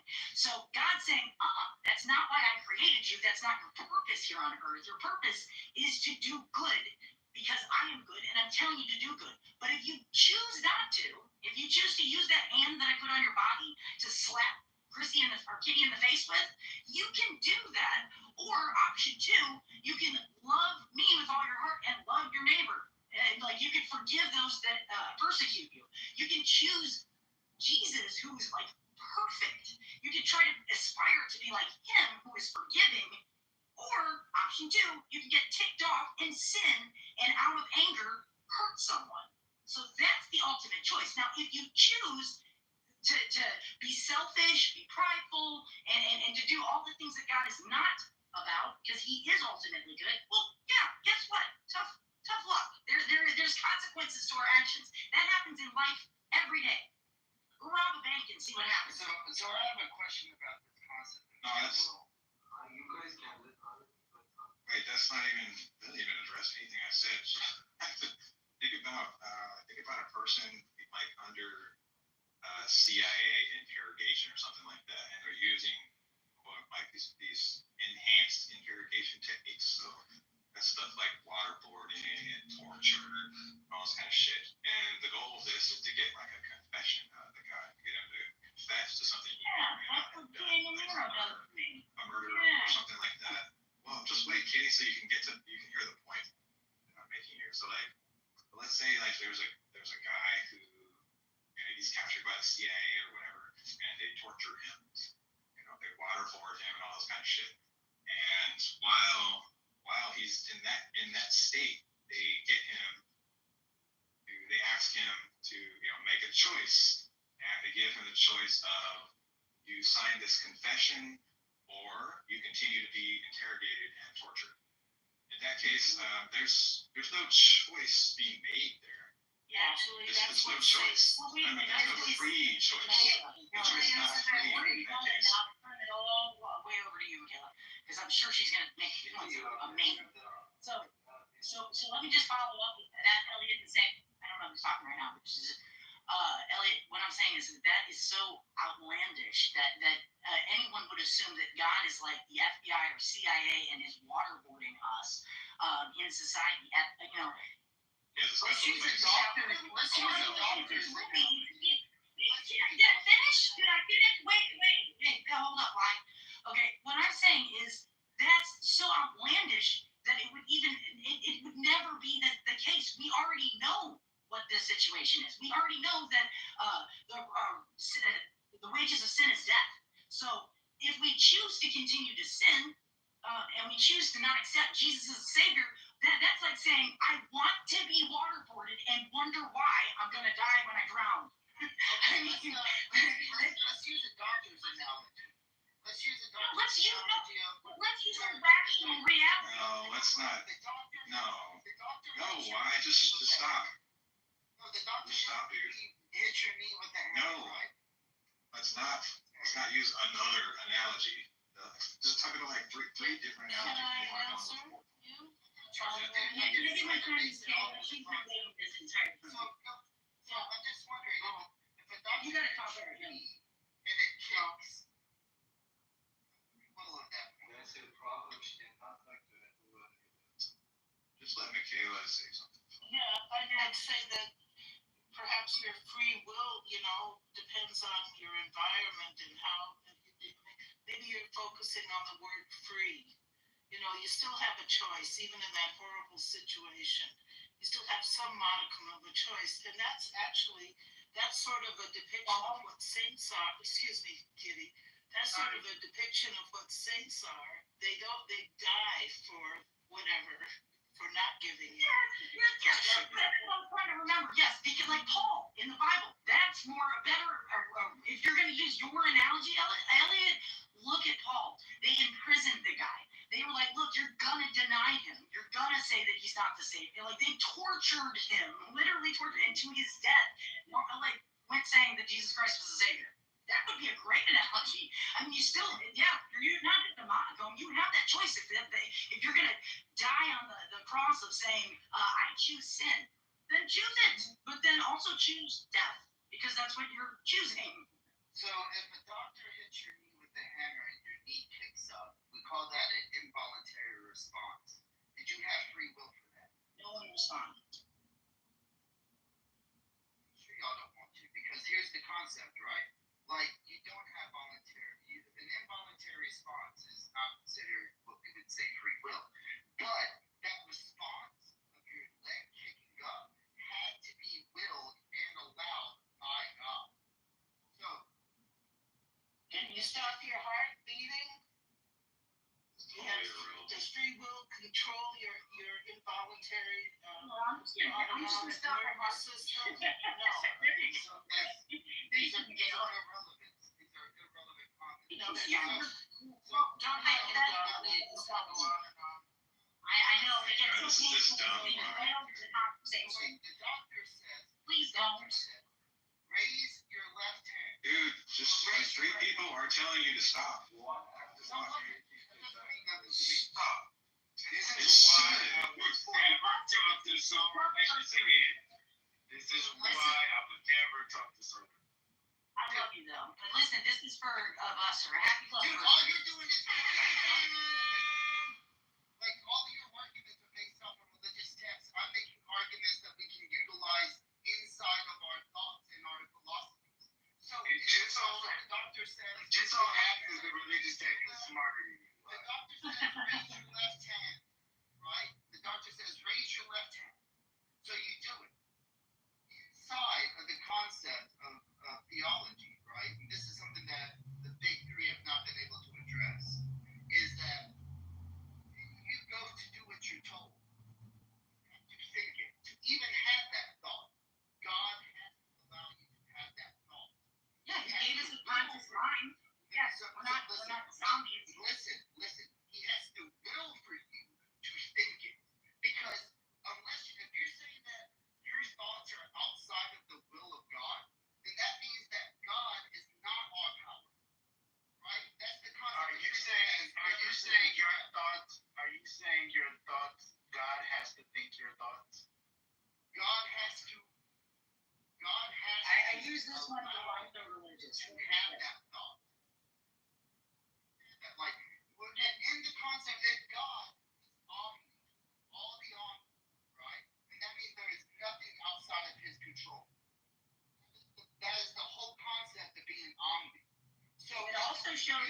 gets angry, he gets sad, we make dumb decisions.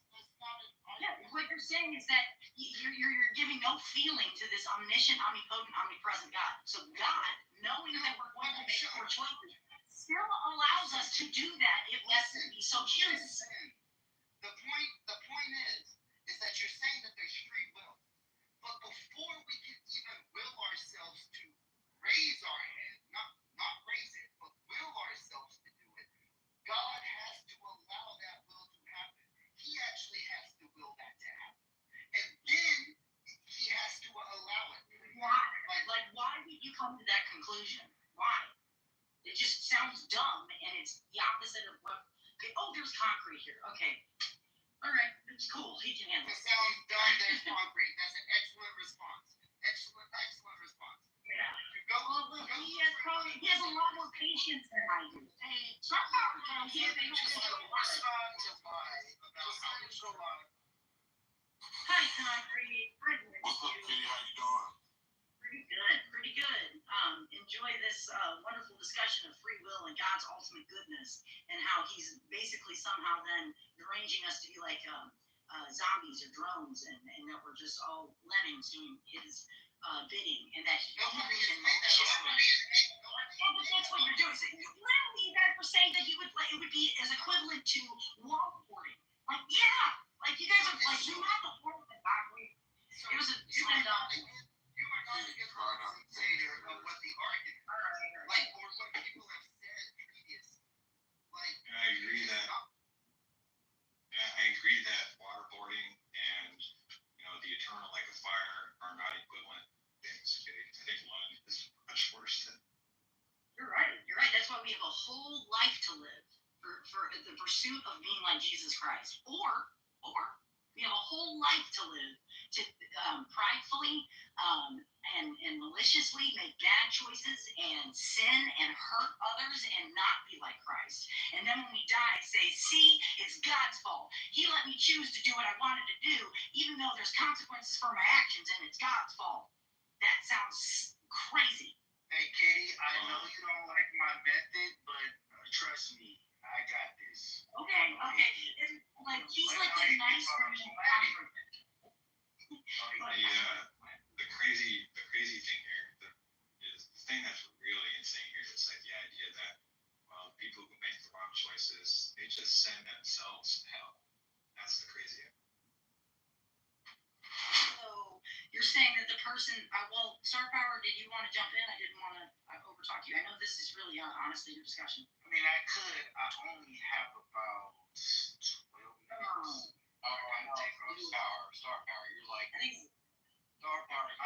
You're like a star player, brother. You need to stick around. I'll come back and tomorrow I'll have more time, but this is around the time where I'm about to start driving. Okay, well, you're welcome here anytime, buddy, but go ahead. I think he's the backup hunter, but. Oh, my Lord. Go ahead. Good luck, because we got.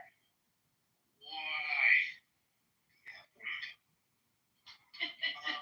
So you were saying automatically we choose hell ourselves, Elliot. No, that's what Kitty is saying. Oh. No. I'm saying that. Well, I believe that we have free will. Star Power, do you believe that we have free will? I do. Okay, perfect. So then, would you say that God gives us the ability to make it with our own free will, that we can choose to, like again, I'm gonna fall back on the Stuart Neidl. If you guys listen to it, it's a thing on YouTube. But he creates us with this hand, right? Look at your right hand. We got this hand. Now I can use my hand purposely to do good with it that he gave me, and I could embrace and give a hug to my friend Concrete, or I could use his hand and I could slap him across the face. But now if I slap him across the face, and that's the choice that I made, I can't then say, Hold on, Kitty. And then say, oh, God made me do it. Wait, no, Kitty, yes. God basically gives you the ability, by giving you free will, to say, I want to go to hell. Yes. Yes, of course he does. But there are also people who might not go there. Who paradigm. Wait. Don't interrupt him, let him continue. I couldn't hear what he's saying because I think some of the. Come on, guys, I'm getting a call. You can go. Hold on. Concrete. What's up, Katie?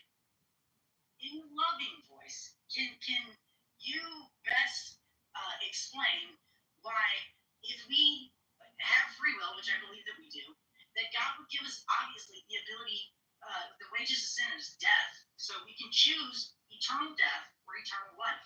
Now, if we walk around this earth choosing to sin and not believe that Jesus Christ is the Messiah and the Savior, then yeah, we're choosing that. So there is obviously consequence to that. You can't go and rob a bank and then be like, oh, then they threw me in jail. Can you believe it? Yeah, because you did that. What did you think? Maybe it was loaning the money. Okay, then maybe concrete can come up with a better equivalency. What about like just your choice? Lord and Savior, that's the claim, but we know that if you rob a bank, you go to jail. No, guess what? If you commit murder, it's a sin in the eyes of God. If you choose to commit these sins and you do not ask for Jesus' forgiveness, you are choosing to say, I know better than you, God. Society is proven, right? Society is what society is, and there are laws based on society that they have to follow. But then you're trying to equate the fact that you could rob a bank or murder somebody and go to prison. But as opposed to you're trying to equate it to the concept that a God exists. There would be a consequence to that action. Now, is there a consequence to that action? Can you rob that bank and think that you get away scot-free? Can you get ticked off at the car in front of you and just get out of your vehicle and kill them? The idea is that, look, there's a good case to be made that the Bible, in many of its books, takes a view of annihilationism. There is no eternal conscious torment, and I can give you a list. Now, I challenge anyone that holds to eternal conscious torment to create a list as large as this. Now, these are the verses in the Bible which suggest that punishment is finite. You're just annihilated. So there's just the word destruction. There's the word destruction or perish. This is Matthew 7:13, John 3:16, John 17:12, Acts 8:20, Romans 9:20 through 23, Philippians 1:28, Philippians 3:19, 2 Thessalonians, 1 Timothy 6:8, Hebrews 10:39, 2 Peter 2:1, 1 Thessalonians 5:3, 2 Thessalonians 19:1, 1 Timothy 6:9, and I could go on and on and on. Eternal conscious torment is not. Stop speaking. Eternal conscious torment is not taught in the Bible. It's not. Now, it's a delusion that certain people want to be true, right? Because they want their enemies to suffer. They look at people that they hate and they think of them being tormented for eternity. They think it's a good thing, as opposed to looking at the text. Now, again, the challenge is give me a list of verses which support eternal conscious torment. You won't be able to do it. Thank you. Okay, Psalms 9:17, Daniel 12:2, Matthew 25:41, Matthew 25:46, Mark 9:43 through 48, Luke 16:19 through 31, Romans 6:21, and 2 Thessalonians 1 verses 9. So we can break down all of those and talk about where it explicitly explains that. Okay. Well, okay. All right. Listen, you got to explain it. All right. Now we can go to the word death. Or Greek, battery. Someone mute. I'm echoing. Romans 1:32, Romans 6:21, Romans 7:5, Romans 8:6, 1 Corinthians 15:21 through 22, 15 through 15:56, 2 Corinthians 2:16, 2 Corinthians 7:10, James 1:15, James 5:20, 1 John 5:16, Revelation 2:11, Revelation 26. Revelation 28, stop. And then the word end, Romans 6:21 through 22, 2 Corinthians 11:15, Philippians 3:19, 1 Peter 4:17. Now the word disintegration, stop. The word disintegration, corruption, 2 Peter 1:4, 2 Peter 2:12, burnt up, chaffed, trees like trees or branches. Matthew 3:12, Matthew 7:19, Matthew 13:40, John 15:6. Now it's obviously it's either the case that the Bible contradicts itself on what the punishment is, or that the preponderance of the evidence suggests that there is no eternal conscious torment taught in the Bible. So it's either a contradiction, right, that the Bible teaches two punishment, one eternal and one annihilation, or it's the case that the preponderance of the evidence suggests that there's annihilation at the end. Now, as I said before, there are certain believers that wish for their enemies to suffer for all of eternity, and that's why they want the Bible to hold the view that people suffer for eternity. Can I say something really quick? It is kind of interesting that after the Jews came back from Babylon, like the concept of eternal hell arose. So that's easy to say or to see that they got it from the Babylonians in exile, that idea. No, well, Yeah, we could just. So you're an annihilationist, right? What? Long story short, yeah, so Chris Yates, a reform guy, who's our shitty, who's arguing for it. He's about to be. But I'm actually. He's like on the press with it. No, okay. I'll keep along. Hey, what could he only? Okay. I'm gonna put it like this. I'm most likely going to arrive at my conclusion of my theology that universalism, like Eleanor Stomp and McCord Adams say, is needed to build a theology that covers all the type of suffering. I'm just broke up. All the types of suffering, moral and natural suffering.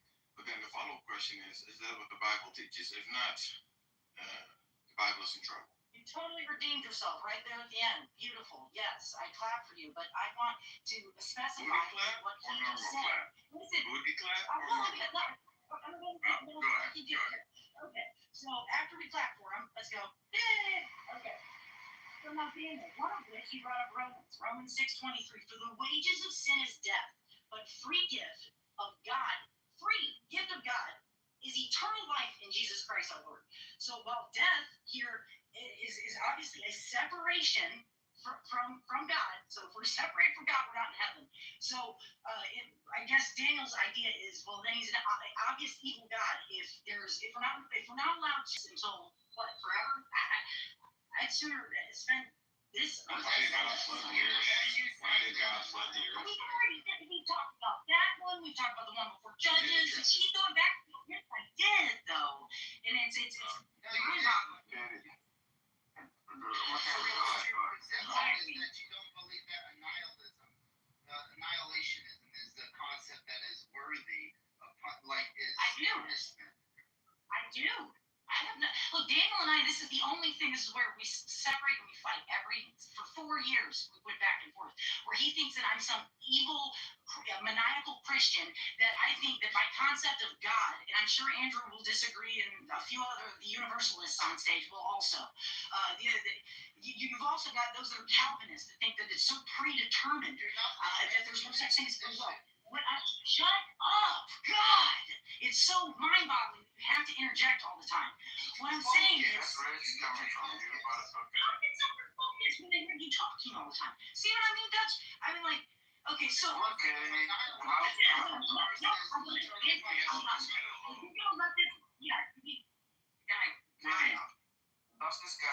Does this not make God unjust if he evokes or executes an infinite punishment for infinite sinners? Are you asking, can someone No, look, I'm not talking about the degree, because we all want to see Hitler and child rapists burned and tortured, but the question is, if that's for eternity, like even if you think about your worst enemy, and think about, Yeah, I pray for them. No, but look, I'm thinking about if God is just right, he must have spent equally and just justice. So if a finite person, right, gets an infinite punishment, so in decree, but especially duration, I think that's going to be an issue. And I know the counter is going to be, well, if you sin against the infinite God, right, there's going to be infinite punishment, but I don't see how that follows, actually. I Maybe you can enlighten me. that, but can you just possibly see it through my eyes? We have a finite amount of time, and even with modern science and everything. Let's say it's 70 to 100 years. We have a very finite amount of time to do good works and to do things that are Christ-like and to be actual stewards of what this entire everything from having dominion over the birds in the sky, the beasts of the land, the fish in the sea, everything. We have a finite amount of time to do goodness in Jesus' name. Or we can wastefully spend that time, selfishly, pridefully, spend that time, that finite amount of time that we could, why we were actually created by God, the very essence of why we're here, and not do that. But now if we choose to do that, do you, and then this is a follow-up, I would want to question you, Judge. Would you think that there should be a consequence, knowing that it's not like, gee, I wonder if, heaven and hell is forever. I agree. If our spirit lives forever, yeah. Should there be a consequence? Yeah. Or should there be a reward? I want to see my dad again one day. Both. So I like to see punishment of sin, right? I like to see a reward and also a redemption where people are made whole who suffered in this world. Right to our. You should pick God because He's the judgment. We all want to see like cruel people suffer. Like if I had to choose between the cruelest person suffering or the cruelest person being completely healed, put in their right mind, and being whole, I would pick the healed and whole. Now I would like retribution for the people, and there's a concept that I want them to understand what they made other people feel and being able to be reconciled.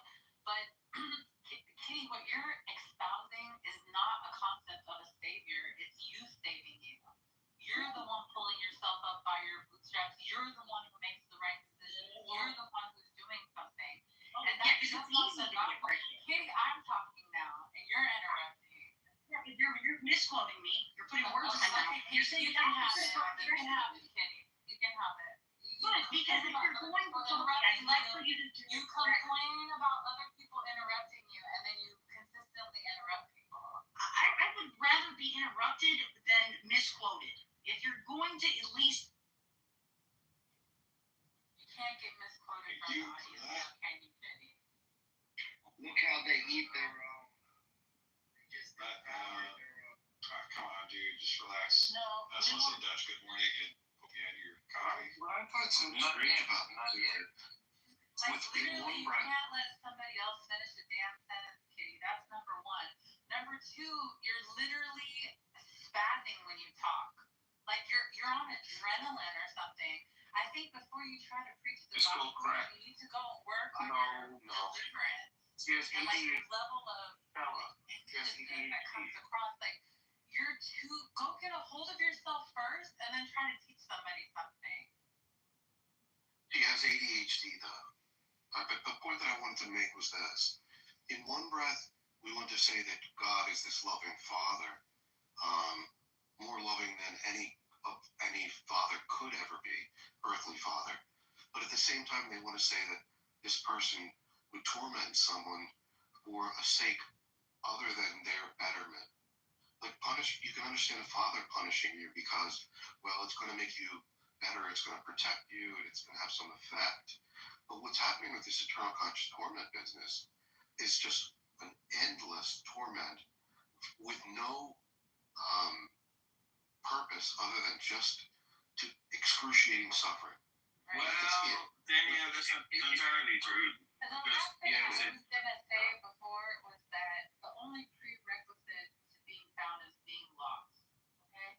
And if we could all just act right and make good decisions, we wouldn't be in need of the point of it. And the message is that if you don't come to God, if you can't, from my perspective, if there's an insane person and they're in an insane asylum and they're hurting themselves, I'm not thinking I'm going to punish you more because you're willingly hurting yourself. No, there's something wrong. More than a punisher, this person needs a healer. Anyone that is pushing away God, from my perspective, would be intentionally hurting themselves. Okay, listen, you got a problem. Savior, then somebody's going to crush answer me this though, right? Because in that metaphor, right, there is a fallible human agent who has the heart and desire to help that person who's mentally ill to heal them, to rehabilitate them if needed, and all of that stuff, right? But isn't it the case? So, on your view, on your account, why does God even allow that mental illness or sickness if He's all powerful? On your view, that's going to be an issue. No, I think that from this perspective, we are intentionally touching the. It's kind of like if you have a child, right? There's certain things that, like, there's certain things I tell my child, but I understand that she has to experience. No. You're drifting away. Look, if your child runs out in traffic and you had a lasso and you had the ability to rope the lasso from a distance over your child and pull it back before the car hits her, you would do it, right? With the lasso of the car, yes. Yeah, so if you have the ability to create a human being and to make it such that they are not via horrendous evil, that they are traumatized where they are mentally ill. Before you go too far away from that, right? So for the child to get hit by a car, I would throw the lasso, right? So, but let's say for another harm that is like smaller, I may let the child experience that smaller hurt or whatever to learn certain things of like why you don't do that, why you don't touch. If I know they're not going to be as severely hurt. Now, hold on a second, please. Hold on a second. The next person to interrupt me, I don't care who you are, you're getting thrown down. Because I just don't have the tolerance for it. I've been quiet this whole time because I don't want to get involved because I am very, very testy. And so don't interrupt me. I'm going to make it short so I can withdraw because I realize I'm very testy right now. From God's perspective, the car getting, I think the getting hit from the car is not the greater need for a lasso. The greater need for a lasso is your eternal state of being. So let's say for example, if I have a child, I may let her, like she's to learn how to walk. I know she's gonna fall. I'm gonna let her fall. Like I'm gonna allow her to have some falls, right? But I wouldn't let her get hit by a car. From God's perspective, getting the hit by a car is not the ultimate thing. It could be like walking and falling. The ultimate bigger fear, like on my scale, it would be the car. But on God's scale, it might not be the car. It might be a more eternal consequence that we really don't have privy to. Getting hit by the car may be the smaller experience of a greater evil or a greater something being deprived from us. That would be the lasso that God would ensure to pull us back from. Okay. Does that make sense? Yeah, that makes sense. But the thing that you're doing is kind of like Eleanor Stump in Wandering in Darkness. Is that you need an afterlife where people are made whole, redeemed, and in my case, or my view, also punished, right? God's also righteous and holy, right? You need the full package to cover all the evils. But to keep a long story short, so normally there's supposed to be justification, Selah, right, for a harm or a suffering or an evil, and it has to be such that via no other state of affairs that good can be arrived. It has to be an intrinsic good, and in your case, in my case, it seems it echoes through eternity, right? But I wonder in this specific case where there's horrific evil, where a person is traumatized or mentally harmed to the point where there is no coming back from it in this life, or I don't know, or mentally ill, like schizophrenia, or I don't know, Alzheimer's. These type of examples, right? How can it be soul building or goods generated, I wonder, on your account?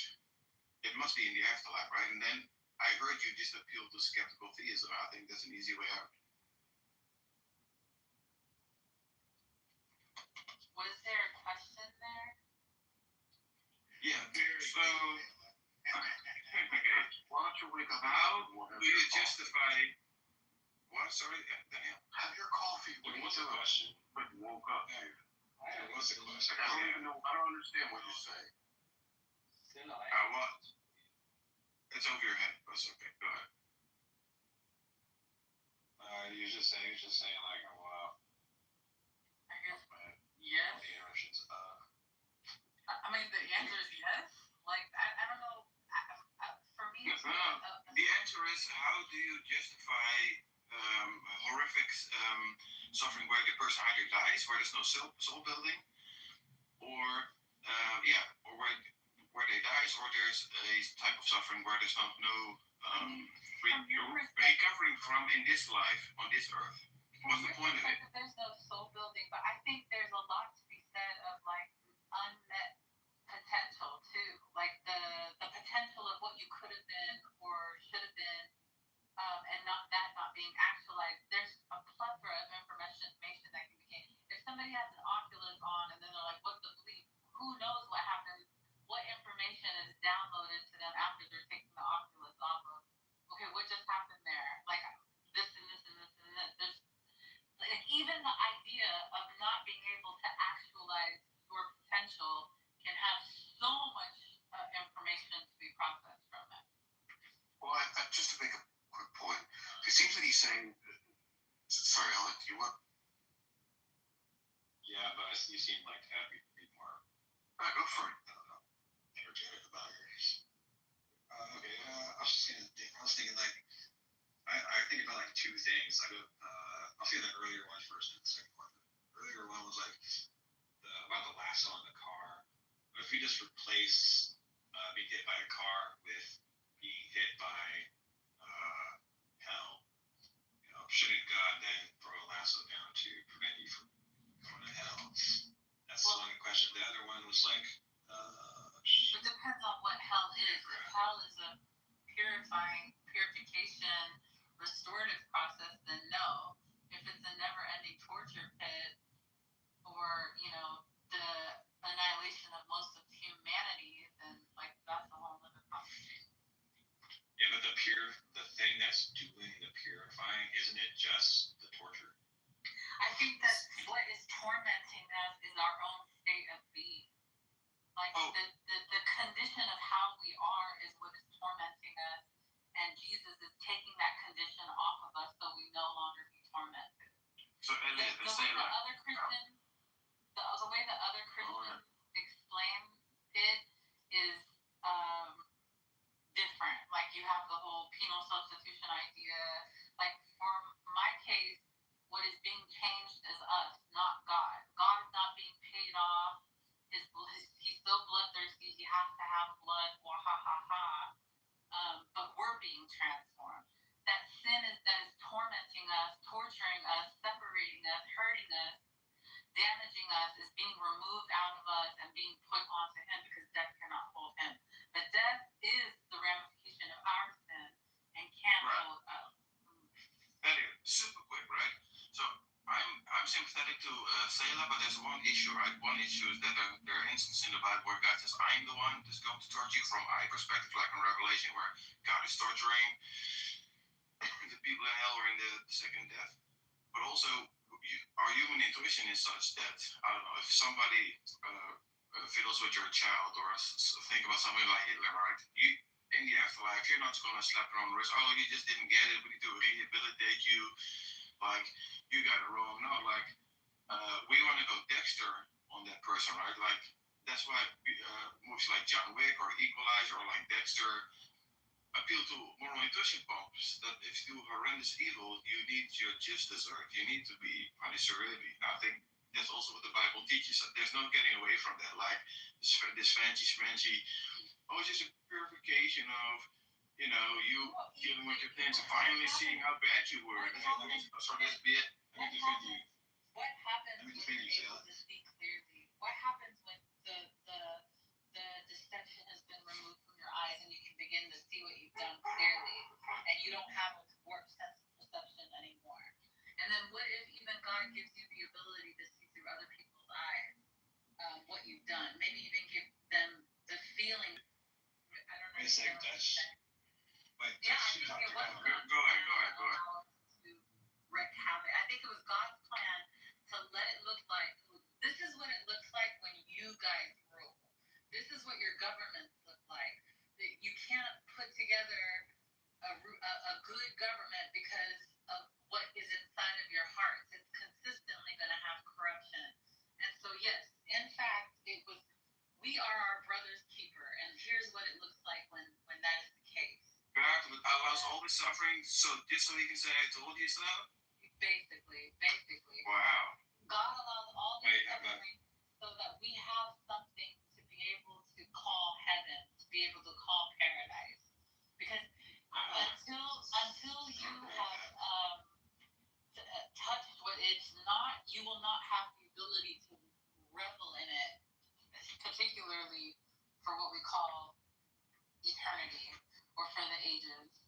There's stuff. I want to say two things. There's one. I think they're different.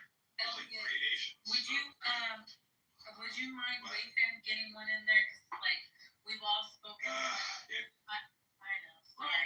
Please let Elliot continue. No. I think Wayfan waits patiently for an opportunity, and he should be afforded one. All right. Wayfan, John, go ahead. Go ahead. In Bible, do you have the Ibrahim commanded? I mean, that's come on. Elliot is just way too nice to allow that bullshit. Let me speak. Yeah. You're basically overriding my call, and I just finished telling you down temporarily. Oh, I didn't hear that. Get close to your microphone here. Actually, I want to hear what you found. I think it's very pretty. Isn't it in Bible you have the concept that Abraham was asked by God to decapitate his son? Do you have that story? We do have a story that Abraham was told to sacrifice his son, but this story is, people do apologetics, and when they do apologetics, it looks much differently than how. So you do have this story. So what I'm trying to say, Wayfan, is that people believe that the reason why that was the case is because all the gods in the region were making child sacrifices, and this particular God was showing that he's going to provide the sacrifice, and so was creating a distinction. But that's kind of on a different topic, unless you can tie it into that's exactly what I want to do. In Islam, we say that God tested Ibrahim to make sure that he surrenders. So in that context, all these bad things that happens to humans can be justified by God wanting to. What is the test of God is omniscient, my guy? God doesn't learn anything new. He knows all true promises. You are learning. You are becoming a better person by these difficulties which happens to you through God. Imagine like God is giving you an exam. By passing that exam, you go to a higher class. Okay, I get it. To a lower class. God is showing you what is within you. He already knows it. I get it. But that cannot be a justification for horrendous evil and suffering. Can we bookmark Abraham's obedience and testing? Show me your love. I see that you are tying that in to say that in this life and in this world, these sufferings are like tests, right? That's what you're saying? Right. And so either you do well in the test or you do not do well. Is that what you're saying? Right. How is it a justification? That's why you asked, what would your refutation be to what he said? But I think Elliot was next. Oh, sorry. No, it's all good. It's all good. That's easy. No, I'm sorry. Elliot, you want to go, honey? No. And I just asked Dutch a question. I can go there first and then Elliot. I just wanted to know, like, how would he refute this? Easy. Two fingers in my nose. Easy to learn. Oh, before I forget, first of all, I want to let Elliot talk, but I also want to super quick say to Selah. I sent you Eleanor Stump, Wandering in Darkness, and Marilyn McCord Adams, right? And they talk about beautic vision, right? And that is the idea you're looking for when in the afterlife, when God reveals all, we see the full picture and it makes sense, right? That's the word and concept you're looking for. It's in the book. You should really check it out. Go ahead, Elliot. I will have that book probably the next time.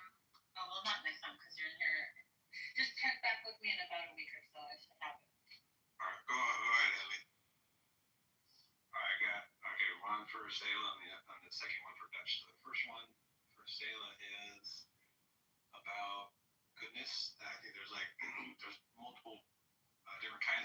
goodness, I think like so.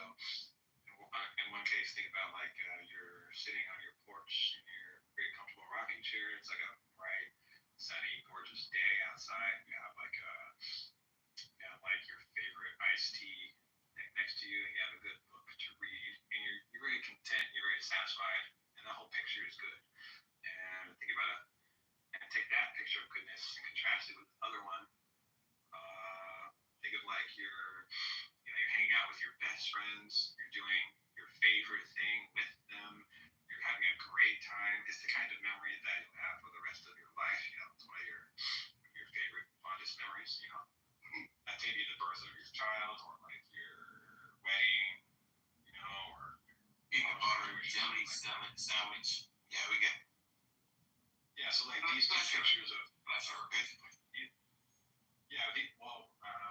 I would say good rather than pleasure. I would say these two pictures of goodness are like they're not equal. They're both good, but one's clearly better than the other, right? So I think so. If that's true, then I don't think it's really necessary to have a place like hell to begin with, because maybe God could just say, if you do this thing, you can go to heaven.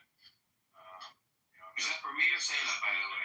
It doesn't mean like choosing the wrong thing means go straight to hell. It could just mean that you get a lesser form of good.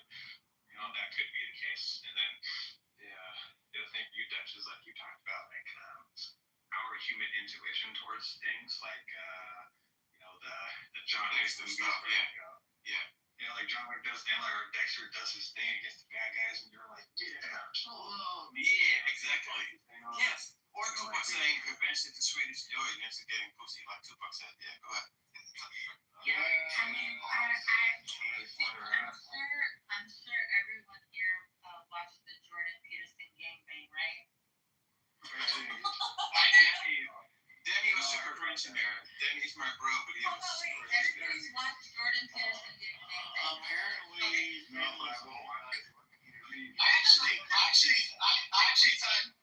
I love Danny's, and I actually thought he was. I thought he was pretty cringe to be honest. Like Elliot answered the question. Go ahead, hold on, Taylor. What are we doing? We're ignoring Elliot. And he started. I know. I'm answering the question. Oh, sorry. Yeah. So in the Jordan, as much as I am not a big fan of Jordan Peterson, particularly his, never mind. So Jordan Peterson said something interesting, and I think that most people think of hell like as this place that you go to, and heaven even as this place that you go to, and like you earn your all-exclusive pass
is only a plethora of goods, I right? forgot to address that part, but I'll go after you.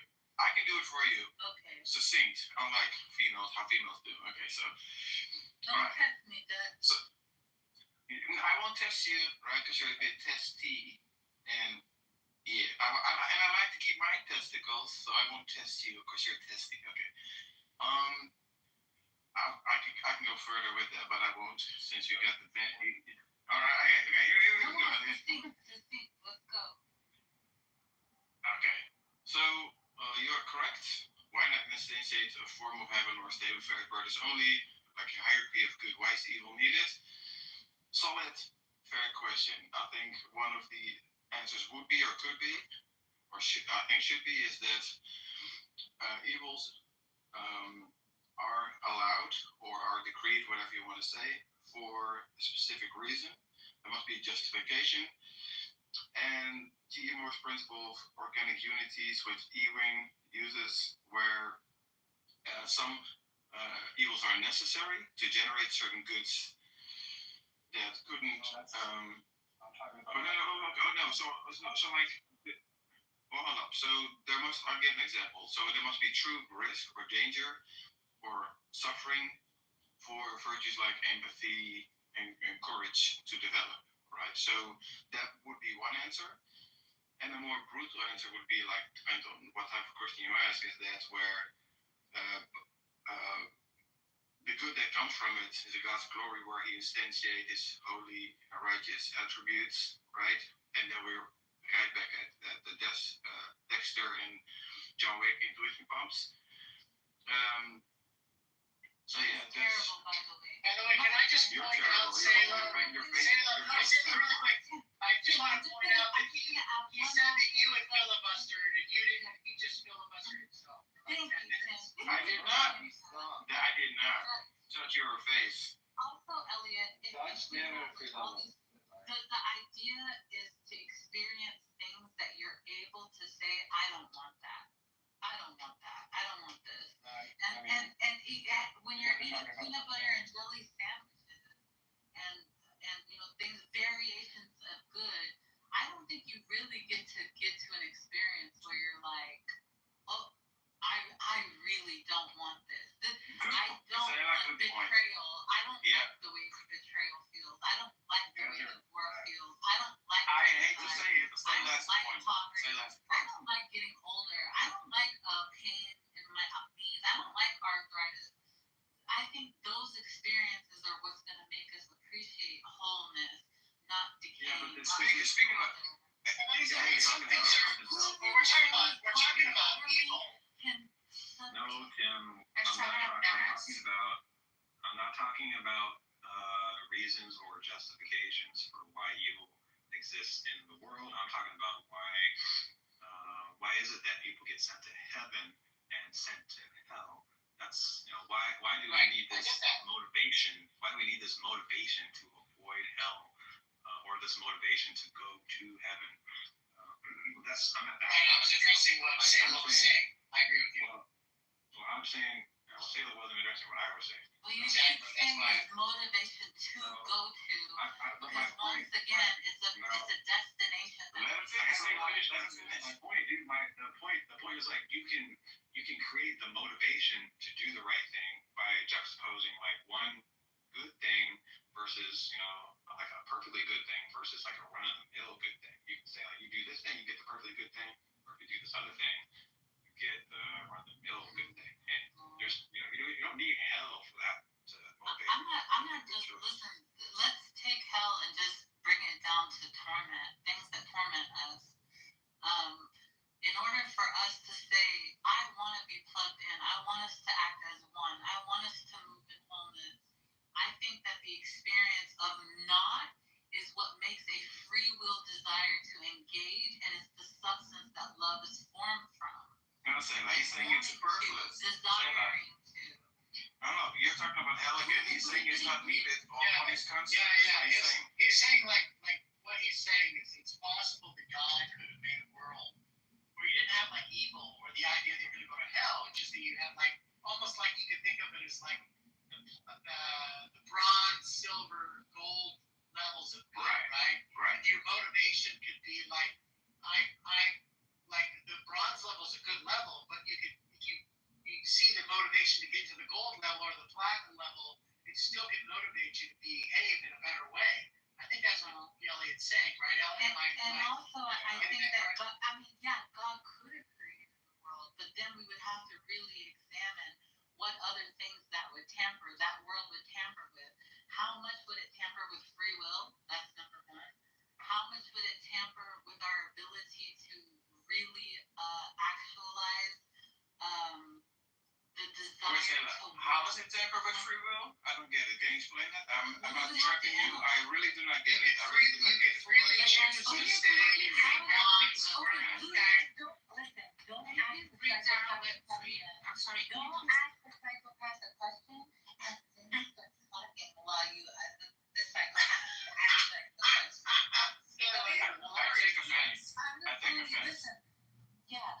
So the way that would be is that if I only offered you a green M&M, a blue M&M, a yellow M&M, but then I withheld the red M&M from you, then you would, the question would be is that did you even have a choice if I never let you have the choice of the red M&M? That's a false analogy. It doesn't map on Elliot's First view. of all, I said that we would have to examine how much that it would affect free will, and this is my first examination. Listen, on your view, there's every knee will bow, so there's no free will at all on the universalism there. So there be On universalism, it is all are elected to be saved, but they come freely. That's why I told you universalism is the only doctrine that is able to marry Calvinism and Arminianism. Everyone is elected, but they come freely. Both are Eventually they'll all come, right? I want to ask another question. Are they determined to come freely? Yes, well, only because God is determined to win. Yes. Okay, so that means that too is determined. That's an excellent rhetorical question. So the idea is that God has determined that He will win everyone over in the end, but He is going to win them over freely. The question becomes, how long is God willing to wait on everyone? An ion, an eon, perhaps? And like, at what point does God say, you know what, you're just a lost cause. I'm not able to get you where I need you to go. Say, could they have done otherwise? And how Can they do otherwise? Yeah, could he have done otherwise? Could he have done otherwise? Could He have done otherwise? Yes. Checkmate. Oh, wait. Only to this limit, right? I'll say, And what you see. Listen. Let me lay it out. Let me lay it out. Whoever's on the panel needs to mute the hell up. What needs to happen? Everybody mute up for a second. Everybody mute up. Thank you. Okay. So, even to me, what makes the Father, the Son, and the Holy Spirit each their own person is because they have a will of their own. Now, the thing about their will that makes it the same will is that their will is made of the same substance, but they have their own will. And what makes, they all have, but because we are going to submit, like, our will to one will. Hold on, I'm about to start. All right. Don't do this, dude. Like, you literally make me lose track. There wasn't pause. Yeah. Go ahead. I'll mute up. Okay, so what happens is that just like Jesus, the Son, and the Father, they have their own will, but what makes them submit their will unto one another is the knowledge of the truth. That submitting to each other in love is what makes you operate functionally. So what I'm saying is, in the end, when all of us are put into our right operating systems, we freely will desire, just like them, to submit our wills unto one another. Why do I start up to this ridiculous list? Although That's compatibilism. It's determinism. Your own free will. When you have mixed your own free will with your ability to calculate the highest good, when you have your own free will and you have the ability to now calculate the best good, what is your free will going to inevitably decide? So what I'm saying is they could choose differently, but they won't want to. That's my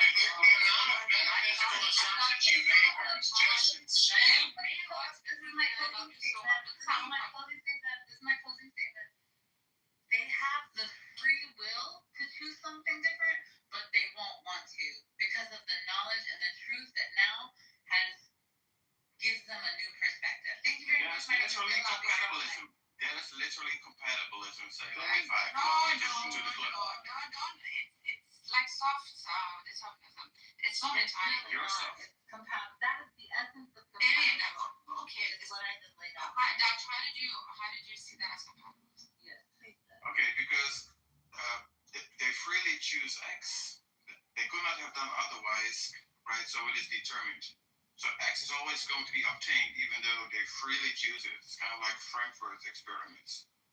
Yeah, but then would you say, like in God's knowledge, it has already been from God lens, it's determined, but from the human lens, it would be like a successive acts because we don't know the all knowledge of God. Yes. Okay. So from God's point of view, and also true propositions, it's already set, right? Yeah. He knows. So Selah and Hendrik are going to say, like Molinist, he knows what they will freely do. He knows already what they will freely do, right?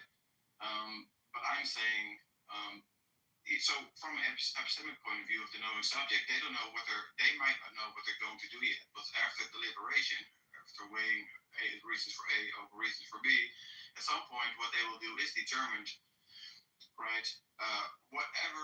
So on Selah's point, once they see the light and they see the full picture, right, and then they make an assessment of what to do. Bullshit, you know. Please, I want to bring your ass around. You're just trying to de-estate. You're trying to make theists. Don't insert yourself. Don't insert yourself into the equation. Timothy, don't insert yourself into this situation. It's very rude. Yeah, that's my fucking point, you fucking. Wait a minute. Whoa. Mind your fucking Dutch business. You fucking bastard. I love you. No, they said no. He has to fucking learn. He knows it's not other people's conversations. It's fucking. He needs to learn. We've already been. I don't give a shit. I don't care. I'm doing it to annoy him. I asked him a question, Timothy. He's got a chip on his shoulder. He's got a chip on his shoulder. He did. Okay, please take a seat. Chill out. I'm going to come through like a wrecking ball. Oh, shit. Yeah. My Dutch David here. Are you okay? Sit your bitch ass down. The Nargis will ask you a question. Timothy, Dutch David, are you driving in a tulip field? Timothy, I'm actually chilling. I'm not working. I'm just no, I'm talking to you guys. Timothy David, not Dutch David.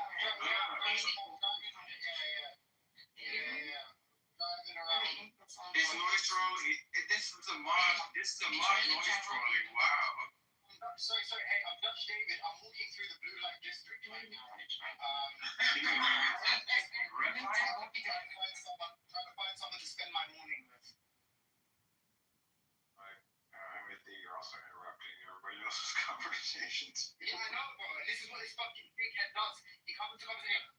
I know what this is. I was asked a question. Are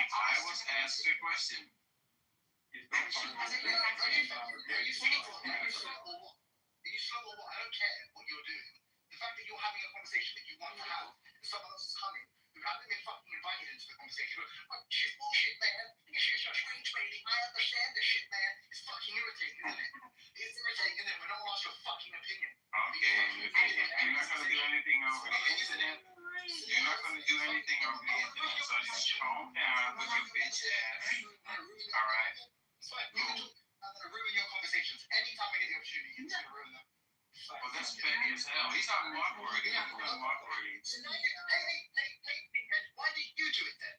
It's fucking annoying as hell. Why did you do it? You dickhead. What are you talking about? Why do you do it? When someone asks you a question, two people are having a conversation, you come and ask a question, so wait a minute. Why are we talking about this, man? Why do you do that? Wow, he's really in his feelings right now. Why do you do that? Why do you do that? What are you talking about? Why do you do that? Are you talking about today or yesterday? When I was talking to those Christians about black and white Jesus, you know, Oh, yeah. Do you want to hear the answer? Do you want to hear the answer? Oh, okay. Well, then it's a rhetorical question. Cool. So this guy is a mob. He's noise trolling. Are you guys gonna disallow this? Well, at first I thought it was about something. No one could do nothing about it. Oh, so what? More to it than I No one could do nothing about it, Dutch. Are you like 12 years old? Are you 12 years old? Yeah, my name's Dutch David. I'm a fucking 12-year-old, yes. Okay. What if I get little bitch you are? Something else happened in another room. No, do you know what? What do you do? What do you mean petty? What do you mean petty, fucking spastic? Why do you do it? You want an answer now? You want an answer now? Yeah, go on. Daniel, did you tell me to stop or for me to stop it? Daniel. Alright, sorry, now I'm better at my system. Sorry about that. Oh wait, did you drop him? Yeah. Just when he started responding to me. Okay. Timothy's like. Yeah, you can bring it back up. Yeah. No, he's already gone. What happened right now? I'm not saying I was just in a Christian part. To be honest, I just come out of the gym. I'm a bit hyped. I drank 2 monsters, but A bit I was having a conversation with some Christians, yeah.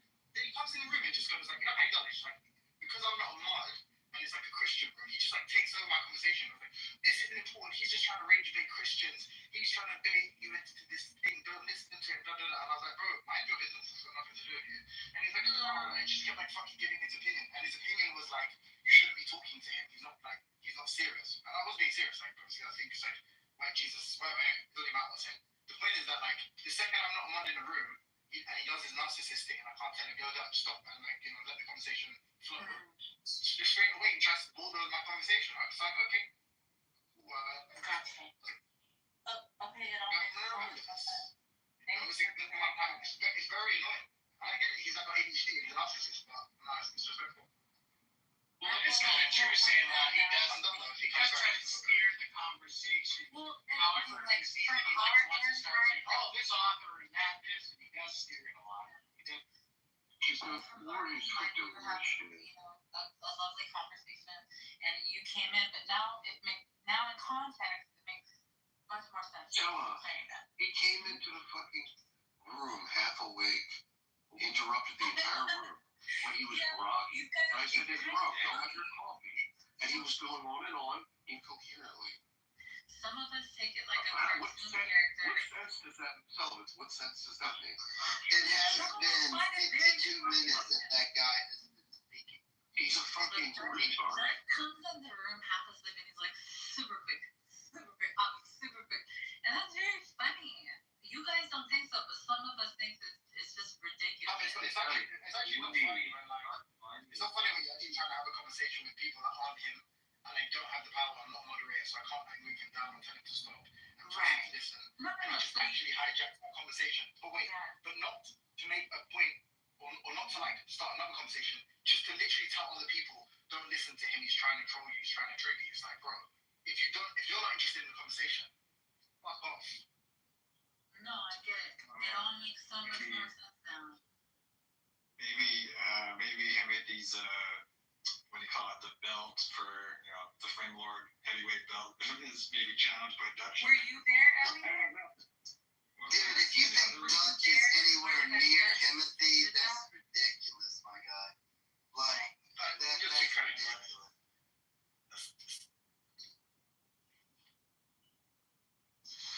Why are you kissing? Dude, it's not kissing, it's just 100% like, one day, I'll put it this way. One day, there were Sikhs who got really upset on me at like a YouTube channel. And Timothy said something I'll never forget. After going back and forth with them saying,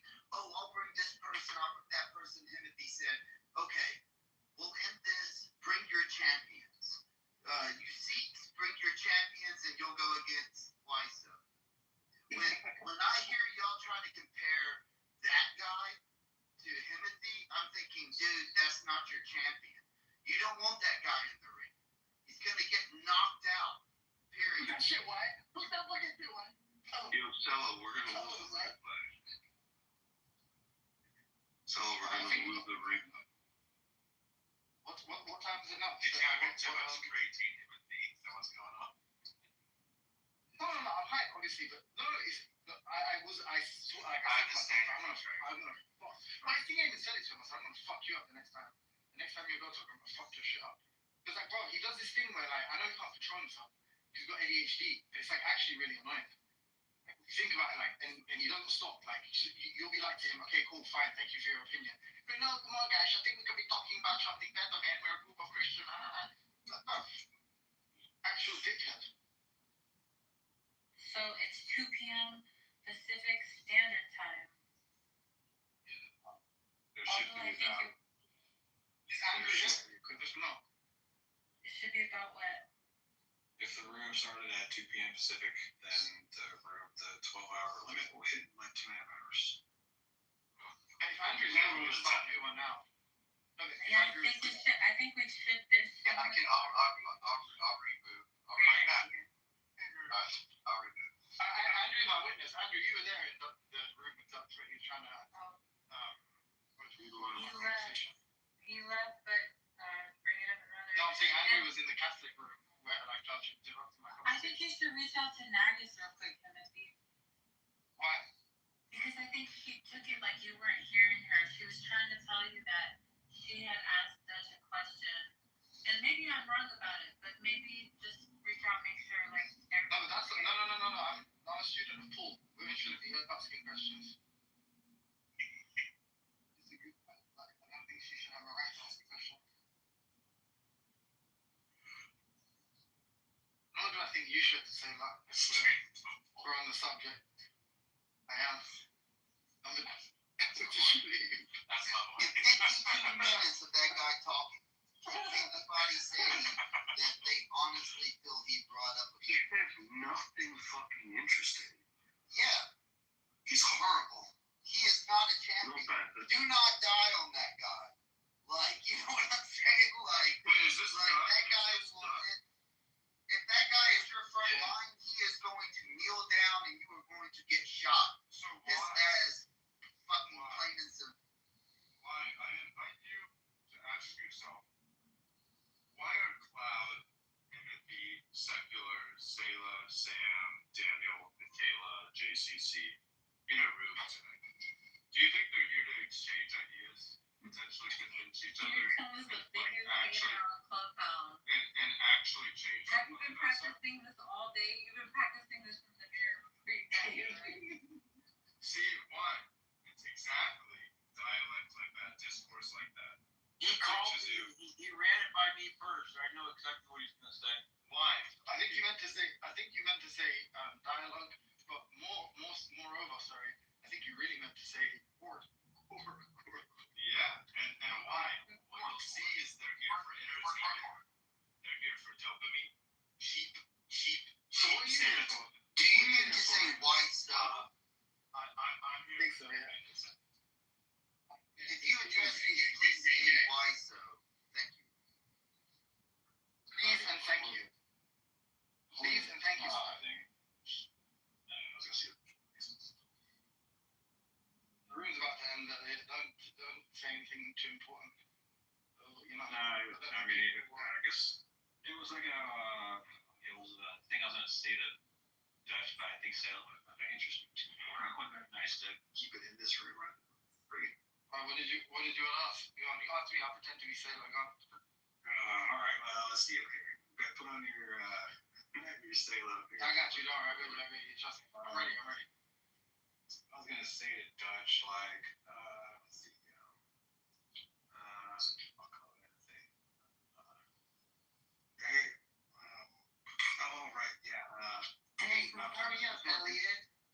Oh, okay, yeah. Hurry up, please. Hang on. I'm sorry. I'm doing Sailor. Let me do my Sailor, bro. Come on. That was me? Yeah. That was good, man. No, I thought that was good. Check the repeats and then check how you sound after he stops it. Yeah, exactly. You might not even be able to tell the difference. do it again. can't do it again. I mean, I could. Do it again. Do it again. Do it again. Do it again. Y'all, Oh my fucking God. I hate y'all. Literally. You bozos. Don't even front. That was like Y'all have 10 seconds or less to click the link. Okay. Less. Alright, you're not allowed to order people either. No questions and no order.